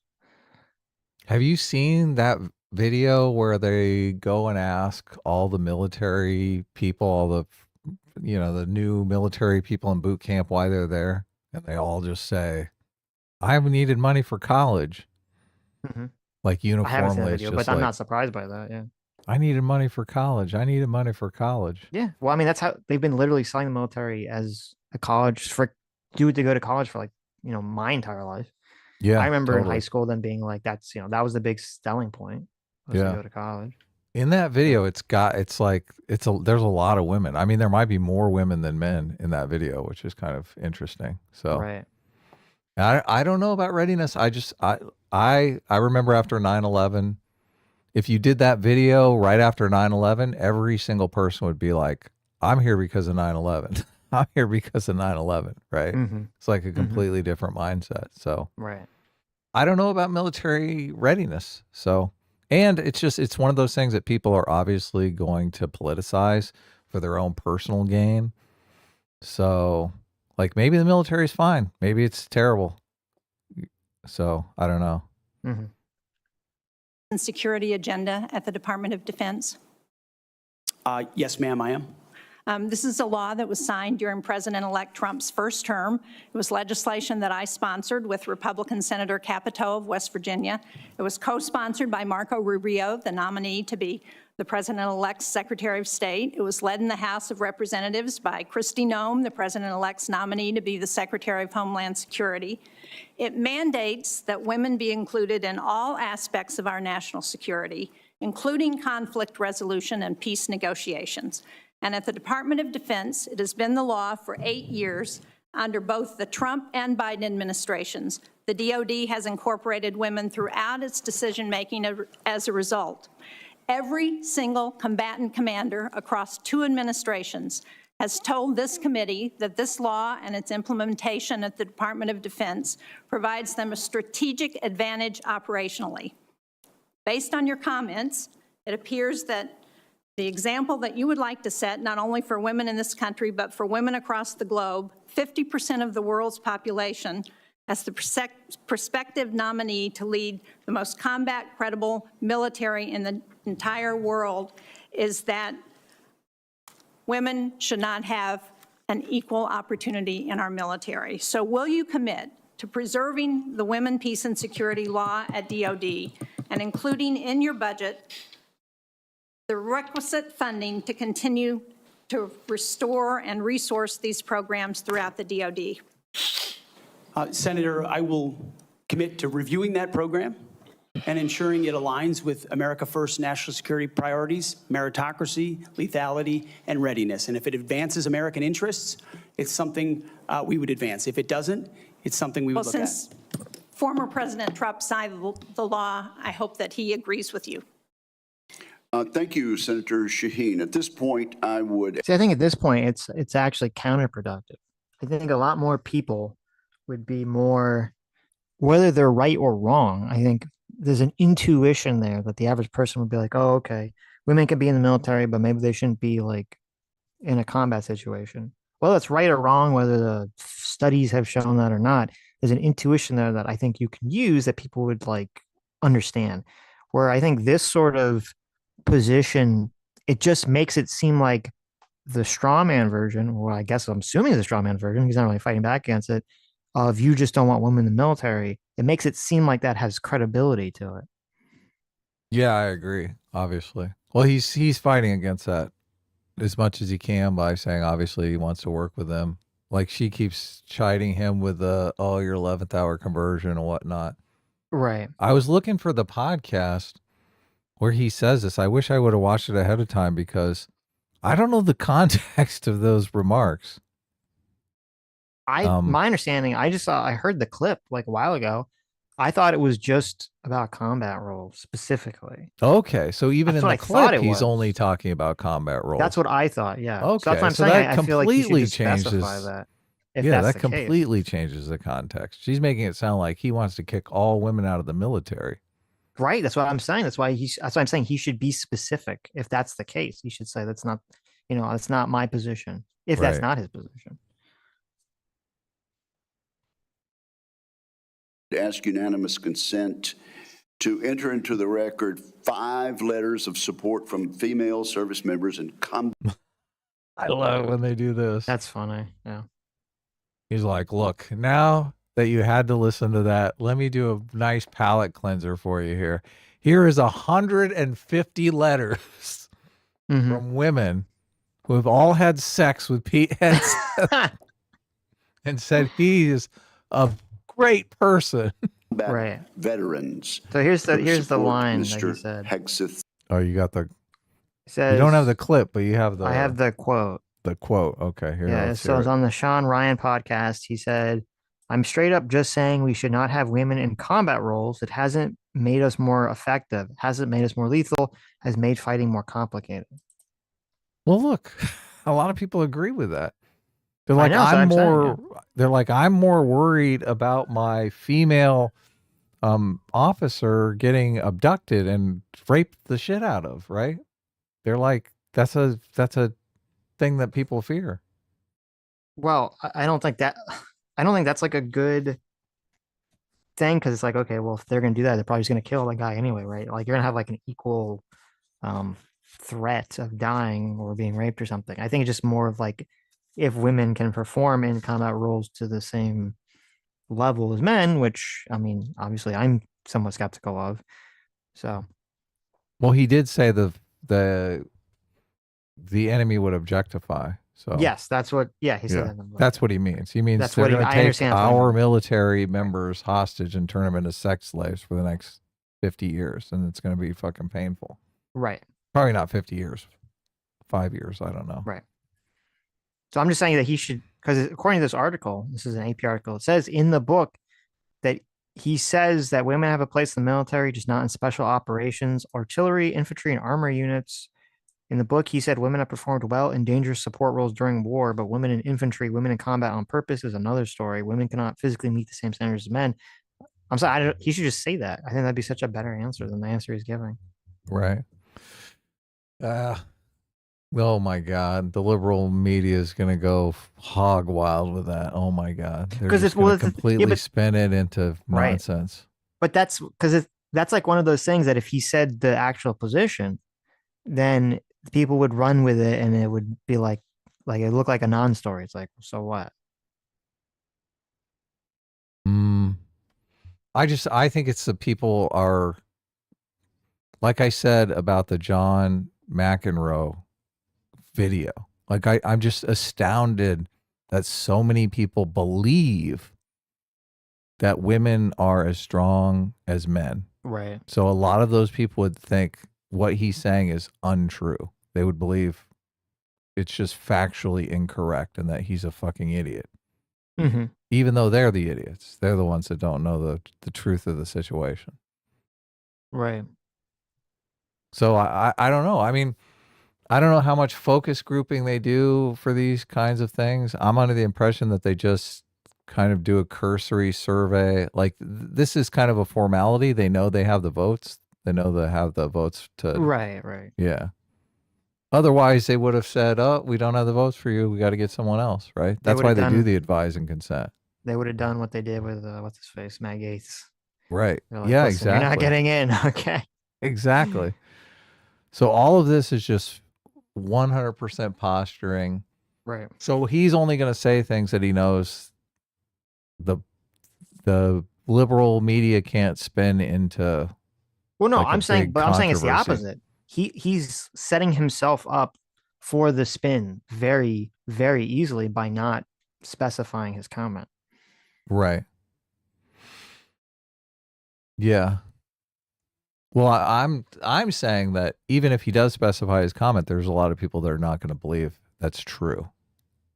Yes, but it will create the situations. A lot of, I think, where Trump thrives is that he'll say something that's somewhat ambiguous and can be interpreted in multiple ways. And so his supporters interpret it in a positive way, his detractors interpret it in a negative way. Now, this wouldn't be exactly the same thing, but it's kind of similar. Like if he says this thing about not putting women in combat roles, I think a lot of people on the right would be like, "Oh, that's totally fine," and then a lot of people on the left would be like, "Oh my God, what a sexist!" And it would detract from all of the other attacks against him. Yeah, it might work out well. Could work out great.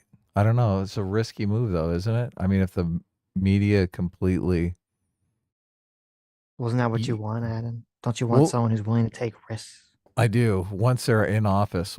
Oh, okay. Look, Play it safe until they get there. If the media does some spin and all of a sudden it's difficult for Republicans to support him because their seats are on the line. Mm-hmm. Like that's the problem with that maneuver because they want to already he has the votes. They just want like a very uneventful confirmation hearing where no risks are taken and nobody has to expend any political capital to vote for Pete Hegseth. If Pete Hegseth says something controversial and the left-wing media runs with it, and all of a sudden there's story after story after story about what a fucking insane person Pete Hegseth is because he believes men are actually stronger than women. What an insane thing to say. You're in big trouble, right? Right. And we're always we're always on the verge of that. Like the mainstream media obviously wants to run with those big sensational stories about how Pete Hegseth is a giant sexist. Right. No, that's true. So That is I mean, it probably is risky, and I would like to know his position. This nomination. These women represent diverse. Okay, we can fast forward a little bit here. Let's get back to. You want to skip Tom Cotton, because Tom Cotton is just going to blow him for like 15 minutes. Sure. I didn't just watch it, but yeah. I mean, Tom Cotton is kind of a big personality. Maybe we should watch it. Who were on the front lines as well, is that correct? Yes, sir. And were those women anything other than skilled, brave, and honorable in their service? They were some of the best soldiers I worked with. So women have been serving in combat for a long time. Women have even been serving in combat units Wait, like wait, go infantry back to the battalions beginning of for a the long Tom Cotton time, section and roles here. like Because he's include like women trying and to, I guess he's defending against the Recognize Senator Cotton for 7 minutes. Here it is. Mr. Hegseth, let's continue on this line of questioning about what's sometimes referred to as women in combat. I think that phrase is something of a misnomer. Many members of this committee have served in combat in the last 25 years, to include women and men. I'm sure all those men served with women, whether they were military police officers or they were pilots or whether they were intelligence analysts or medics or what have you. You served. I assume you served with women who were on the front lines as well. Is that correct? Yes, sir. And were those women anything other than skilled, brave, and honorable in their service? They were some of the best soldiers I worked with. So women have been serving in combat for a long time. Women have even been serving in combat units like infantry battalions for a long time in roles like medics or mechanics or what have you. So what we're talking about here specifically is women in ground combat roles in jobs like infantrymen or artillerymen or special forces. Now, until about 10 years ago, that wasn't the case. Under Secretary Panetta, those roles were opened up to women to serve in. Has President Trump indicated at all that he plans to rescind or alter that guidance? You're correct to point out, Senator, that these are the decisions that the Commander-in-Chief will have the prerogative to make. He has not indicated to me that he has plans to change whether or not women would have access to these roles. However, I would point out, ensuring that standards are equal and high is of importance to him and great importance to me. Because in those ground combat roles, what is true is that the weight of the ruck on your back doesn't change. The weight of the 155 round that you have to carry doesn't change. The weight of the 240 Bravo machine gun you might have to carry doesn't change. And so whether it's a man or a woman, they have to meet the same high standards. And Senator, in any place where those things have been eroded or in courses, criteria have been changed in order to meet quotas, racial quotas or gender quotas, that is putting a focus on something other than readiness, standards, meritocracy, and lethality. So that's the kind of review I'm talking about, not whether women have access to ground combat. Okay, so thank you. So you expect no change to that guidance, but as you point out, in these specific jobs, there are irreducible physical demands.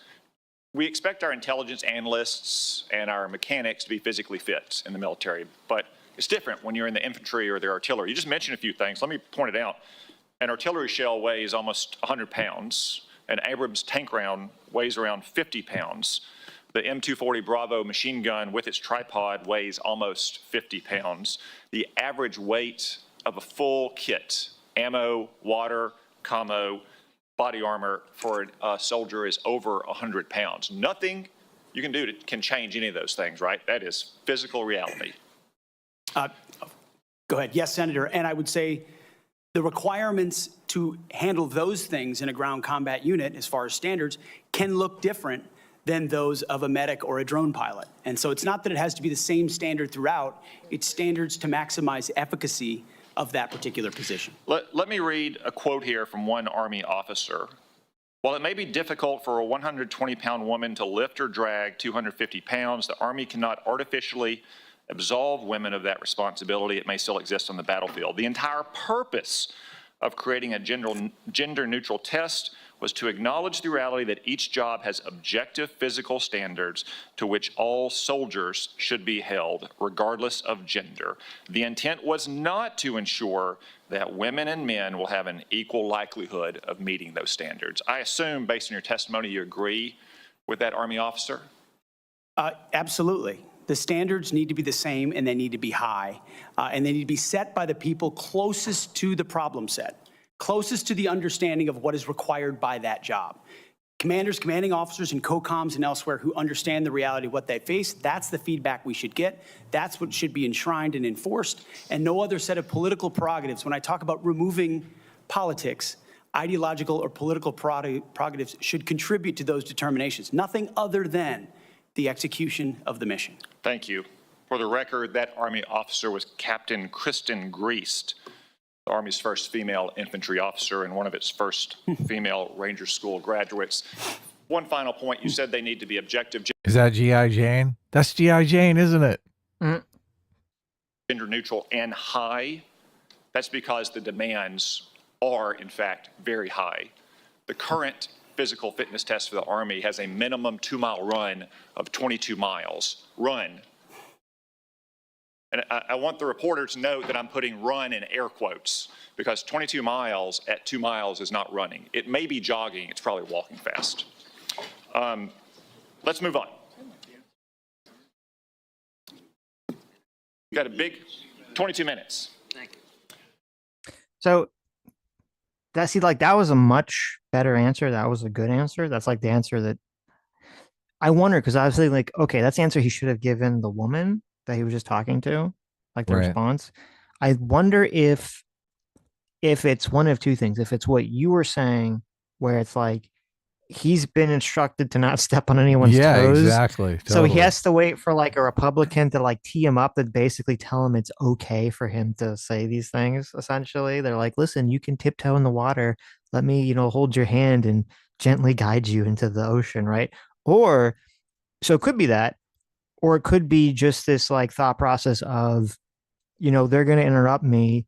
So I'm just going to say try to say nothing when a Democrat asks me a question. And then I'll like the Republicans will allow me to just go on and on and on and on and on and on and on. And maybe this is like set up beforehand about like he knows who's going to ask him what or something. So yeah, it's Tom Cotton. They probably laid this out ahead of time. He's like, you let us do the talking. Okay. You say as little as necessary when the Democrats try to grill you. Just don't, step in any landmines and we're good.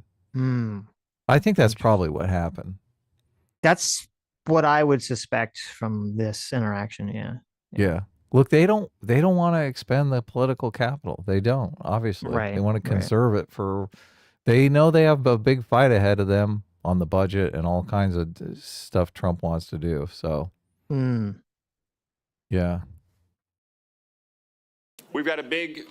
But that was great as far as laying out this kind of stuff that we were just talking about. But Tom Cotton took all the heat. Like he basically just set it up as a multiple choice question for him.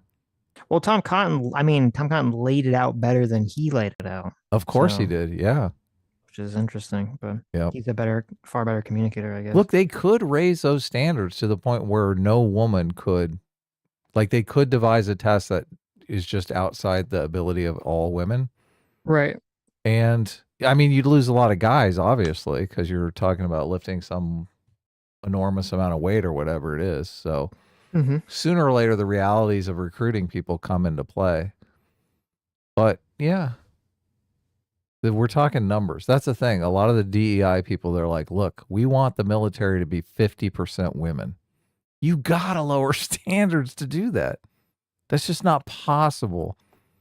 And maintain the physical standards. requirements. Yes. Yeah, exactly. Right, But a lot of people don't believe that anymore. That's like fiction. That's a fictional world that only, right-wing chuds believe. Audience here. Many of them seem to be patriotic supporters of you, Mr. Hegseth. Some of them seem to be liberal critics of you. I would note that it's only the liberal critics that have disrupted this hearing, as was my custom during the Biden administration. I want to give you a chance to respond to what they said about you. I think the first one accused you of being a Christian Zionist. I'm not really sure why that is a bad thing. I'm a Christian. I'm a Zionist. Zionism is that the Jewish people deserve a homeland in the ancient Holy Land where they've lived since the dawn of history.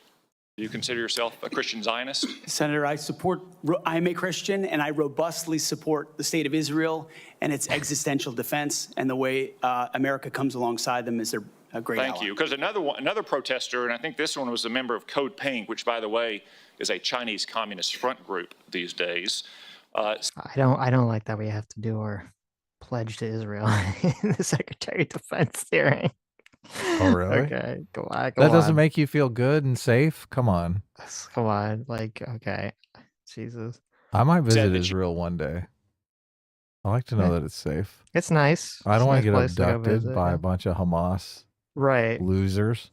Right, but it's like I know what Trump's positions are. I would assume any Secretary of Defense, he chooses is going to be aligned with that. I don't need to like. I don't know. It's just weird. Oh, I like that he comes out and says, "Look, I'm a Zionist. What's wrong with being a Zionist, motherfucker?"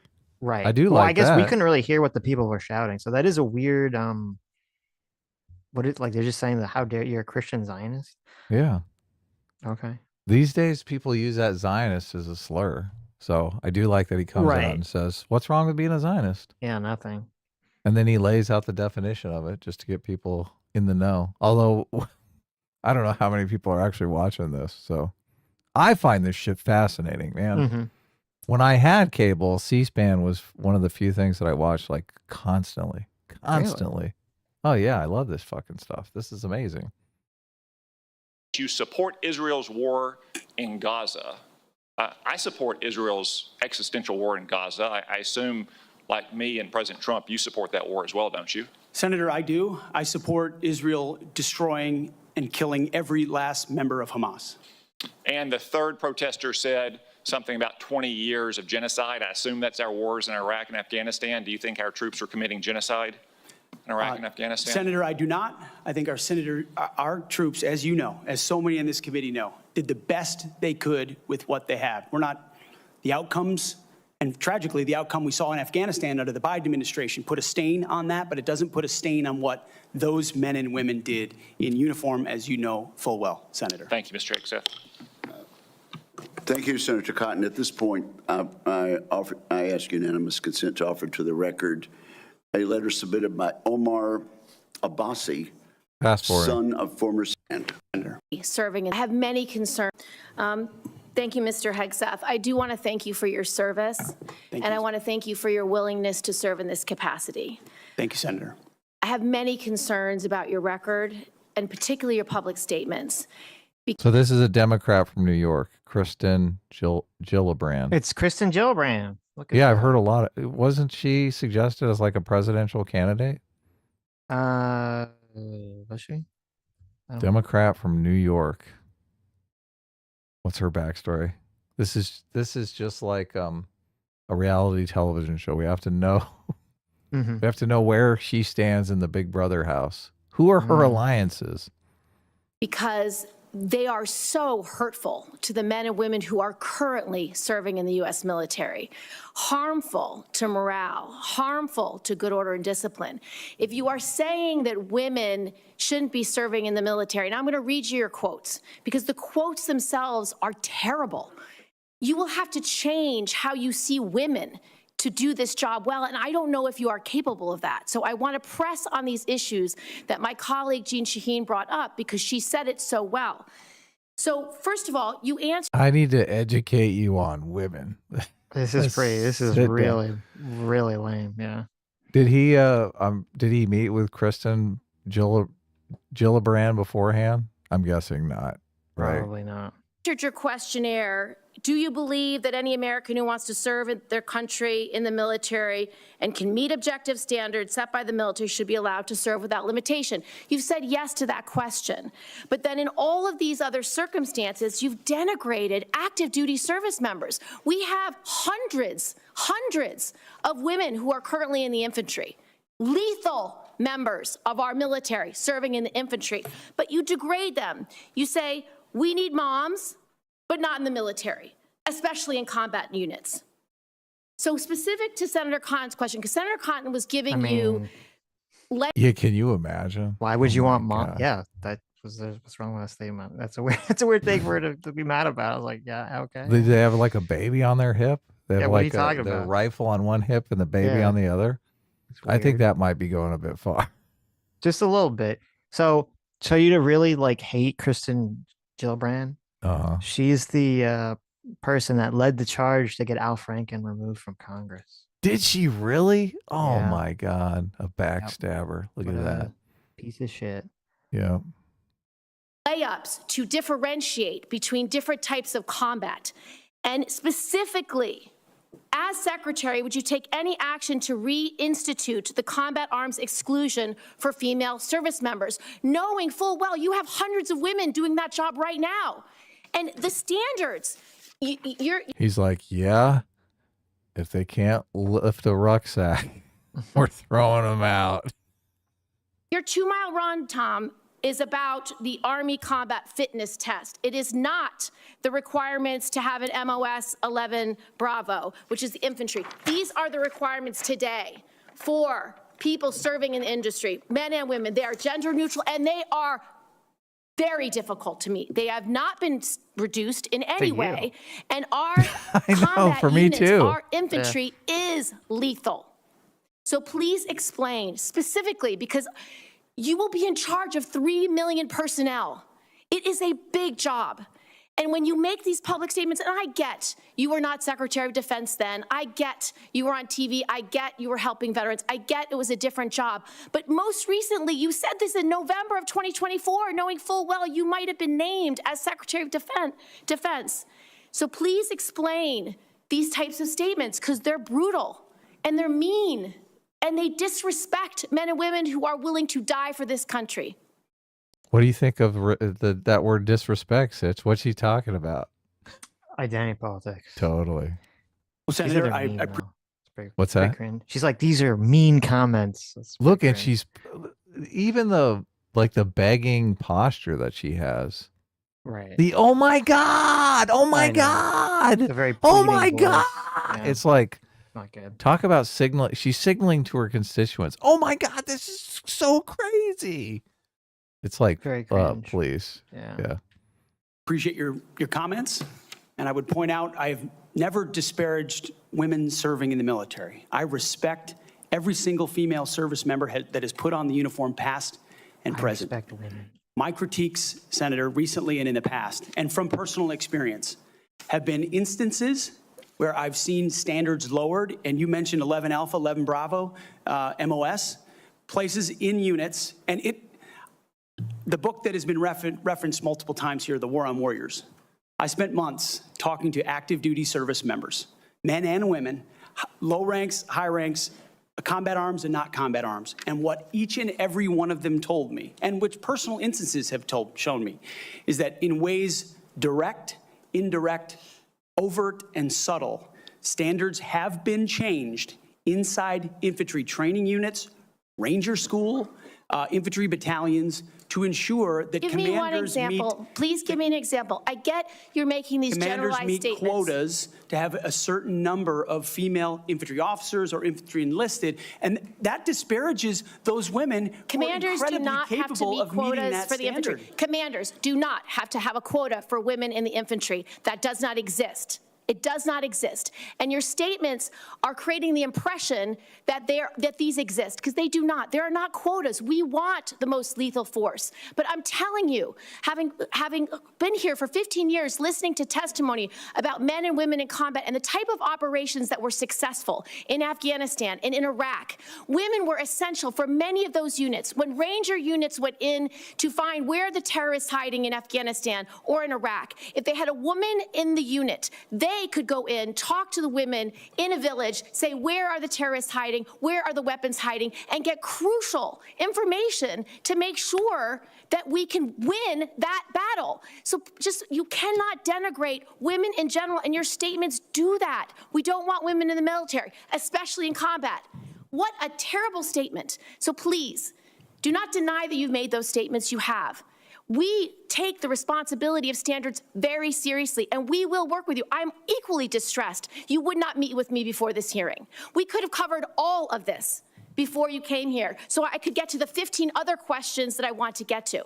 So women you have denigrated. You have also denigrated members of the LGBTQ community. Did you know that when Don't Ask, Don't Tell was in place, we lost so many crucial personnel, over 1,000 in mission-critical areas. We lost 10% of all our foreign language speakers because of a political policy. You said in your statement, you don't want politics in the DOD. Everything you've said in these public statements is politics. I don't want women. I don't want moms. What's wrong with a mom, by the way? Once you have babies, you therefore are no longer able to be lethal. I mean, you're basically saying women, after they have children, can't ever serve in the military in a combat role. It's a silly thing to say. It's a silly thing to say, beneath the position that you are aspiring to. To denigrate LGBTQ service. Well, I mean, she might have responsibilities if she has young children. Let's be honest. I don't know what she's talking about. Service members is She's like, yeah, you give your kid up for adoption and go into the military. Well, I guess if they do that, then obviously it's fine. a mistake. If you are a sharpshooter, you're as lethal regardless of what your gender identity is, regardless of who you love. So please know this to be a true statement. So you say it was a political thing. You say it undermined us, social engineering. I don't know why someone having to publicly say or not publicly say who they love is social engineering. I think having that policy in the first place was highly problematic. And as you said in your statement, do you agree anybody should be able to serve in the military if they meet the standards? Senator, as the president has stated, I don't disagree with the overturn of Don't Ask, Don't Tell. Great, because I don't want you thinking, can't serve if you're a mom, can't serve if you're LGBTQ, and then last, can't serve if you're a leftist. The statements you said about people who have Sitch, commies in the military? Commies?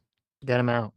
views differently than you, that we're the enemy. Are you saying that 50% of the DOD, if they hold liberal views or leftist views or are Democrats, are not welcome in the military? Are you saying that? Senator, I volunteered to deploy to Afghanistan under Democrat President Barack Obama. I also volunteered to guard the inauguration of Joe Biden, but was denied the opportunity to serve because I was identified as an extremist by my own unit for a Christian tattoo. Thank you. Wow. Wow. Oh my God. Yeah, the tattoo thing seems stupid, at least from what I've read about. Yeah, but he's like, look, I experienced discrimination. Right. No, I People mean, it's stupid discriminated to against attack me. him. It's stupid to attack him over the tattoo. Seems ridiculous. Right. Weren't they trying to say it was a Nazi tattoo? They That was were the like, spin. it was no, it was a tattoo that was like a crusade symbol or something. So they're like, oh, you know, is he like a Christian nationalist? a Oh my Christian God. nationalist? I guess. Yeah, they don't want him to. I forget, do something. Christian nationalist Zionist?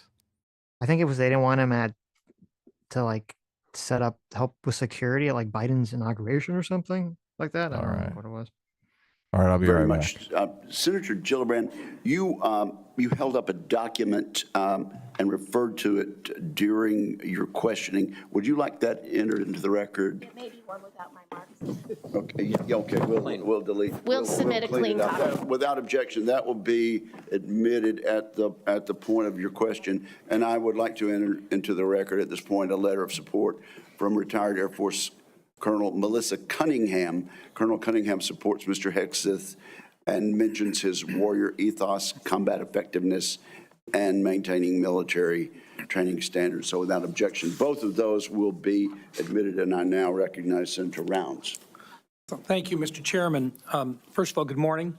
I'd like to thank you for your service to our nation in uniform and also your work on behalf of your fellow veterans and for your willingness to enter into this maelstrom of public service. I think the presence of so many veterans who have showed up to support you speaks volumes. I also want to recognize your family. I'm back. What'd I miss?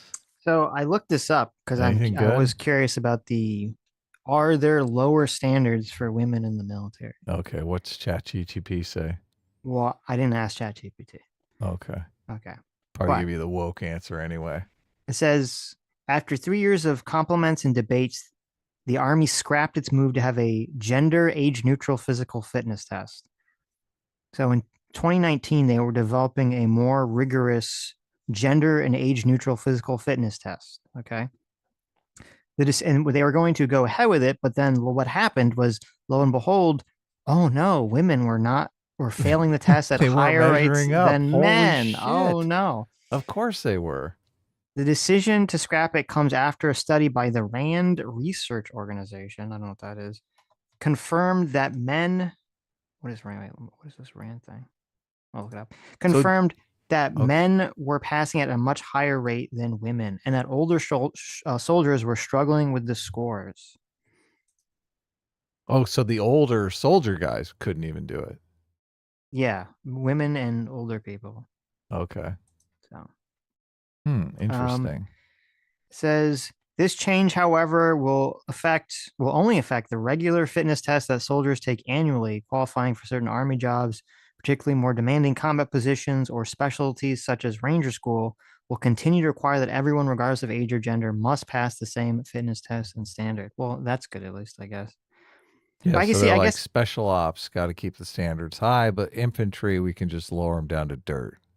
well, I don't know. Yeah, does this apply to infantry, or does infantry have a different test? Well, they don't call it infantry anymore. They call it cannon fodder now. Whatever they call, yes, exactly, right. It's like this is why. Look, your life depends on the guy next to you if you're in the infantry. That's why, like, lowering the standards, you're like, holy shit. Yeah, I'm the only guy in here that can pull my weight. I'm wondering what the fuck I'm doing here. The article doesn't really say if this is just if there's not a specific test. I don't know the answer to this. If there's not a specific test that's different that everyone in a active combat role has to pass, that is gender neutral, then this is batshit fucking crazy and insane. What is that? What do they mean by gender neutral? Does that mean that like that there's just a standard that everyone has to reach, period, right? Okay. Regardless of gender. Because this gender neutral makes it sound like they're lowering the standards so that any gender no, pass. right. No. Yeah. So the original test was supposed to be, then when they say gender neutral, it just meant like there's a standard that was higher or that was at some level and everyone had to pass it. And they're like, oh, this is too hard on women. So now we have like women and men have like a different standard on some of the things. This is a DEI mind virus. They're like, look, we got to get it. Look how proud she was of the 18% serving in the military. Look, I don't care if they serve in roles where women can excel, like sharpshooters. Fuck yeah. Line them up, right? There's all sorts of roles that women can serve. Just, you have to keep that in mind. It's not every role. Sorry. That's a discrepancy that really gets under their skin. They're like, a physically fit man can serve in any role in the military, but a physically fit woman cannot necessarily serve in every role because there are certain roles that they just don't. Well, fit, like super, obviously there are women at the extremes that are going to be able to serve in any role a man serves in, but just not in the kind of numbers that we need. And that bothers them. That bugs the shit out of them. Kristen Gillibrand hates that. Right. She fancies herself out there knifing the enemy in the neck and ripping his heart out. Nice. Hot. Anyway, we're running super late here. I don't know if you want to continue or what you want to do. Doesn't matter. I mean, we got to at least fast forward to Tammy Duckworth. Okay, let's go to Tammy Duckworth. Because Duckworth is the one that everyone's talking about now. This is over, right? Jump ahead to Tammy Duckworth. I mean, with a name like Duck, oh my God. We got to do it. I mean, she was obviously she's going to be fiery. She was a woman who like lost both her fucking legs in the military. So, oh yeah, of course. Right. Like I'm thinking we might have to do Senator Elizabeth Warren too, because sure. Oh my God. And Rick Scott's in this too. Holy shit. The Grim, the fucking Crypt Keeper. Yeah. Holy shit. Well, he just is probably a yes man. So. Seth, you have written that after they retire, generals should be banned from working for the defense industry for 10 years. Oh, Jank loves this. This is a Jank policy, Sitch. Oh my, look at that. Look at that. You and I agree on the corrosive effects of the revolving door between the Pentagon and defense contractors. It's something I would have liked to talk with you about if you'd come and been willing to. Oh my God, you fucking crybaby. Shut the fuck up. Jeez, you're not popular, all right? Visit with me. But the question I have for you on this is, will you put your money where your mouth is and agree that when you leave this job, you will not work for the defense industry for 10 years? Oh, That's a fair question. she just kicked him in the nuts. Holy She shit. did. She did. He's like, wait a second here. I'm already working for the defense. Senator, it's not even a question I've thought about because You can it's think not about it one right now. It's not one, my motivation for this job I understand has never that. I been just about need what a could yes or no conceivably here. come next. Time is short. I just need a yes or no. I would consult with the president about what the policy should be In at the defense. other, Oh my God. Oh my God. That's terrible. Okay. We Holy finally look, we finally found the spot where I'm really not on Pete's side here. Wow, I'm definitely not. Listen, if you were to ask me who was going to get the nut shot on Pete Hegseth, I never in a I million know. years would have expected old lady Elizabeth Warren to get the hit there. This does not look good. This That does is not look good. surprising. The correct answer is hell no, especially if it's in your book. I mean, if you've already said this should be the policy. Oh my God, this is bad. And it looks like he's just thinking about money too. I know. Yeah, it looks like he's lining up. Bad. That's sad. words, you're quite sure that every general who serves should not go directly into the defense industry for 10 years. You're not willing to make that same pledge? I'm not a general, Senator. You'll be the one. That's awful. Let us just. This is awful. This is really Pete. bad. What are you doing? Pete. Oh man. Let's be clear, in charge of the generals. So you're saying sauce for the goose, but certainly not sauce for the gander? I would want to see what the policy of the Oh, president I'll is. bet you would. Thank you, Senator Warren. Oh my God. That's painful for me. God. That was painful because I can't stand Senator Elizabeth Warren. I really can't. So I mean, but she got him. She totally got him. That's not. Jeez. Look at that Why do look on his face. Oh my God. That was a terrible answer. Why wouldn't he just lie? Just say like, of course I won't, right? And then you Well, just I do was it anyway. thinking, look, I don't want to get accused of whataboutism again, but look, Biden, I will not pardon my son. There you Not in go. a million years. There you go. Not on a train, not on a plane. I will not pardon my son during the day or during the night. Like as soon as it's time to leave office, oh, give me that Hunter Biden pardon. Right. I don't think it would have been conducive for him to bring up Hunter Biden in this circumstance. Oh no, of course not. But I'm just saying, Right. obviously, look, Right. the correct answer here, we all know it is, of course, I would course, not yeah, of course not, serve in the defense industry, right? Right. But as soon as the Trump administration is over, you know this motherfucker's going straight to the defense industry. What? Of Just go back course to he Fox is. News or something. Why does he have to like hold open the door to be in the defense industry? Because where's the money? Do you know what Assume the he made a defense good money as budget a is? Fox News. I mean, Oh yeah, but not it's like not the like he was a defense nobody. industry. You know. Anyway, look at that. Oh, that poor. Look at that look on his face. Grandma. Grandma fucking nailed him. Wow. Shocking. Oh, sad. Senator Tuberville. Thank you, Mr. Chairman, and thank you for your hard work and your. Okay.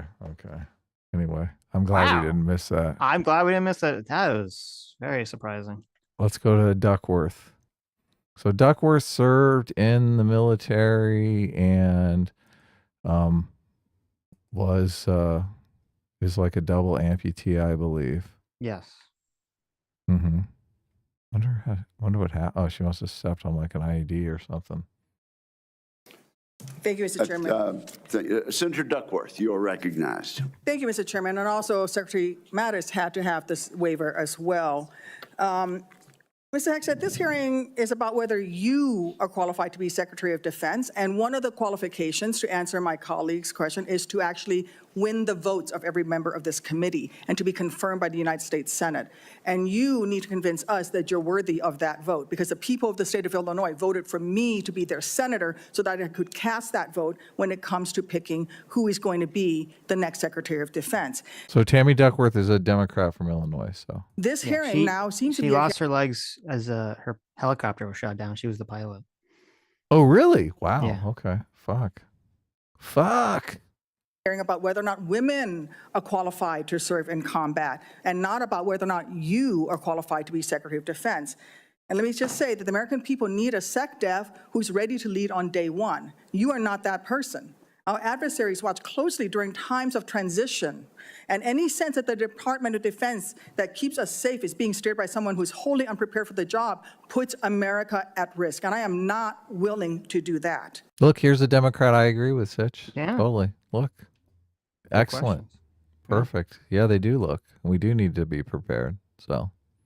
With that in mind, Mr. Hegseth, I want you to try to explain to the American people, this committee, who have to vote for you, and to our troops who are deployed around the world, why you are qualified to lead the Department of Defense. We already know that you've only led as large as a 200-person organization. We already know that you so badly mangled a budget that after you left, they had to bring in a forensic accountant to figure out what went wrong.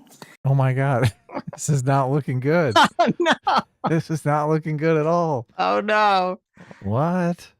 And the largest budget you ever managed was about $18 billion. You know, that is about 51,560 times lower than the Department of Defense budget of $825 billion. $16 million is 51,568 times smaller than the defense budget. Please describe to me, Mr. Hegseth, you talk about DOD passing an audit. Please describe to me a time or an organization when that you led underwent an audit, because you say you're going to hire smarter people than you to run this audit. I'm not asking you to be an accountant. I want you to be able to tell me what kind of guidance will be given to those employees, what will happen whether or not you pass that audit. Have you led an audit of any organization, yes or no? I don't want a long answer, yes or no. Have you led an audit of any organization of which you were in charge? Senator, in both of the organizations I ran, we were always completely fiscally responsible. Yes or no, did you lead an audit? And the way yes my leadership or no, did you lead an audit? Stated, yes or no? been completely what are you afraid of? You can't answer this question. Yes or no, did you lead an audit? Do you not know this answer? Senator, every yes or part no? of my leadership yes of these organizations yes has or been no, misrepresented I will take that as a no. What were the findings? So there were no findings because you've never led an audit. What guidance did you give the auditors? None, because you've never led an audit. Nobody expects you to be an accountant, Mr. Hegseth. What we expect is for you to understand the complexity of this Pentagon budget process that is absolutely necessary to outfit our warfighters. Look, the Secretary of Defense is required to make quick decisions every single day. That, well, with high-level information that's being provided for them. A Secretary of Defense has to have breadth and depth of knowledge. Right now, I am concerned that you have neither. Mr. Hegseth, what is the highest level of international negotiations that you have engaged in, that you have led in? Because the Secretary of Defense does lead international security negotiations. There are three main ones that the Secretary of Defense leads and signs. Can you name at least one of them?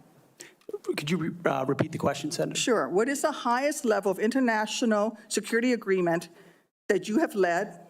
And can you name some that the Secretary of Defense would lead? There's three main ones. Do you know? I have not been involved in international security arrangements because I have not been in government other than serving in the military. So my job has been to no. The answer is no. Can you name one of the three main ones that the Secretary of Defense signs? You're talking about defense arrangements. I mean, NATO might be one that you're referring to. Status of Forces Agreement would be one of them. Status of Forces Agreement. I've been a part of teaching about Status of Forces Agreements. But you don't remember to mention it? You're not qualified, Mr. Hegseth. You're not qualified. You talk about repairing our defense industrial complex. You're not qualified to that. You could do acquisition and cross-servicing agreements, which essentially are security agreements. You can't even mention that. You've done none of those. You talked about the Indo-Pacific a little bit, and I'm glad that you mentioned it. Can you name the importance of at least one of the nations in the ASEAN, and what type of agreement we have with at least one of those nations? And how many nations are in ASEAN, by the way?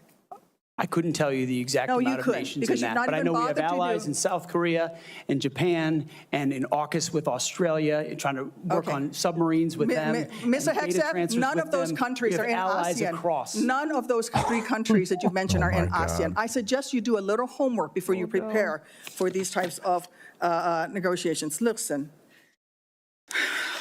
Mr. Hegseth, we ask our troops to go into harm's way all the time. We ask them to go into harm's way. And this behind me is a copy of the Soldier's Creed, a copy that usually hangs over my desk here in the Senate, and you should be familiar with it. It's the same copy that hung over my desk at Walter Reed every single day that I woke up and fought my way back because I wanted to go back and serve next to my buddies who'd saved my life. This same copy, these words are repeated over and over and over again. And let me read out two things to you, two sentences.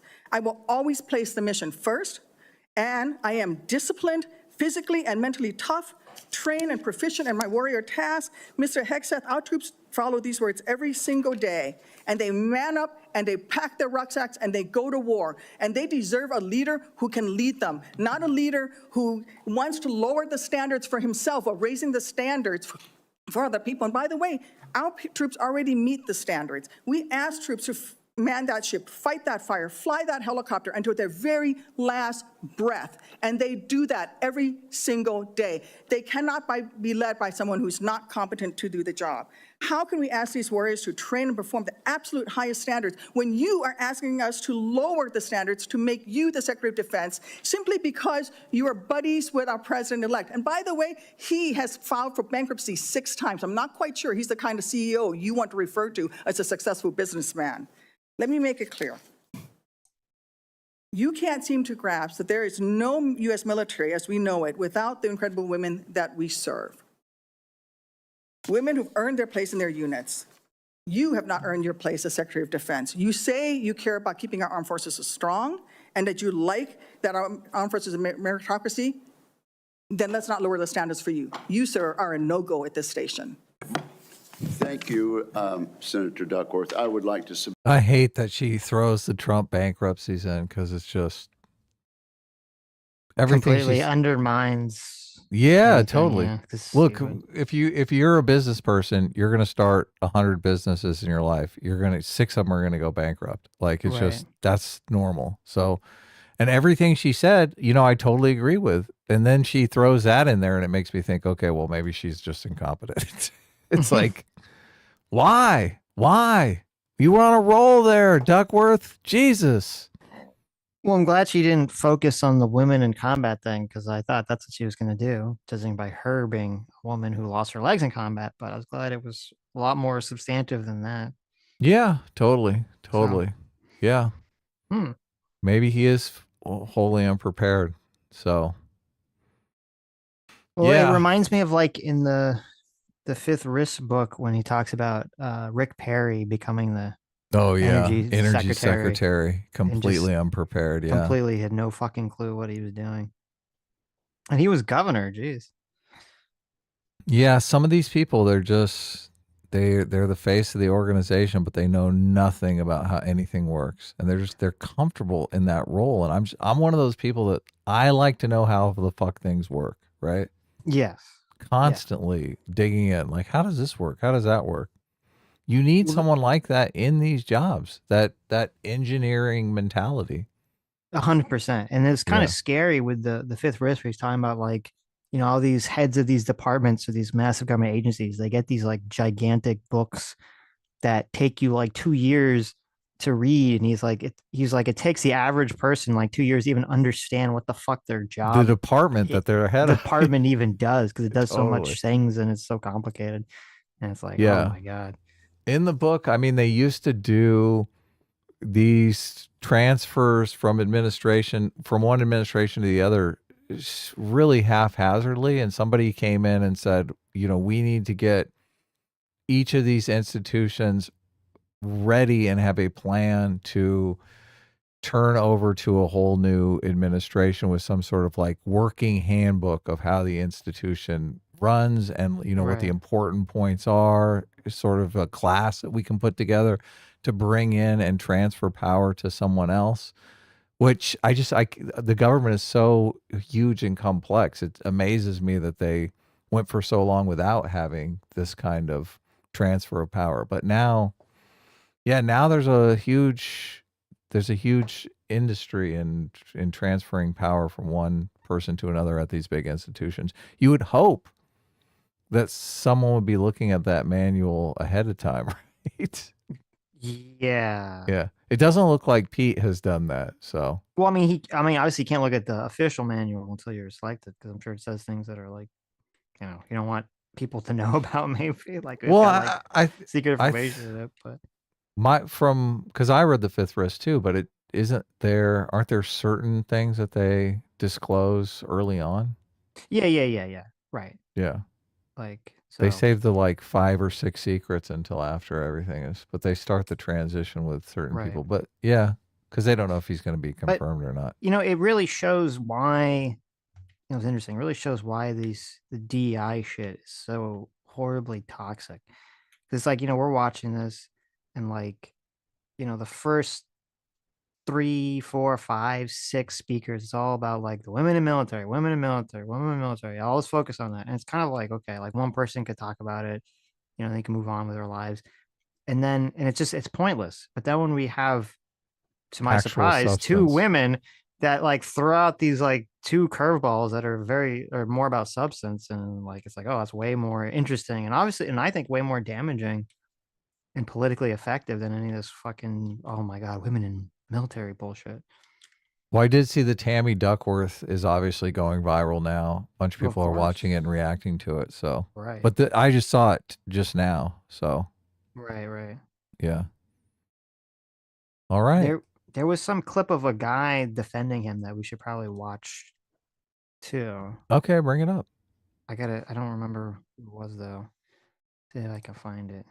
I'll read a super chat. Just to be fair, right? We have to be a little fair here. Fair? What are you talking about? Oh God, Tommy.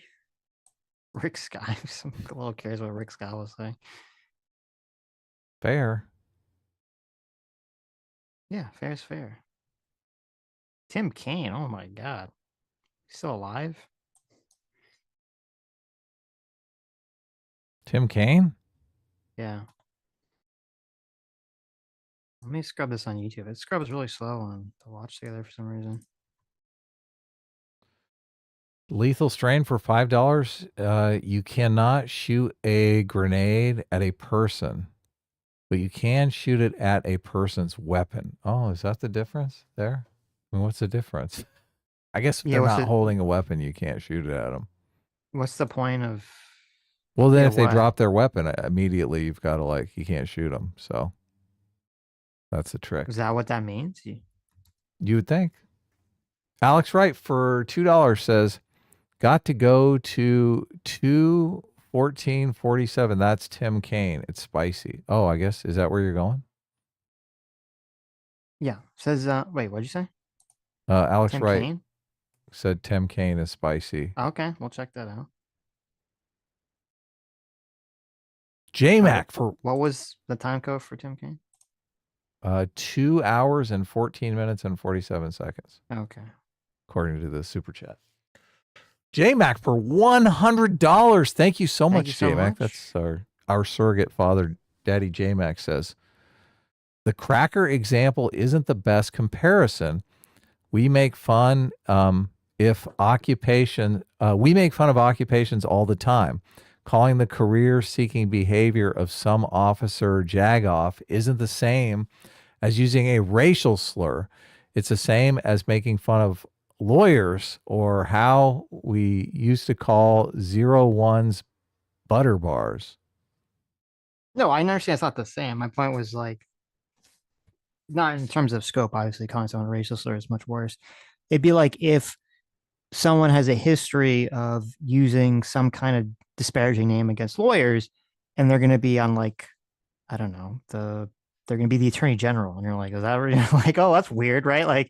That just seems like there's some sort of conflict here. You got to, your whole job is going to be working with lawyers, right? And I understood that distinction. He was saying, I mean, that's basically the argument that we had, that's what it was over, whether or not Pete Hegseth thinks all jagoffs officers are jagoffs, or if he thinks jagoffs are only a subset of jag officers and there are good jag officers. And I think the point of Sitch bringing up the cracker example was, isn't this creating negative stereotypes of jag officers in general? And maybe it's not great for someone who's going to be who's going to have a bunch of jag officers working underneath him to create negative stereotypes, which I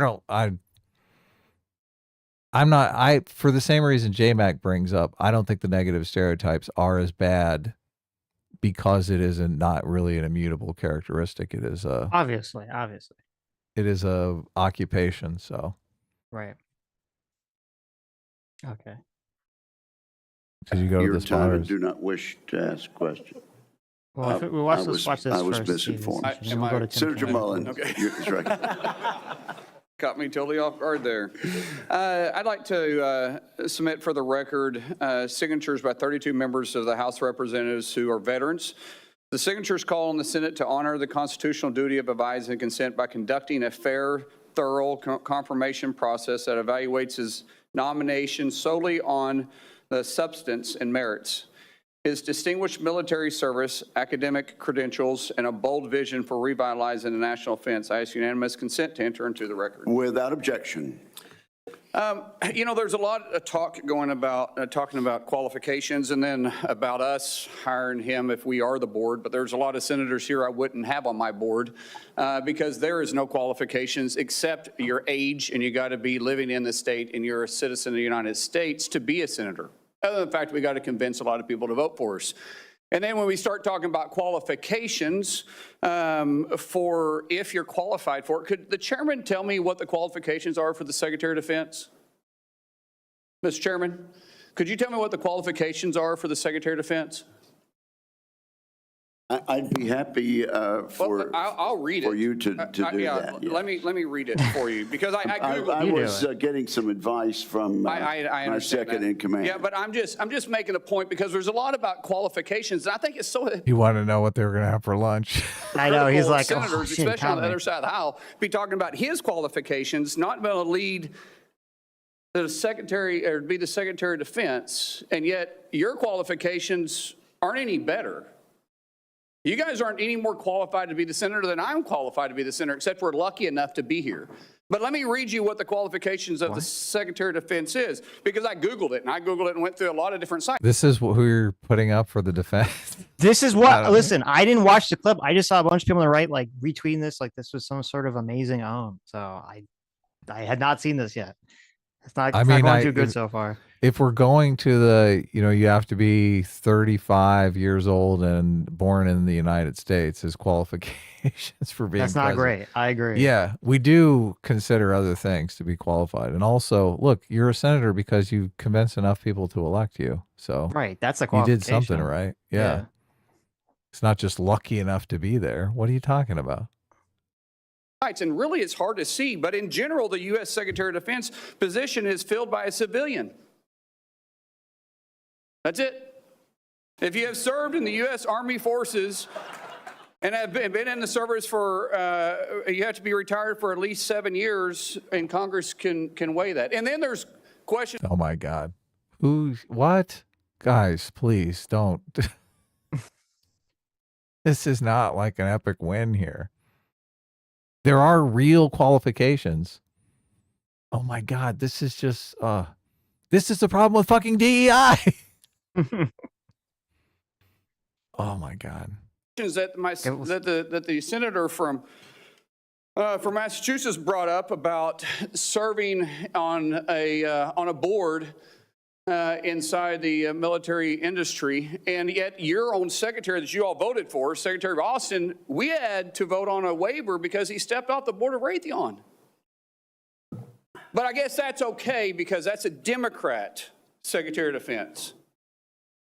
But you so quickly forget about that. And then Senator Kaine, or I guess I better use the senator from Virginia, starts bringing up the fact that what if you showed up drunk to your job? How many senators have showed up drunk to vote at night? Oh my God. Okay. Now he's getting somewhere. He's like, you're all fucking drunks. I mean, is he though? Well, look at it. If he's going to name names, yeah. I know, but I'm like, there's a difference not. between like showing up drunk to vote versus like showing up drunk to do a military job, right? Like, I feel like those are not comparable things. If his argument is Pete Hegseth is a drunk, but you're all drunks too. Like, Yeah, fuck you. That's not a good argument. That's kind of the argument. That's a terrible argument. No one should be drunks. Come on. Have any of you guys asked them to step down and resign from their job? And don't tell me you haven't seen it, because I know you have. Oh my God. This is so bad. This is so bad. And then how many senators do you know have got a divorce before cheating on their wives? Did you ask them to step down?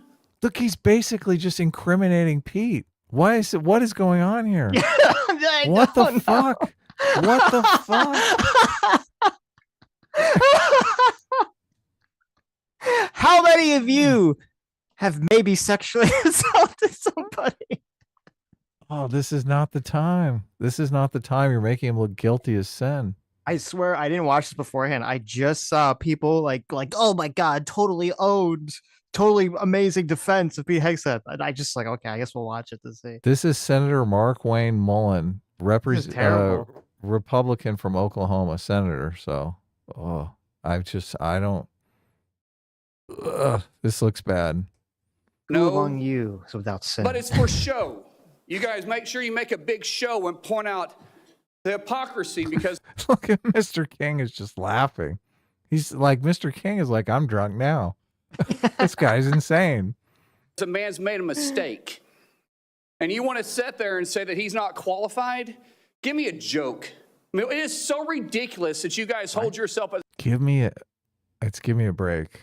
Is he drunk? Is this guy Maybe drunk? he's drunk. Look, he's Maybe got two bottles of vodka sitting right next to him. This higher standard, and you forget you got a big plank in your eye. Oh, We've all made mistakes. He did it. I've made mistakes. And Jennifer, thank you for loving him through that mistake. Oh my This is God. so bad. What the fuck? My God. Holy shit. Holy shit. This is. Not everyone reads the New York Times. Not everyone knows the details of this fucking affair thing. When you have friends like this. I know. Well, I'm sure someone brought it up. Like I probably reacted to someone, but this is. Thank you for loving him when he was fucking his secretary right in front of you. Oh my God. Why would you say that? That's insane. Oh man. This is the worst wingman in the world. Because the only reason why I'm here and not in prison is because Oh my wife God. loved me too. Oh Wait, my what? God. Oh my God. Is he like a... What did he do? I know. So people are Googling this guy right now, trying to figure out what the fuck. Thank you for loving him through that mistake. Because the only reason why I'm here and not in prison is because my wife loved me too. What does that I've mean? changed, but I'm not perfect. Look at this. Oh my God. Look at this black woman sitting behind him. Look at the look on her face. Like She's that. like, where the fuck is this going? That look embodies everything I'm thinking right now. And look at Pete. Pete's like, shut up! Stop helping me! Stop helping me! Pete is like, what the fuck, dude? You're a Republican. What are you This is doing? insane. Why were people sharing this on Twitter? Like this is some amazing own. What the fuck? Yeah. Normies are not going to take to this. The only reason I'm here and not in prison for killing those two hookers is because my wife helped me bury the body in the backyard. Yo, like, what does that even mean? I looked it up. And I have not no like, idea. I have don't know. no There's nothing. idea. What did he almost do? This is fucking insane. But I found somebody that thought I was perfect. And for whatever reason, you love Pete, and I don't know why. But just like our Lord and Savior forgave me, my I was going to say, who do you find? It's got to be Jesus. It got to be. wife's had to forgive me more than once too, and I'm sure you've had to forgive him too. And so thank you. So before I go down this rabbit hole again, tell me. Thank you for your service as a wife that gets constantly cheated on by a philanderer and drunk. This is great because I saw his tweet. Mark Way Main, he retweeted this whole thing out. 51,000 likes. I see that Benny Mark Wayne Johnson Mullen? tweeted it out to get 60,000 likes. Charlie Kirk tweeted out to get 16,000 likes. Like I was like, oh wow, he must have said something amazing. But this is Really? holy fuck. Why are oh my God. Why are the Christians? I guess because it's Christianity. But look, I would Forgiveness. rather someone who didn't cheat on their wife and was Right. like a squeaky clean Right. Christian. I like the squeaky clean Christians, not the ones that are dialing in for absolution, 3 times a day. You can't always get what you want, Adam. Okay. Say something about your wife that you love. She's the smartest, most capable, loving, humble, honest person I've ever met. In addition to being incredibly They say opposites attract, right, Sitch? Humble, honest. Terrible. What would the opposite of that be? Yeah. beautiful. Don't forget about your kids. I'm supposed to talk about my kids? No, well, she's also the mother. Oh, an amazing mother. Oh my God. What is happening? What the fuck is this? Oh my God. What is this? Oh my God. Like I just picture him like walking him through the performance that they're going to do in the hearing in his office, and Pete's like, Is this oh like my an op? God. This feels This like guy it is feels like a reverse op. crazy. I never believed in like all the deep state secret Republican op. Now I do. I think this guy is a deep state op against Trump. This is such a bad performance. He's like, don't forget, remember in the private meeting that we had, I told you to talk about your kids. Remember? Holy Remember I Christ. told you? Remember we rehearsed the kids thing. Don't forget to Jeez. talk about that. Yes. Of our blended family of 7 Brother, kids. I'm all pulling of you which as love long. her. I'm trying to help you here. Oh, this is Stop so helping, bad. please. This is so bad. Do you believe that you're going to be running the Secretary or the Department of Defense by yourself? Senator, absolutely not. Just as President Trump is assembling his cabinet, I look forward and already am in the process of building one of the best possible teams you can imagine, with decades and decades of experience outside of the Pentagon, driving innovation and excellence, and also inside the building, knowing how to make it happen. Yes, sir. So, in your organizations that you did have the privilege of running, did you have a board that you? In both organizations, we had a board. Yes. Okay, and what did you do with that board? What kind of decisions did you make with them? Those boards provided oversight and insight into decision-making. They all have special, unique sets that maybe filled gaps that you're not the expertise in? Yes, sir. So do you believe you're capable of surrounding yourself with capable individuals that you're going to be able to run those same ideas by, and surround yourself with people that are smarter and better equipped in maybe areas that you don't necessarily carry those expertise with? Senator, the only reason I've had success in life, to include my wonderful wife, is because of people more capable around me and having the self-confidence to empower them and say, hey, run with the ball, run with the football, take it down the field. We'll do this together. I don't care who gets the credit. And in this case, that's how the Pentagon will be run. Let's end with this, Mr. Chairman, about the qualifications. You got a man who has literally put his butt on the line. He served 20 years in the service, multiple deployments, has heard the bullets crack over the top of his head, has been willing to go into combat, been willing to see friends die for this country. And he's willing to still put himself through this. His wife is willing to still stand beside him, knowing he wasn't perfect, knowing that all this was going to be brought up. And he's still willing to serve the country. By you more than anyone else. Qualifications does he Stop need? saying that. That I yield back. Thank you, Senator. Holy shit. Senator Duckworth. And again, Oh my God. And he we talks really to Duckworth are- right after. Oh, I feel bad. I feel bad for Pete now. Is there like a Yeah. clip? Is there a clip of like a Republican actually doing a good job defending him? There's got to be somewhere in there. That was crazy. Right. Holy shit. Okay, let's watch Tim Kaine real quick and then. Yeah. Oh, I'm glad we watched that, just because that was like, That was insane. I think we have much different perspectives than Charlie Kirk. Holy It's shit. not like, yeah. Okay. Over 2017. At that time, you were still married. Oh, hold on. It's Looking forward to this. the beginning of this here. Correct social justice, political stuff out of the military. Thank you, Senator Sullivan. Thank you, Senator Mr. Kane. I agree with that. Sounds Thank you, nice. Mr. Hegseth. I'm looking forward to this opportunity to talk. I want to return to the incident that you referenced a minute ago that occurred in Monterey, California in October 2017. At that time, you were still married to your second wife, correct? I believe so. And you had just fathered a child by a woman who would later become your third wife, correct? Senator, I was falsely charged. Jesus Christ. I guess this is why he asked that other guy said all the shit he said, right? I guess we should have watched those first. This is the preamble.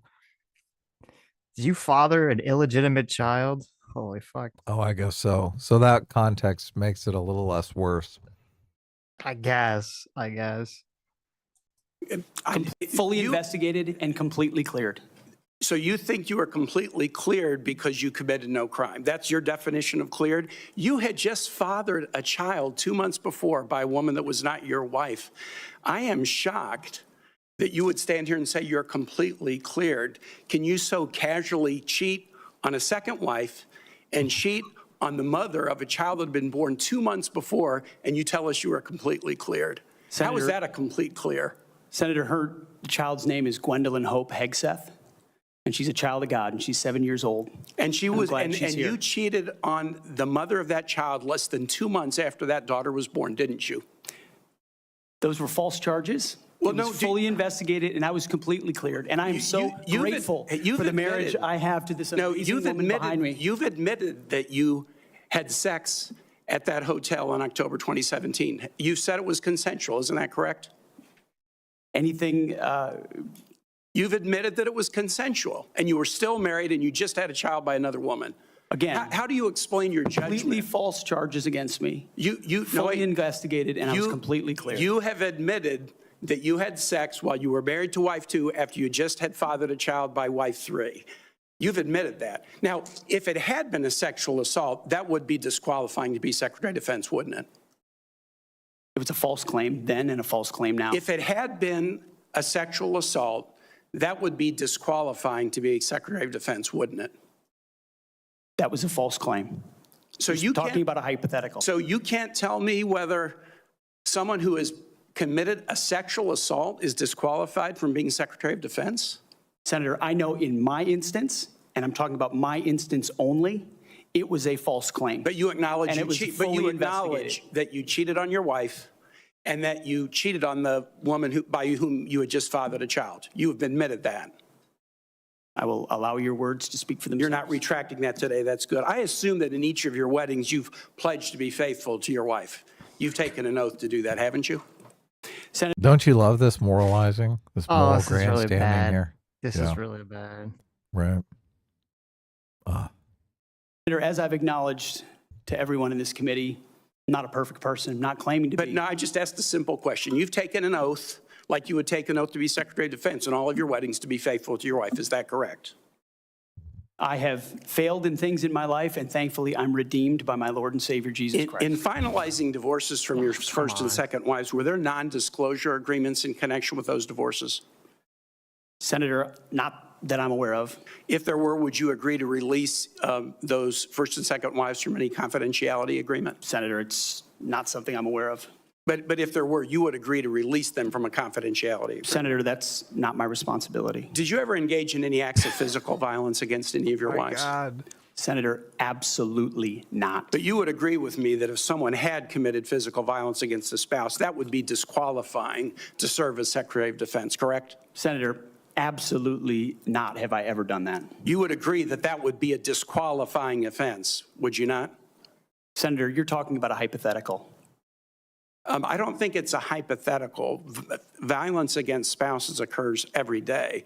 And if you as a leader are not capable of saying that physical violence against a spouse should be a disqualifying fact for being secretary of the most powerful nation in the world, you're demonstrating an astonishing lack of judgment.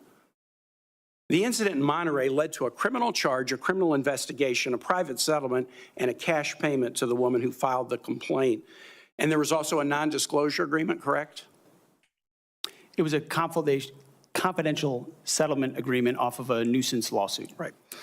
During an interview, you claimed that you settled the matter because you were worried that if it became public, it might hurt your career. Do you maintain that you were blackmailed? Senator, I maintain that false claims were made against me. And ultimately, Your attorney those used false the claims, phrase, I have the opportunity to attest my innocence in those false claims. But you didn't reveal any of this to President Trump or the transition team as they were considering you to be nominated for Secretary of Defense. You didn't reveal the action. You didn't reveal the criminal complaint. You didn't reveal the criminal investigation. You didn't reveal the settlement. You didn't reveal the cash payment. Why didn't you inform the commander-in-chief and the transition team of this very relevant event? Senator, I've appreciated every part of the process with the transition team. They have been open and honest with me. We've had great conversations between the two of us, and I appreciate the opportunity that President-elect Trump has given me. You chose not to reveal this, right? Because you knew it would hurt your chances. So you chose not to reveal this really important thing to the commander-in-chief and the transition team because you were worried about your chances rather than trying to be candid with the future president of the United States. Are there any other important facts that you chose not to reveal to the president-elect and his team as they were considering you to be Secretary of Defense? Senator, I sit here before you in open book, as everyone who's watched this process. With multiple non-disclosure and confidentiality agreements tying the hands of many people who would like to comment to us. I mean, all this is very interesting, but you know, anyone who is a warrior against wokeness is going to be a magnet for women. Like they're just going to be throwing themselves at you all the time. Stop it. So stop it. Look, I'm doing a better job of defending Pete than any of these You're right. guys are. You're right. I just listen. Who among us hasn't maybe abused someone and cheated on their spouse? Look, it's a mixed. Take the plank out of your eye. It's a mixed bag now. It's such a mixed bag. It is. Oh my God. I am glad that we watched some of these because I just look, I don't like the moralizing and dipping into people's personal lives and stuff like that. So obviously I think someone can have terrible judgment in their personal relationships, their romantic relationships, let me say, and be like someone who handles her shit and does a good job at work and stuff like that. So that could be the situation. So yeah. So he's basically making the argument that, you know, if you have bad judgment in romantic relationships, you have just bad judgment all around. So I think you can have bad judgment in both, but you can, they're not mutually exclusive. So, well, you know, at first I'm listening to this and I thought like we had the reverse. So we had the guy who was Republican, who I thought was just doing horrible damage to Pete Hegseth. And then we're listening to Tim Kaine, the Democrat, who I thought was doing the same thing. I don't like all this, because I agree with you completely. I don't like this whole like you cheat on your wife, which I mean I agree is very immoral, but I don't think that means that you're going to be bad necessarily at you know being the Secretary of Defense or something, right? Like I don't think those things are connected at all whatsoever. So I do think it's completely like bullshit and moral, like unless it's like some like serial like you're a fucking all you're doing is cheating on like women, like then it's like okay that's weird. But so I didn't really like the beginning of this line of questioning, and I thought like, oh, this is really bad. This is horrible. Like, you know, I think Tim Kaine is just kind of destroying his credibility here. But he does bring up a good point at the end, which is that if he had had this like issue with this woman, accused him of physical assault, and he, you know, did some kind of settlement, and he didn't tell that to Trump or the transition team, that's pretty bad. Horrible. Yeah. Yeah. Horrible. Because that's what they do with it. Whenever that's what they're supposed to do is like whenever you're in a situation, they're like, okay, like tell us all the horrible things that the people are going to drag up about you so we can like craft responses to it. Right. Or pick someone different. Yeah. Right. Yeah. Which obviously he doesn't tell them that because they don't want him. He wants them to get in bed with him so much that they really can't go back, which is kind of what happened. So right. He gambled and won. The transition team, it's their job to dig up that shit. They should know that the candidate is not going to give them everything on a silver platter. They should. That is their job. And I mean, that was, I don't know this time around, but that was one of Trump's big problems in his first administration, is that his transition team was very fly by the seat of their pants, not doing a good job at looking into people. So. Yeah. Yeah. I don't know how tied he is to this guy though. So this is, I mean, I'm completely ambivalent now. Like, I mean, there's always pluses and minuses, and that's what's so difficult about these situations because, look, nobody wants, half a loaf of bread, as they say, right? Go for half the loaf, right? Why starve to death? But this is that situation. So he might do some good, and it might be completely unqualified to do the job, and it might just be a complete shit show. But look, Trump can change directions if something like that happens, right? Right. You just lose time. I mean, I'm assuming this guy's going to get in anyway. So yeah, I think so too. So, God, I can't wait for the Cash Patel hearings. I really can't. God. I know it's going to be great. I wish I would have. I should have read his book beforehand. So sounds pretty interesting. So. Oh, Pete's book. Which has been made. Or let's just go to Superchats. What do you think? I think we get the gist of what we're Well, we're going to just finish attempting. this out just to see what the end of it is. Okay. Of your workplace behavior as a leader of nonprofit veterans organizations and as a Fox News contributor. Were you fired from either of the leadership positions with the nonprofits? I was the leader. I was the CEO of Concerned I know Veterans which for ones, America but and the those executive two, director were of you Vets for fired? Freedom. Were you fired from either And I of was them? never fired from a Do you have veterans organization. do you have non-disclosure agreements with either of those organizations? Not that I'm aware of, Senator.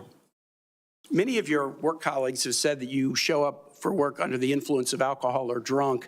I know you've denied that, but you would agree with me, right, that if that was the case, that would be disqualifying for somebody to be Secretary of Defense. Senator, those are all anonymous false claims, and the totality They're not anonymous. The letters We've on seen- the record here. They're not anonymous. On the record, people We've who've seen worked records me with at names Vets attached for to Freedom, them. Concerned Vets for America, and Fox News One of attributing to me your colleagues working said- hard every day on behalf of One of my your mission. colleagues said that you got drunk at an event at a bar and chanted, "Kill all Muslims." Another colleague, not anonymous, we have this, said that you took coworkers to a strip club. You were drunk, you tried to dance with strippers, you had to be held off the stage, and one of your employees in that event filed a sexual harassment charge as a result of it. Now, I know you denied these things, but isn't that the kind of behavior that, if true, would be disqualifying for somebody to be Secretary of Defense? Senator, anonymous false charges. They're not anonymous. And I'll just conclude and say this. This is just this is a shit show right here. Yeah. Oh man, Trump is like, why didn't I need to vet these people better? Yeah, I know. Right? Jesus. Didn't he say on the podcast with Joe Rogan that, when you pick a political person, they've kind of been vetted. When you pick someone who's not a politician, you're kind of taking a big risk there because you really don't know what's going to come out. He did say that. He did say that, didn't he? Say that. I was like, Trump's smart. He's learning. He understands. He gets it. He Or totally so gets you it. thought. Well, I would think. I mean, look, he's got tons of money. Why not just hire a private investigator? Like they should compile a report. You shouldn't trust the person that you're. No. You should have a private investigator investigate this person, find out all the fucking dirty little secrets. You read the report, and then you interview them and talk. You ask them, oh, is there any dirty little secrets that we need to look at so we can craft a response to, right? Of course not. I'm a squeaky clean good boy. Right. And when they answer like that, you say, well, what about this? It looks like you fathered a illegitimate child out of wedlock. Paid off a woman who was accusing you What is of that? some kind of physical assault. Yeah. What is this sexual assault claim against you at the strip club on August 12th, Right, 2012? What happened there? What was that all about? I mean, you might read the report and you might just say, well, let's look at someone else, right? Might not even go through the interview. I don't know what he said to Trump that just Trump likes him so much. I mean, this is a lot of fucking baggage to carry. So It is a lot of baggage, yeah. look, maybe he'll do an excellent job. This is a thing. I mean, well, a lot of Possible. people don't want to admit Clinton was a good president, so they're like, That's Clinton right. was a Look, Clinton. philanderer and a terrible president. Look at him. He very sexually aggressive, but he balanced the budget, right? He's a sex pest. But he created a surplus, the thing that you hate that everyone I know. else likes. Let's not talk about it. To the chairman. You claim that this was all anonymous. We have seen records with names attached to all of these, including the name of your own mother.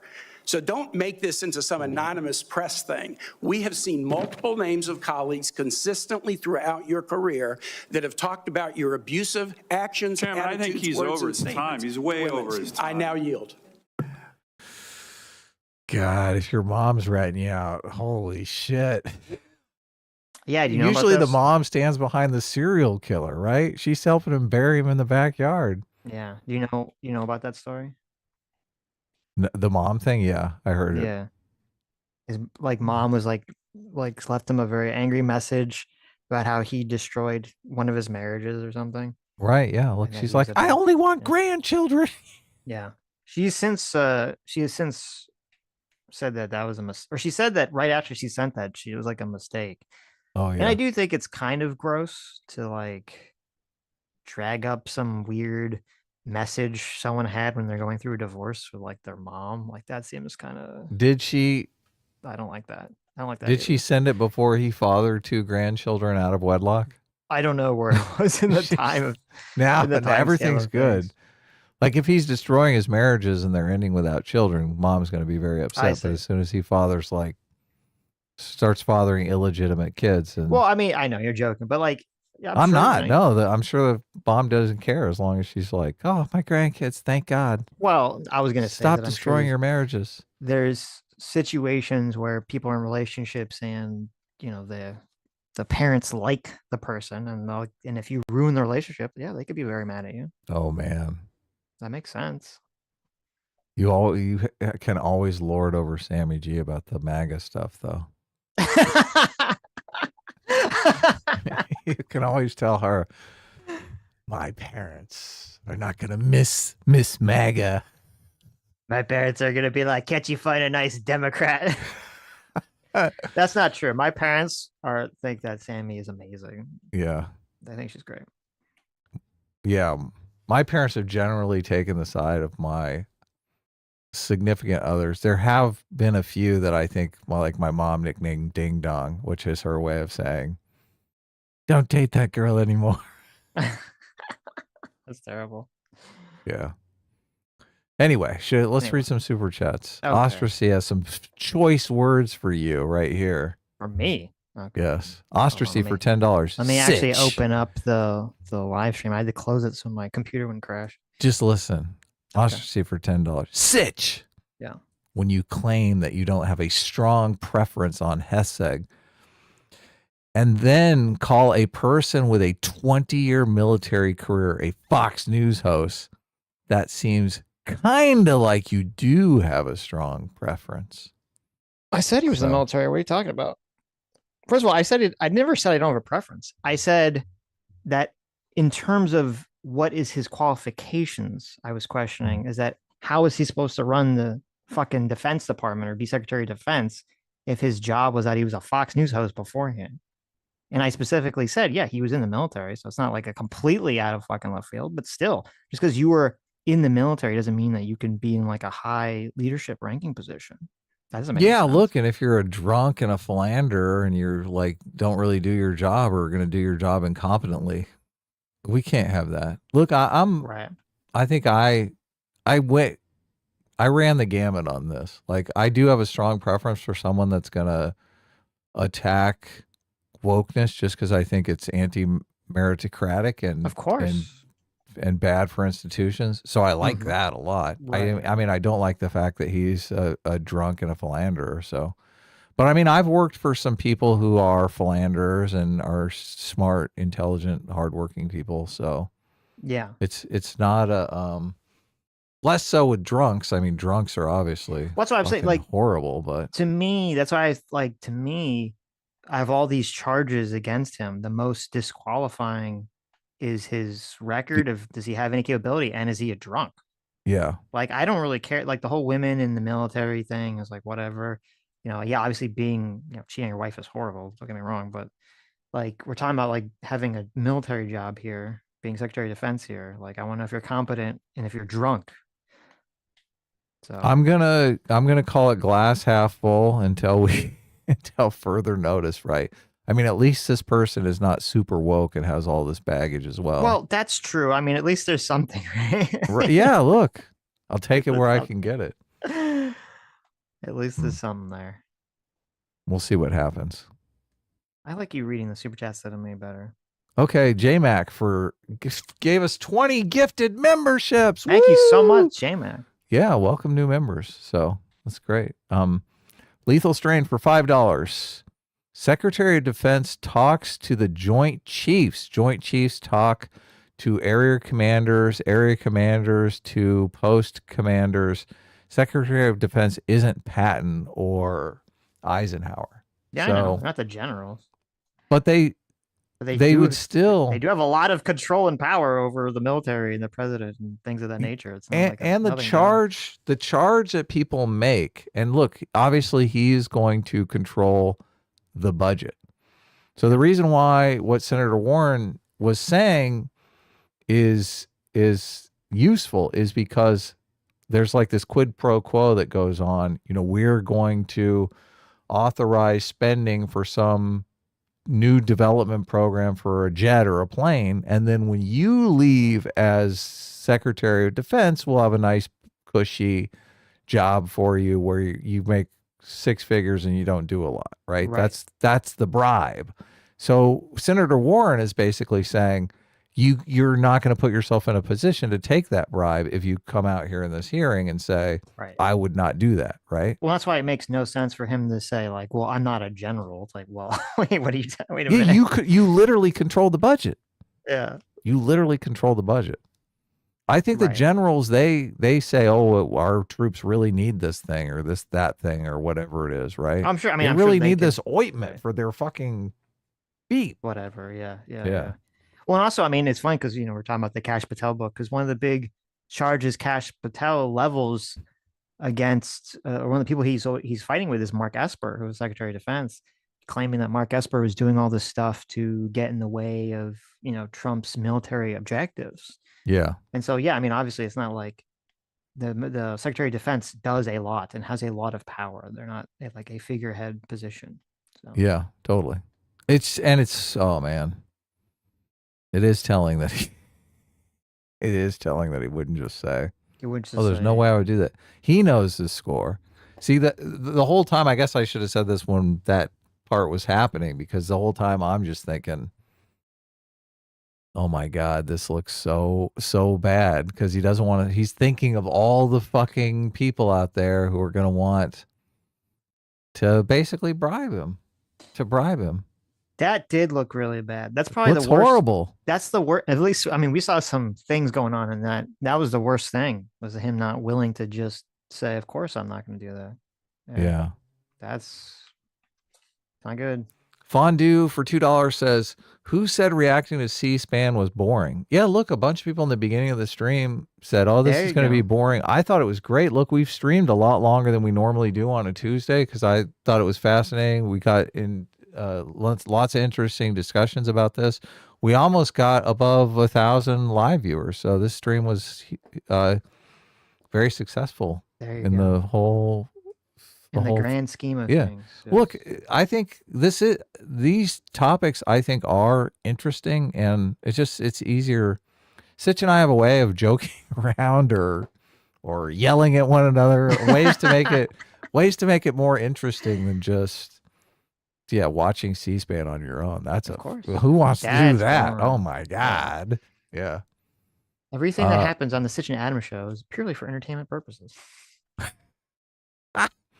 Well, no, look, Sitch and I box all the time, but it's no big deal. Look, we like to argue, so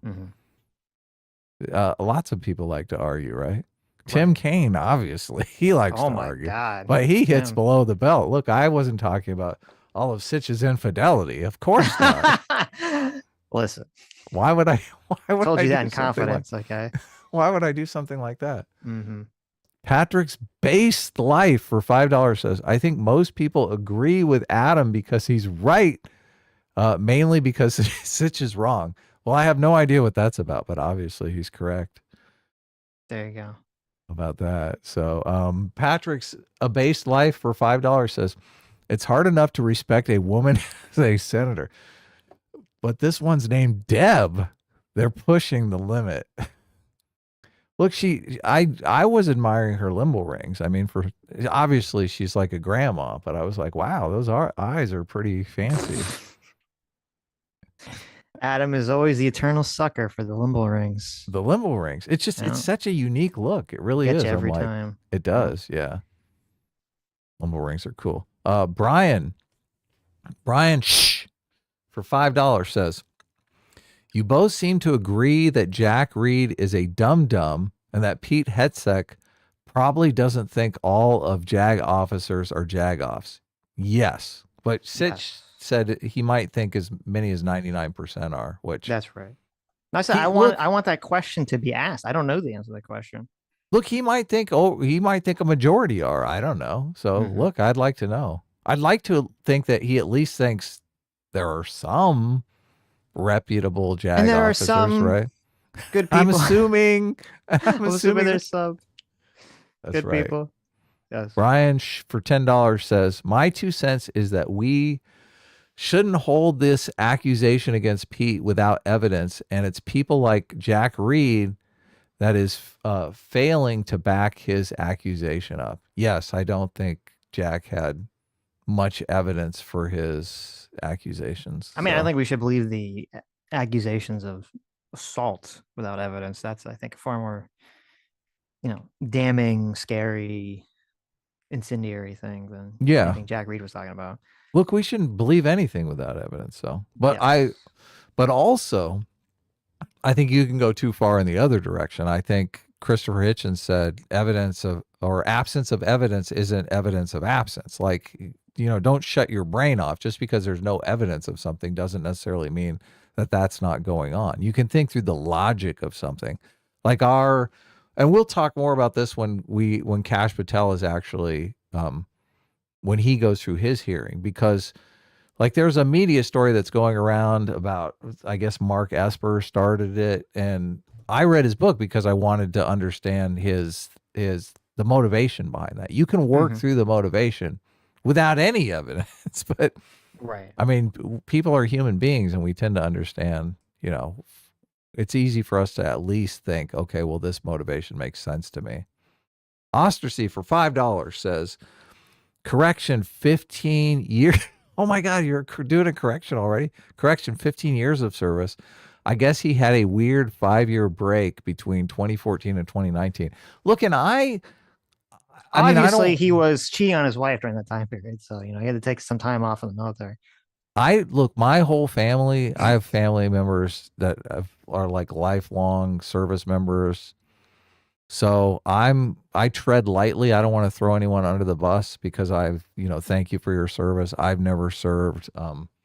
And I have a lot of respect for people who do put on the uniform. So, but when I was looking through his Wikipedia page, it was all National Guard stuff, which, respect to the National Guard, but National Guard is like reserve troops when we're running out of troops in Afghanistan. And they did call up National Guard to serve in Afghanistan because they're having trouble meeting their recruitment levels. But generally guys sign up for the National Guard because it's like a weekend a month where they go war games together. I thought he it's was not like I think he was in Iraq though. I thought. With the National Guard. Oh, because he was in the National Guard, and I got you. Then they called him up to serve, yeah. So it's different than I'm like a full-time military officer, right? But I don't like I said, I'm not an expert on this. I'll let the military guys weigh in on this in the comments. So I don't want to throw them under the bus. I don't want to denigrate anyone's service. But I do like a lot of politicians join the National Guard so that they can rah, I'm in the military. But really, it's not like a full-time military service. They're in the National Guard. So he went to Princeton And when he was there, he joined the Army Reserved Officers Training Corps. After graduating, he briefly joined Bear Stearns as an equity capital market. I saw that. I was like, wow. That's weird. Was he a also, traitor? no, he's a traitor in both ways. Now, was also commissioned as an infantry officer in the Minnesota National Guard. During 2004, 2005, his unit was called to Guantanamo Bay. Uh-oh. Yeah, I saw that. I'm like, Under what? the operational Guantanamo control. Bay? When was there? Right. When were bullets flying over his head at Guantanamo Bay? Yeah, they keep those prisoners in line. Those pictures aren't going to take themselves out. Well, even in Iraq, I'm not sure he was in combat. I mean, I don't think he was in the Battle of Fallujah or anything. I don't know. Where he served Actually, that was in Iraq. Where he served as an infantry platoon leader. In July 2005, he was again working as a capital market analyst at Bear Stearns. His next deployment was from 2005 to 2006. Shortly after returning from Cuba, Hegseth volunteered to serve in Baghdad and Samarra, Iraq, where he served first as an infantry platoon leader and later as a civilian military operations officer. That capital market analyst, in conjunction with him not wanting to answer Elizabeth Warren, is just, I mean, that's not a good, it just reeks. Yeah. That's Reeks. true. I didn't even think about that. This is what I hope, because I just like, obviously, a lot of MAGA people, a lot of Trump supporters want to look, and myself, I want to think of Trump as, you know, a traitor to his class, someone who's going to be out there for the working stiff. But I worry. I have reservations that I'm a little nervous about. So, well, yeah, but I mean, I agree with that 100%. I do say you give him credit militarily because it says he volunteered to serve in Baghdad. So, yeah. So that's good. It's not like he was just, you know, he's not like the Covington kids guy, you know, the Vietnam time vet, right? Where you're like, oh, that's, you know, what does that mean? Or Tampon Tim, who like quit his National Guard gig as soon as they were going to go overseas. That's true. Or Tampon Tim, yeah. Yep. Tampon Tim. I don't even remember his name. It's going to be Tampon Tim for as long as I can. Okay. I like it. I like it. Yeah. Libertarian Sasquatch for $2 says, look up men versus women PFT standards. It's insane. Oh, no. I did. Yeah. There's different standards. It's crazy. Really? Yeah. Oh, my God. Oh, my God. That's so bad. That's so fucking bad.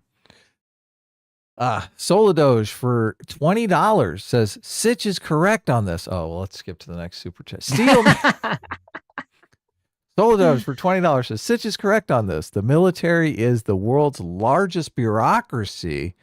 My primary dead, what, I don't know what the dead is. Concern, Secretary of Defense, probably yes. Typo.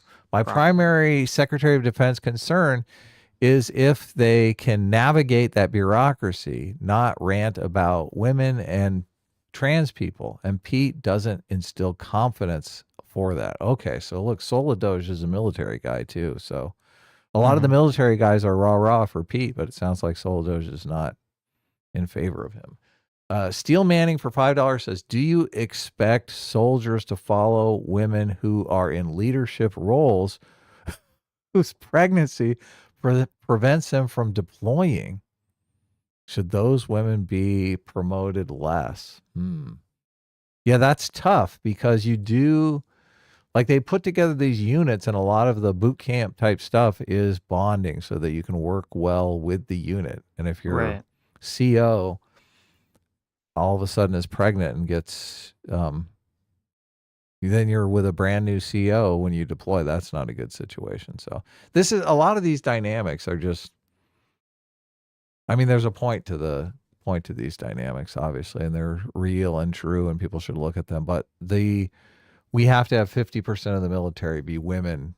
Mind virus is insane right now. So Lethal Strain for $2 says, only Liz Cheney can't go to the front line. Oh, that's so true. Oh my God. Remember that story when they spun it as Liz Cheney that was pretty deserves the wild. firing squad? Yes, yes. Would a pardon prevent her from facing the firing squad? I guess so. Did she get a pardon yet? She did not. Oh. Well, they're still to the 19th, right? That's right. Robot Adam, member for 25 months. I would guess people will reverse their stance on women in combat roles the first time they have their own hamburger hill. I'd rather not see that. Yeah, that's the thing for me. And I just think the men will be worried about protecting the women, which is completely natural. So I guess maybe you can get past that. You can train yourself out of that.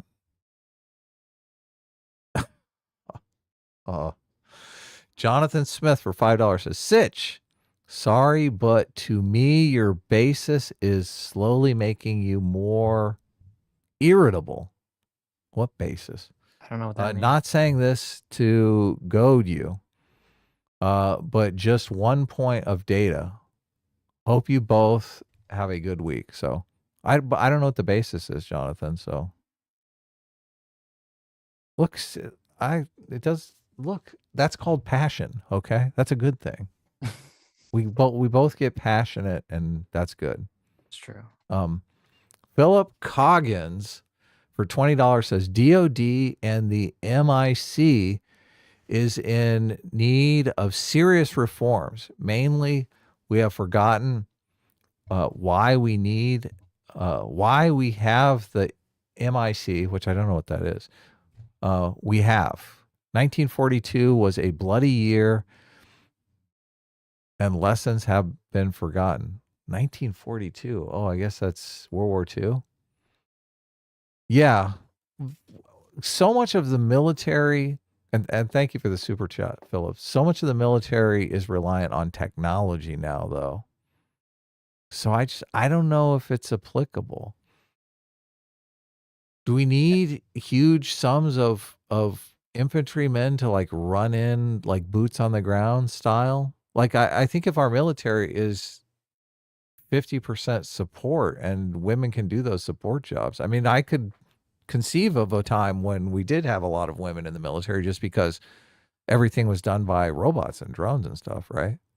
Mm-hmm. Well, I was going to say, is this conversation going to be moot in like over 20 years? Everything's going to be robots and drones. So, yeah. I don't know. I mean, you're always going to need people on the ground to some capacity. So. JMac for $50. Oh, that's so generous. A lot of people take offense to the claim that women don't perform as well as men in those roles. True. Society has done a number creating that myth. He should have just asked her if PT standards are the same between men and women and watched her flounder. Yes. Look, and I didn't know the standards were different. Like, that is huge. That's huge.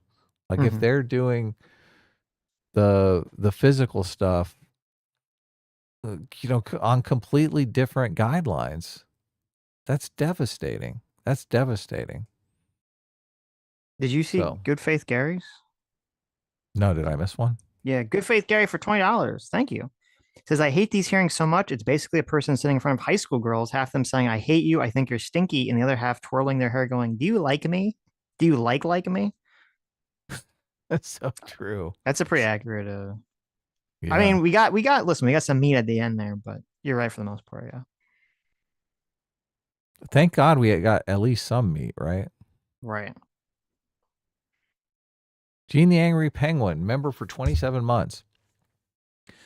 This is why you get such BS answers. You've got to say as little as possible to minimize spend. No matter how carefully you answer, it's going to spend. Yeah, I agree. I think that's what's going on. True. That is true. But at some point, it just looks like you're dodging the question. Like, yeah. There was a lot. I think there were a lot of questions that were dodged. Mm-hmm. Totally dodged. Yeah. And I think people notice the dodge. I think they're not invisible to people. So I guess sometimes partisans are like, yeah, dodging is probably the best thing to do. I think it is. Dodging works. It is invisible to if you're on the side of the person dodging partisan. Right. Why is 99% of the time it's going to be invisible to the partisan mind. So I mean, I was on his side when he was attacking wokeness. I was totally on his side. Right. Oh. Lisbon does Lisbon- also for oh, go ahead. $5 says, with the advent of generative AI, we now have the ability to produce Sesame Street videos explaining the more colorful military slang. Oh, that's true. That would be great. Yeah.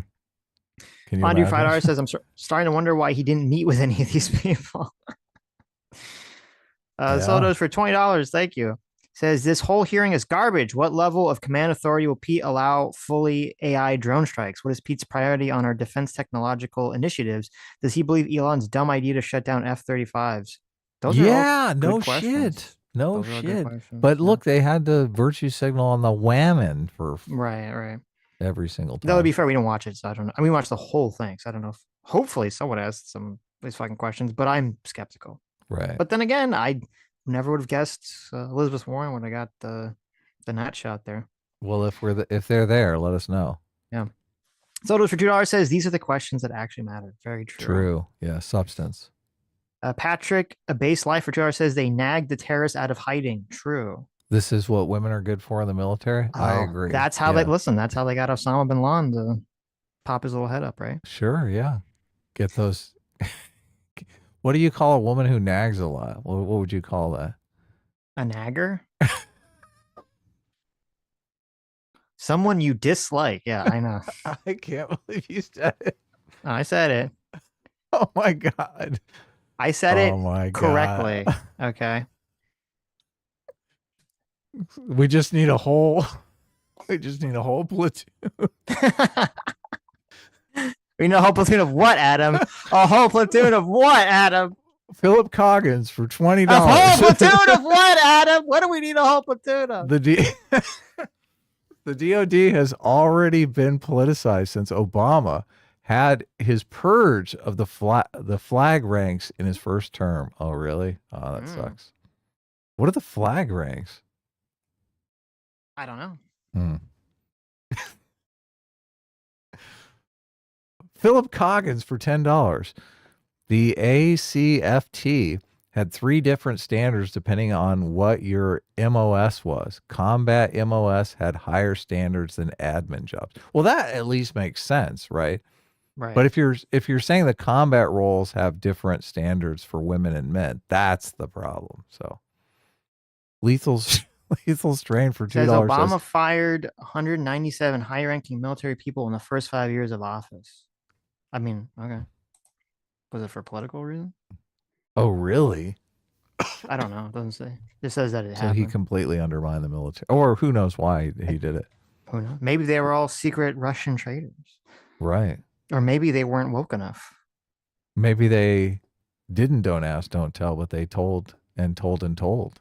Oh, maybe. And Obama was like, nope. Because Obama started his first term saying that he was against gay marriage. So look, he That's probably true. kicked out all the gay people. But his position evolved. Okay. Yeah, he did. He's like, let the flag officers back. Lethal Strain for $2 says Pocahontas just took Pete's scalp. That's painful. That's painful to admit, but it's true. Oh my God. How did we miss that one? The very obvious joke right there. Oh yeah. Look, I read the super chat and I didn't get it. Oh, I guess you're right. Thank you, Lethal. Right. What is the tribe that does that? The scalping. I'm not sure. I don't think scalping was a real thing. It was real. Oh. Yeah, scalping was real. Our hilts hurt for $5. What's up? Yeah, what's up? Says Adam. Did you say Duckworth was on a roll? Oh my God. Because she's in a wheelchair did you say that, Adam? Adam, did you say Duckworth was on a roll because she's in a wheelchair or because of the roll on her neck? Oh, that's hilarious. Look, maybe I shouldn't have said she's on a roll because that would be ableist. Terrible. Yeah, How dare I you. did not mean it. I did. Thank you for pointing out that is hilarious. So I'll just pretend I meant to make that joke. Steel Manny for $5 says Hegseth is not being nominated so that he can things the way they have always been done. I assume you mean like he's been nominated to shake things up. Yeah, that's true. He did. He has been. Yeah. He did shake things up, but you want someone to shake things up in a competent way. Well, Lethal Restraint- look, he does seem to be a risk taker, right? He's got 3 women. He's juggling 3 women at once. That's true. He takes the risk. Lethal Restraint for Terror says can only shoot equipment, not people, with grenades. Right. Yeah. What's the why? Is the fear like they'll throw it back at you, or that'll bounce off them, or that's inhumane to blow them? Like, what's the? I don't know what the thought process is. Potentially criminal for $5. Hey, what's up, Sean? What's up, Sean? Says the only generals to be Secretary of Defense are Lloyd Austin, James Mattis, George C. Marshall. Most have similar experience levels to Hegseth or none at all. I know I know that usually Secretary of Defenses are not military people, but I believe most of them have some experience in leadership roles of that nature beforehand. I don't think they're all in the Pete Hegseth level of experience. Look, he worked for an investment bank. Okay, so that's experience. Okay. It doesn't sound good, does it? Right. Stug, member for 33 months, says, you might say this guy didn't spend enough time mulling over his line of questioning. Oh, I think that was Senator Mullen. Got him. Right. Yeah. Like him. Still Man for Charge says, let's just admit our entire government is incompetent. I mean, it is pretty sad. I'm not going to say that's not true. Look, it's so sad because California's controlled by Democrats, and Democrats are the ones that are always making the argument for government, right? So you'd think they'd want to show competent governance. And they completely fucked up. They fucked up so bad. It seems like it's the same thing kind of with like business. You need to have competition. I think in a lot of these states and cities where like one party just is able to just sit around and garner power, it makes it very easy to become incompetent and corrupt. I think they are easier than even normal. So. Yeah. I mean, I think they are going to get, I think they're going to get some competition here. I think so too. After this I think this is fucking mess. Yeah. I think this is going to be the shakeup California needs, maybe. I can't wait for the next election. That's for sure. J-Mac, thanks so much. Sorry, I followed for $50. Says I was in a special forces squadron during tech school for EOD, PJs, TACP, and SERE. There was one woman in SERE. She made it to the last month and then failed out. I rocked with PJs once. The training is not for the faint of heart. Yeah, that's what you want to hear. It's exactly what you want to hear. And J-Mac did say earlier in the chat that they were lowering standards. That's just got to be demoralizing to you. Well, I guess if you can't hack the standards, you're like, oh, this is great. I can get college money. Right. So. Elizabeth does Wall specifically for $10 says, actually, the drunk senator remark gave me an idea. The new confirmation test is that we tie the nominee up, force feed them whiskey, and put them through a series of sophisticated command simulations. I like it. That would be good. Libertarian Task Force for $2 says Mullen was like a suicide bomber. Holy cow. Yeah, true. His wife is probably hiring a private investigator for him now. That's terrible. Lives and does Wall specifically for $2 says someone get these guys some breakfast already. Yeah, man, he can't listen. He came in from the night before. Okay, still buzzed. He had the breakfast of champions. He was ready to go. I can't believe people were sharing that.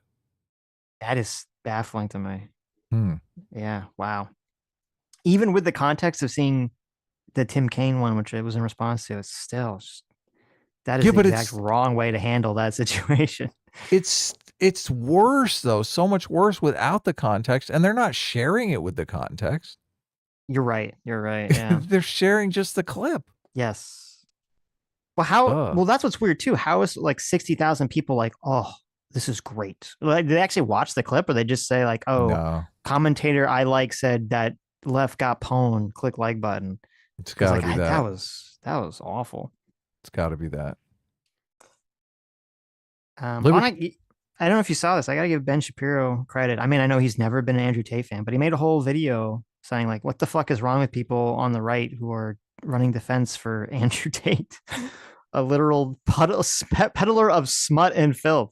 It's very weird to see conservatives defend that. So I watched a Ben Shapiro clip too. He also was talking to people, talking to his audience about these nominees kind of reversing themselves on some of the more extreme positions. And he's like, welcome to democracy. Like, this is how it works. Okay.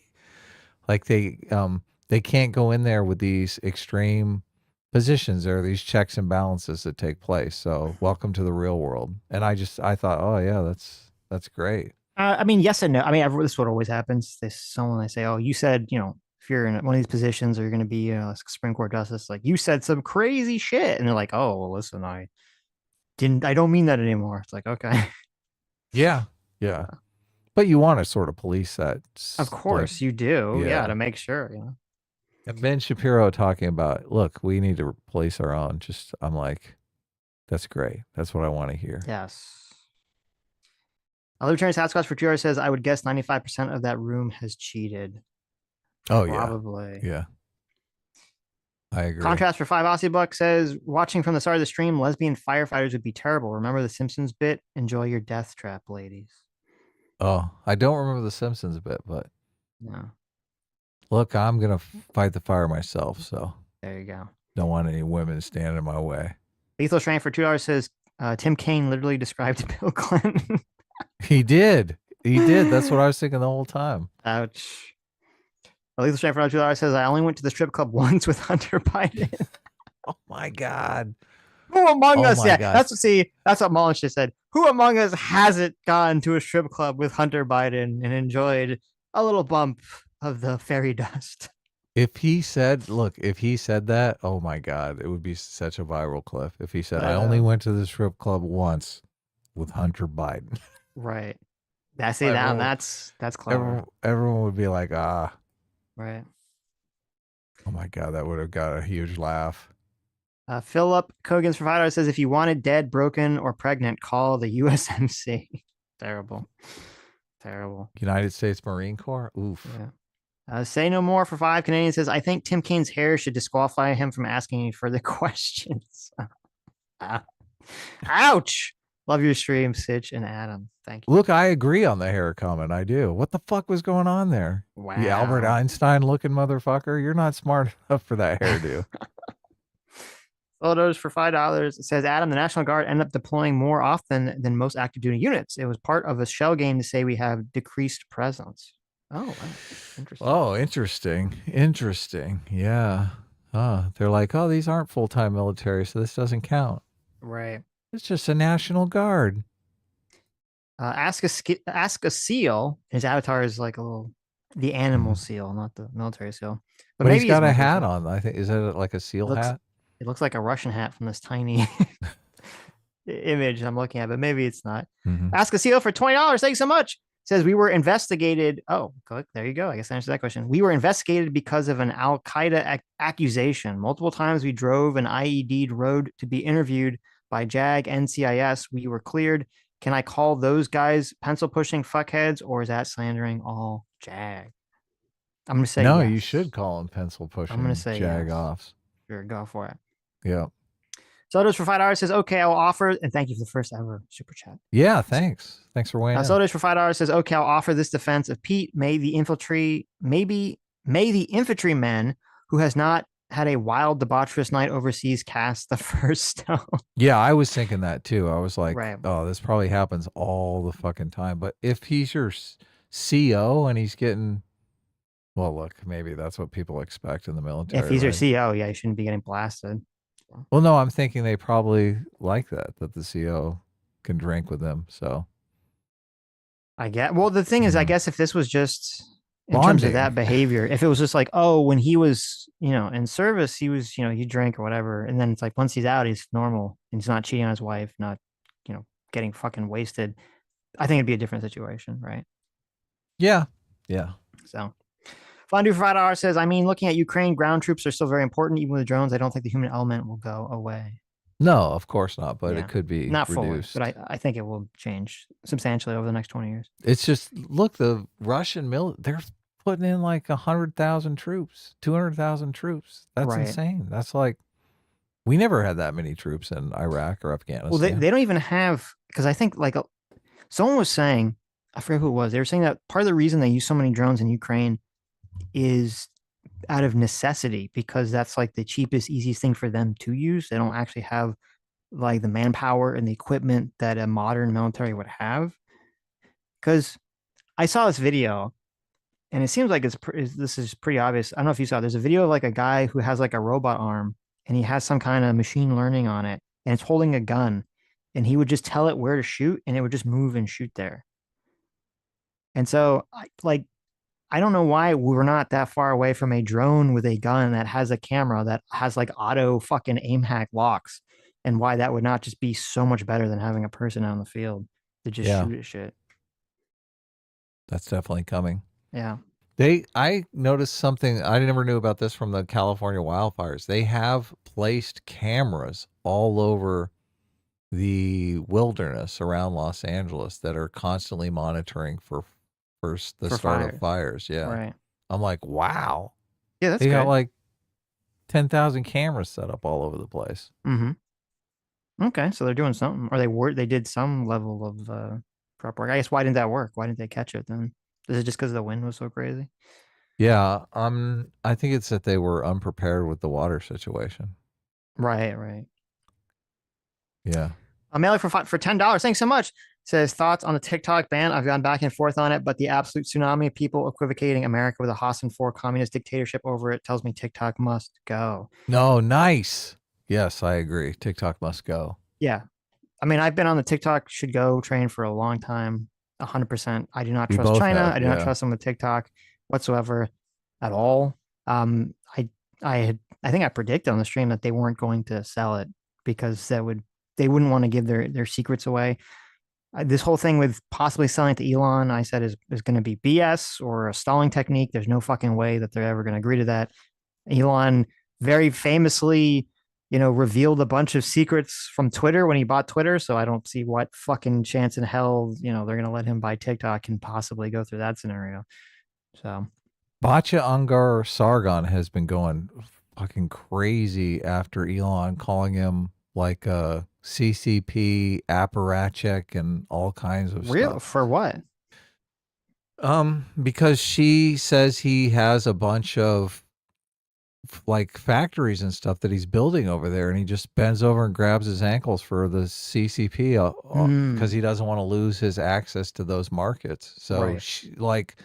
she is losing her shit that people are even talking about selling TikTok to Elon, because she's like, oh, Elon won't do anything. He'll just fucking bend over for I say as a person who doesn't like Elon so much, if he bought TikTok, I think the pressure on him to do Twitter files on TikTok would be insurmountable. I can't imagine you're totally right. That he would just be like, oh, TikTok's totally fine, everybody. Like I feel like they'd just destroy all his credibility, even among, people on the right that like him. I don't think he wants it though. I think people are just talking about, let Elon do it. Right. Mr. Wonderful wants it. The guy from Shark Tank. Yep. Yeah. Well, that's the question. Why would they sell it? I mean, as I said, I think the whole thing is bullshit. I think that's a nonsense rumor. But theoretically, if it was real, that would actually impugn Elon's credibility, because he'd say, why does the Chinese government want to sell it to him but not to Mr. Wonderful? Yeah. So that'd be not good. If they don't want to sell it, that's so like damning. It's super so damning. It's damning. 100% damning. Yes. And I don't trust all these people, because look, I don't know that these people have become influencers like organically or if they've been pushed, but like if TikTok comes in and makes these people influencers, obviously they're going to be in favor of the platform where they're got a bunch of influence on. But I don't know that it's organic. I don't know any of that stuff. So at least with YouTube, you're talking about a publicly traded company where there's all these disclosures and shit. TikTok doesn't have any of that shit. No, and that's why it's so ridiculous whenever I hear these people be like, oh, well, like these American companies are taking your data too. I'm like, oh God, are you for real? American companies, which are taking your data, which I don't like, but they're taking your data to sell you shit and are all under the thumb of the U.S. government and U.S. laws and can be reined in by our government, and doesn't these companies that they want to make money, they don't have an intention and motivation of destroying us and weakening us, and there have to be sowing division. laws. There have to be laws against them actually experimenting on you, like doing psychological experiments. There are, on yes, you. right. We talked about that, the other day. And there are laws against that. And so, but that's all stuff that if it's an American company, if the company's doing something like shady, bad, evil, that can all be reined in, can be looked into. If it's China, good luck, right? Yeah, they're gonna tell you to pound sand. And it's gross because all these fucking people are whining about it. Like all these TikTokers, it's like, okay, I get it. You're going to lose a bunch of money. Your fame, that sucks. But like, spare me your lies about this. Like, you are just fucking lying. Oh, this is fascism. Banning TikTok's fascism. It's like, get the fuck out of here. Get out, you fucking lying scumbag. Okay. I've seen videos though where people talk about like TikTokers make 1/10 of the amount of money people make on YouTube. Like it's like big YouTubers like, I don't even want to do TikTok because it's so little money, right? Why, even if they switch to YouTube, if they continue that level of content, they still might not make money because the YouTube shorts don't really make you much money either. So I fucking hate YouTube shorts. I don't want to see them in my feed. Yeah, it's weird. Like, I don't like a lot of the YouTube shorts either. I actually do. The Twitter algorithm is pretty good. I'll get sucked down some of those video. Oh, you're right. Yeah. Yeah, which is the same thing they do with TikTok. That's exactly how TikTok works. But I don't think that works on YouTube. Yeah. So, Philip Kogan's for $2 says Jens and AD and Adams have their own flags, so flag ranks. Okay. There you go. I don't know any of these. Look, this is like a military thing, right? Right. EOD, TACP, SERE. I'm like, okay. RESPECT. There you go. Identity politics. Alex Wright for $2 says, I'm doing an Adam Biden whataboutism counter too. Listen, that's not bad. We only got the whole stream, right? Yeah, look, I'll try to keep my whataboutisms in check. I was a bad boy. It's fine.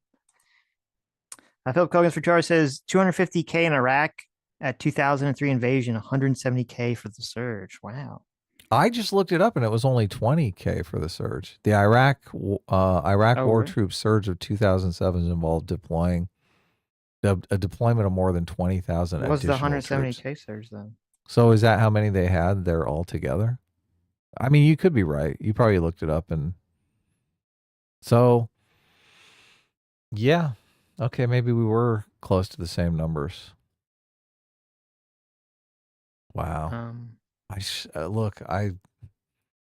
The shock and awe, we're so far away from the shock and awe. It's difficult for me to imagine that could happen now.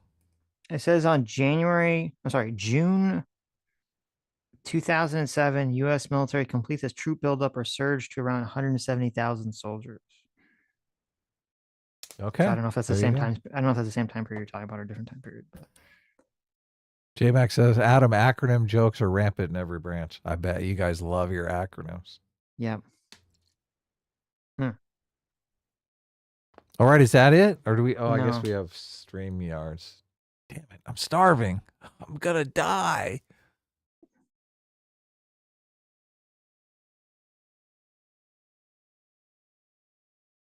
What's up? Would you log off or something? Can you hear me? Yeah, I can hear you. This Reuters page I opened, it's like crashed my computer. Don't open Reuters. What are you doing? I don't know why I did that. I didn't buy the RAM yet. You told me you got the RAM. I did not. I never said that. Oh, I thought you What are you did. talking about? Adam sent me, he's like this DM at like 11 o'clock at night, like buy RAM. But one of you guys said in the comments to buy RAM, so you Yes, I reminded appreciate us. it. I think it was AK Batosai. Thank you. Said, get the here we go. RAM. Okay, I'm back. Arithmus for $2 says they're spaced out, so I won't read them all at once. Arithmus for $2 says, my sister is in peak physical condition. She's a marathon runner who finishes in the top 10% for women, We played a few rounds of pickleball recently, and I destroyed her as an out of shape dude who works at a computer all day. Holy Wow. shit. Terrible. Yeah.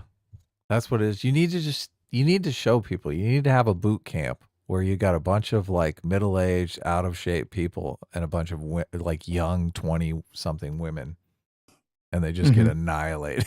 Right. You'd be like, Arithmetic for this $2. is our military. Right. Arithmetic for $2 says there are 3,800 women in combat roles in the United States Armed Forces at this moment.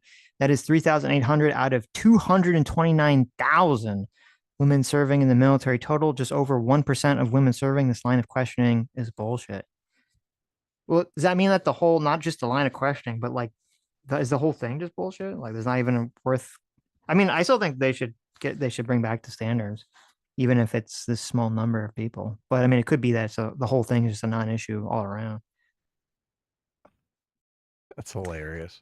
Arithmetic for $2 says, I think the generals and Secretary of Defense should be permanently barred from working in the private sector defense industry. 10 years just means that you have to wait longer for your bribe. It doesn't do anything to stop it. Yeah, maybe. I don't know enough about it. I don't know enough about it to have a hard stance on it, like as a lifetime ban or not. But that What did look are you really... going to do? Work, though? Were you going to go out and get a real job for 10 years instead of your cushy bribe job? I mean, that's a long time to work at McDonald's, right? Right. Well, I mean, if we had put the most good faith charitable interpretation of this, they would want to hire, and I'm assuming they do want to hire people who have been in those positions, not just for a bribe reason, but because they're going to have knowledge about, running the fucking military, being in the military. That's going to be very useful. So, yeah, they're going to have contacts that are going to need to buy something in the future. Well, that's true too. There's going to obviously be the contact situation of it. That they can call up and say, hey, look, we got this new program. Why don't you funnel a bunch of money to, exactly. Oh man. I wouldn't be opposed to it. I was surprised if people have been clipping out the Elizabeth Warren clip on Twitter. I didn't really see it circulating. I think that would have been like the clip that everyone would have been sending around. These leftists don't watch C-SPAN. Your thoughts, Pocahontas. It's like she's like their gal. Or maybe she's not their gal, but let's see. I'll just do Pete Hegseth. Okay, hold on. Wait, this is crazy. So this is insane to me. I just typed in Elizabeth Warren on Twitter to see if like people are clipping it out. So there's Colin Rugg, who was one of these big accounts, and he clipped it out, but he clipped it out as this section of it where he's like, Pete Hegseth stumps Elizabeth Warren in this interaction because he said, I'm not a general, Senator. No, they do a counter spin on it. That's it. Colin Rugg. He did get a laugh. Come on. Yeah, but it's like, that's not the laugh you want. That's like the, oh my God, that's bad. Like, that's like the, oh, like usually kind of, holding your collar, like laugh. That's not a good laugh. They did clip it out of context though. Yeah. That's really bad from Colin Rugg to try to clip that one. Jesus. So much of it is catering to people who won't watch the whole context. Right. And are completely deceived by what is going on. Oh my God. Look, they all did it. This is crazy. Of course. Charlie Kirk clipped the exact same thing, had the exact same comment, lives with TikTok, clipped the exact same thing, had the exact same comment. Of course. Yeah. Oh man. You got to make it seem you got to turn his mess up into a strength. Benny Johnson. Well, this is crazy. Is there anyone on the left that clipped this like positively? That's so crazy. That was such a devastating interaction for him. And all these like big right-wing Twitter accounts are just like, no, man, he got her. He said, I'm not a general. He got her.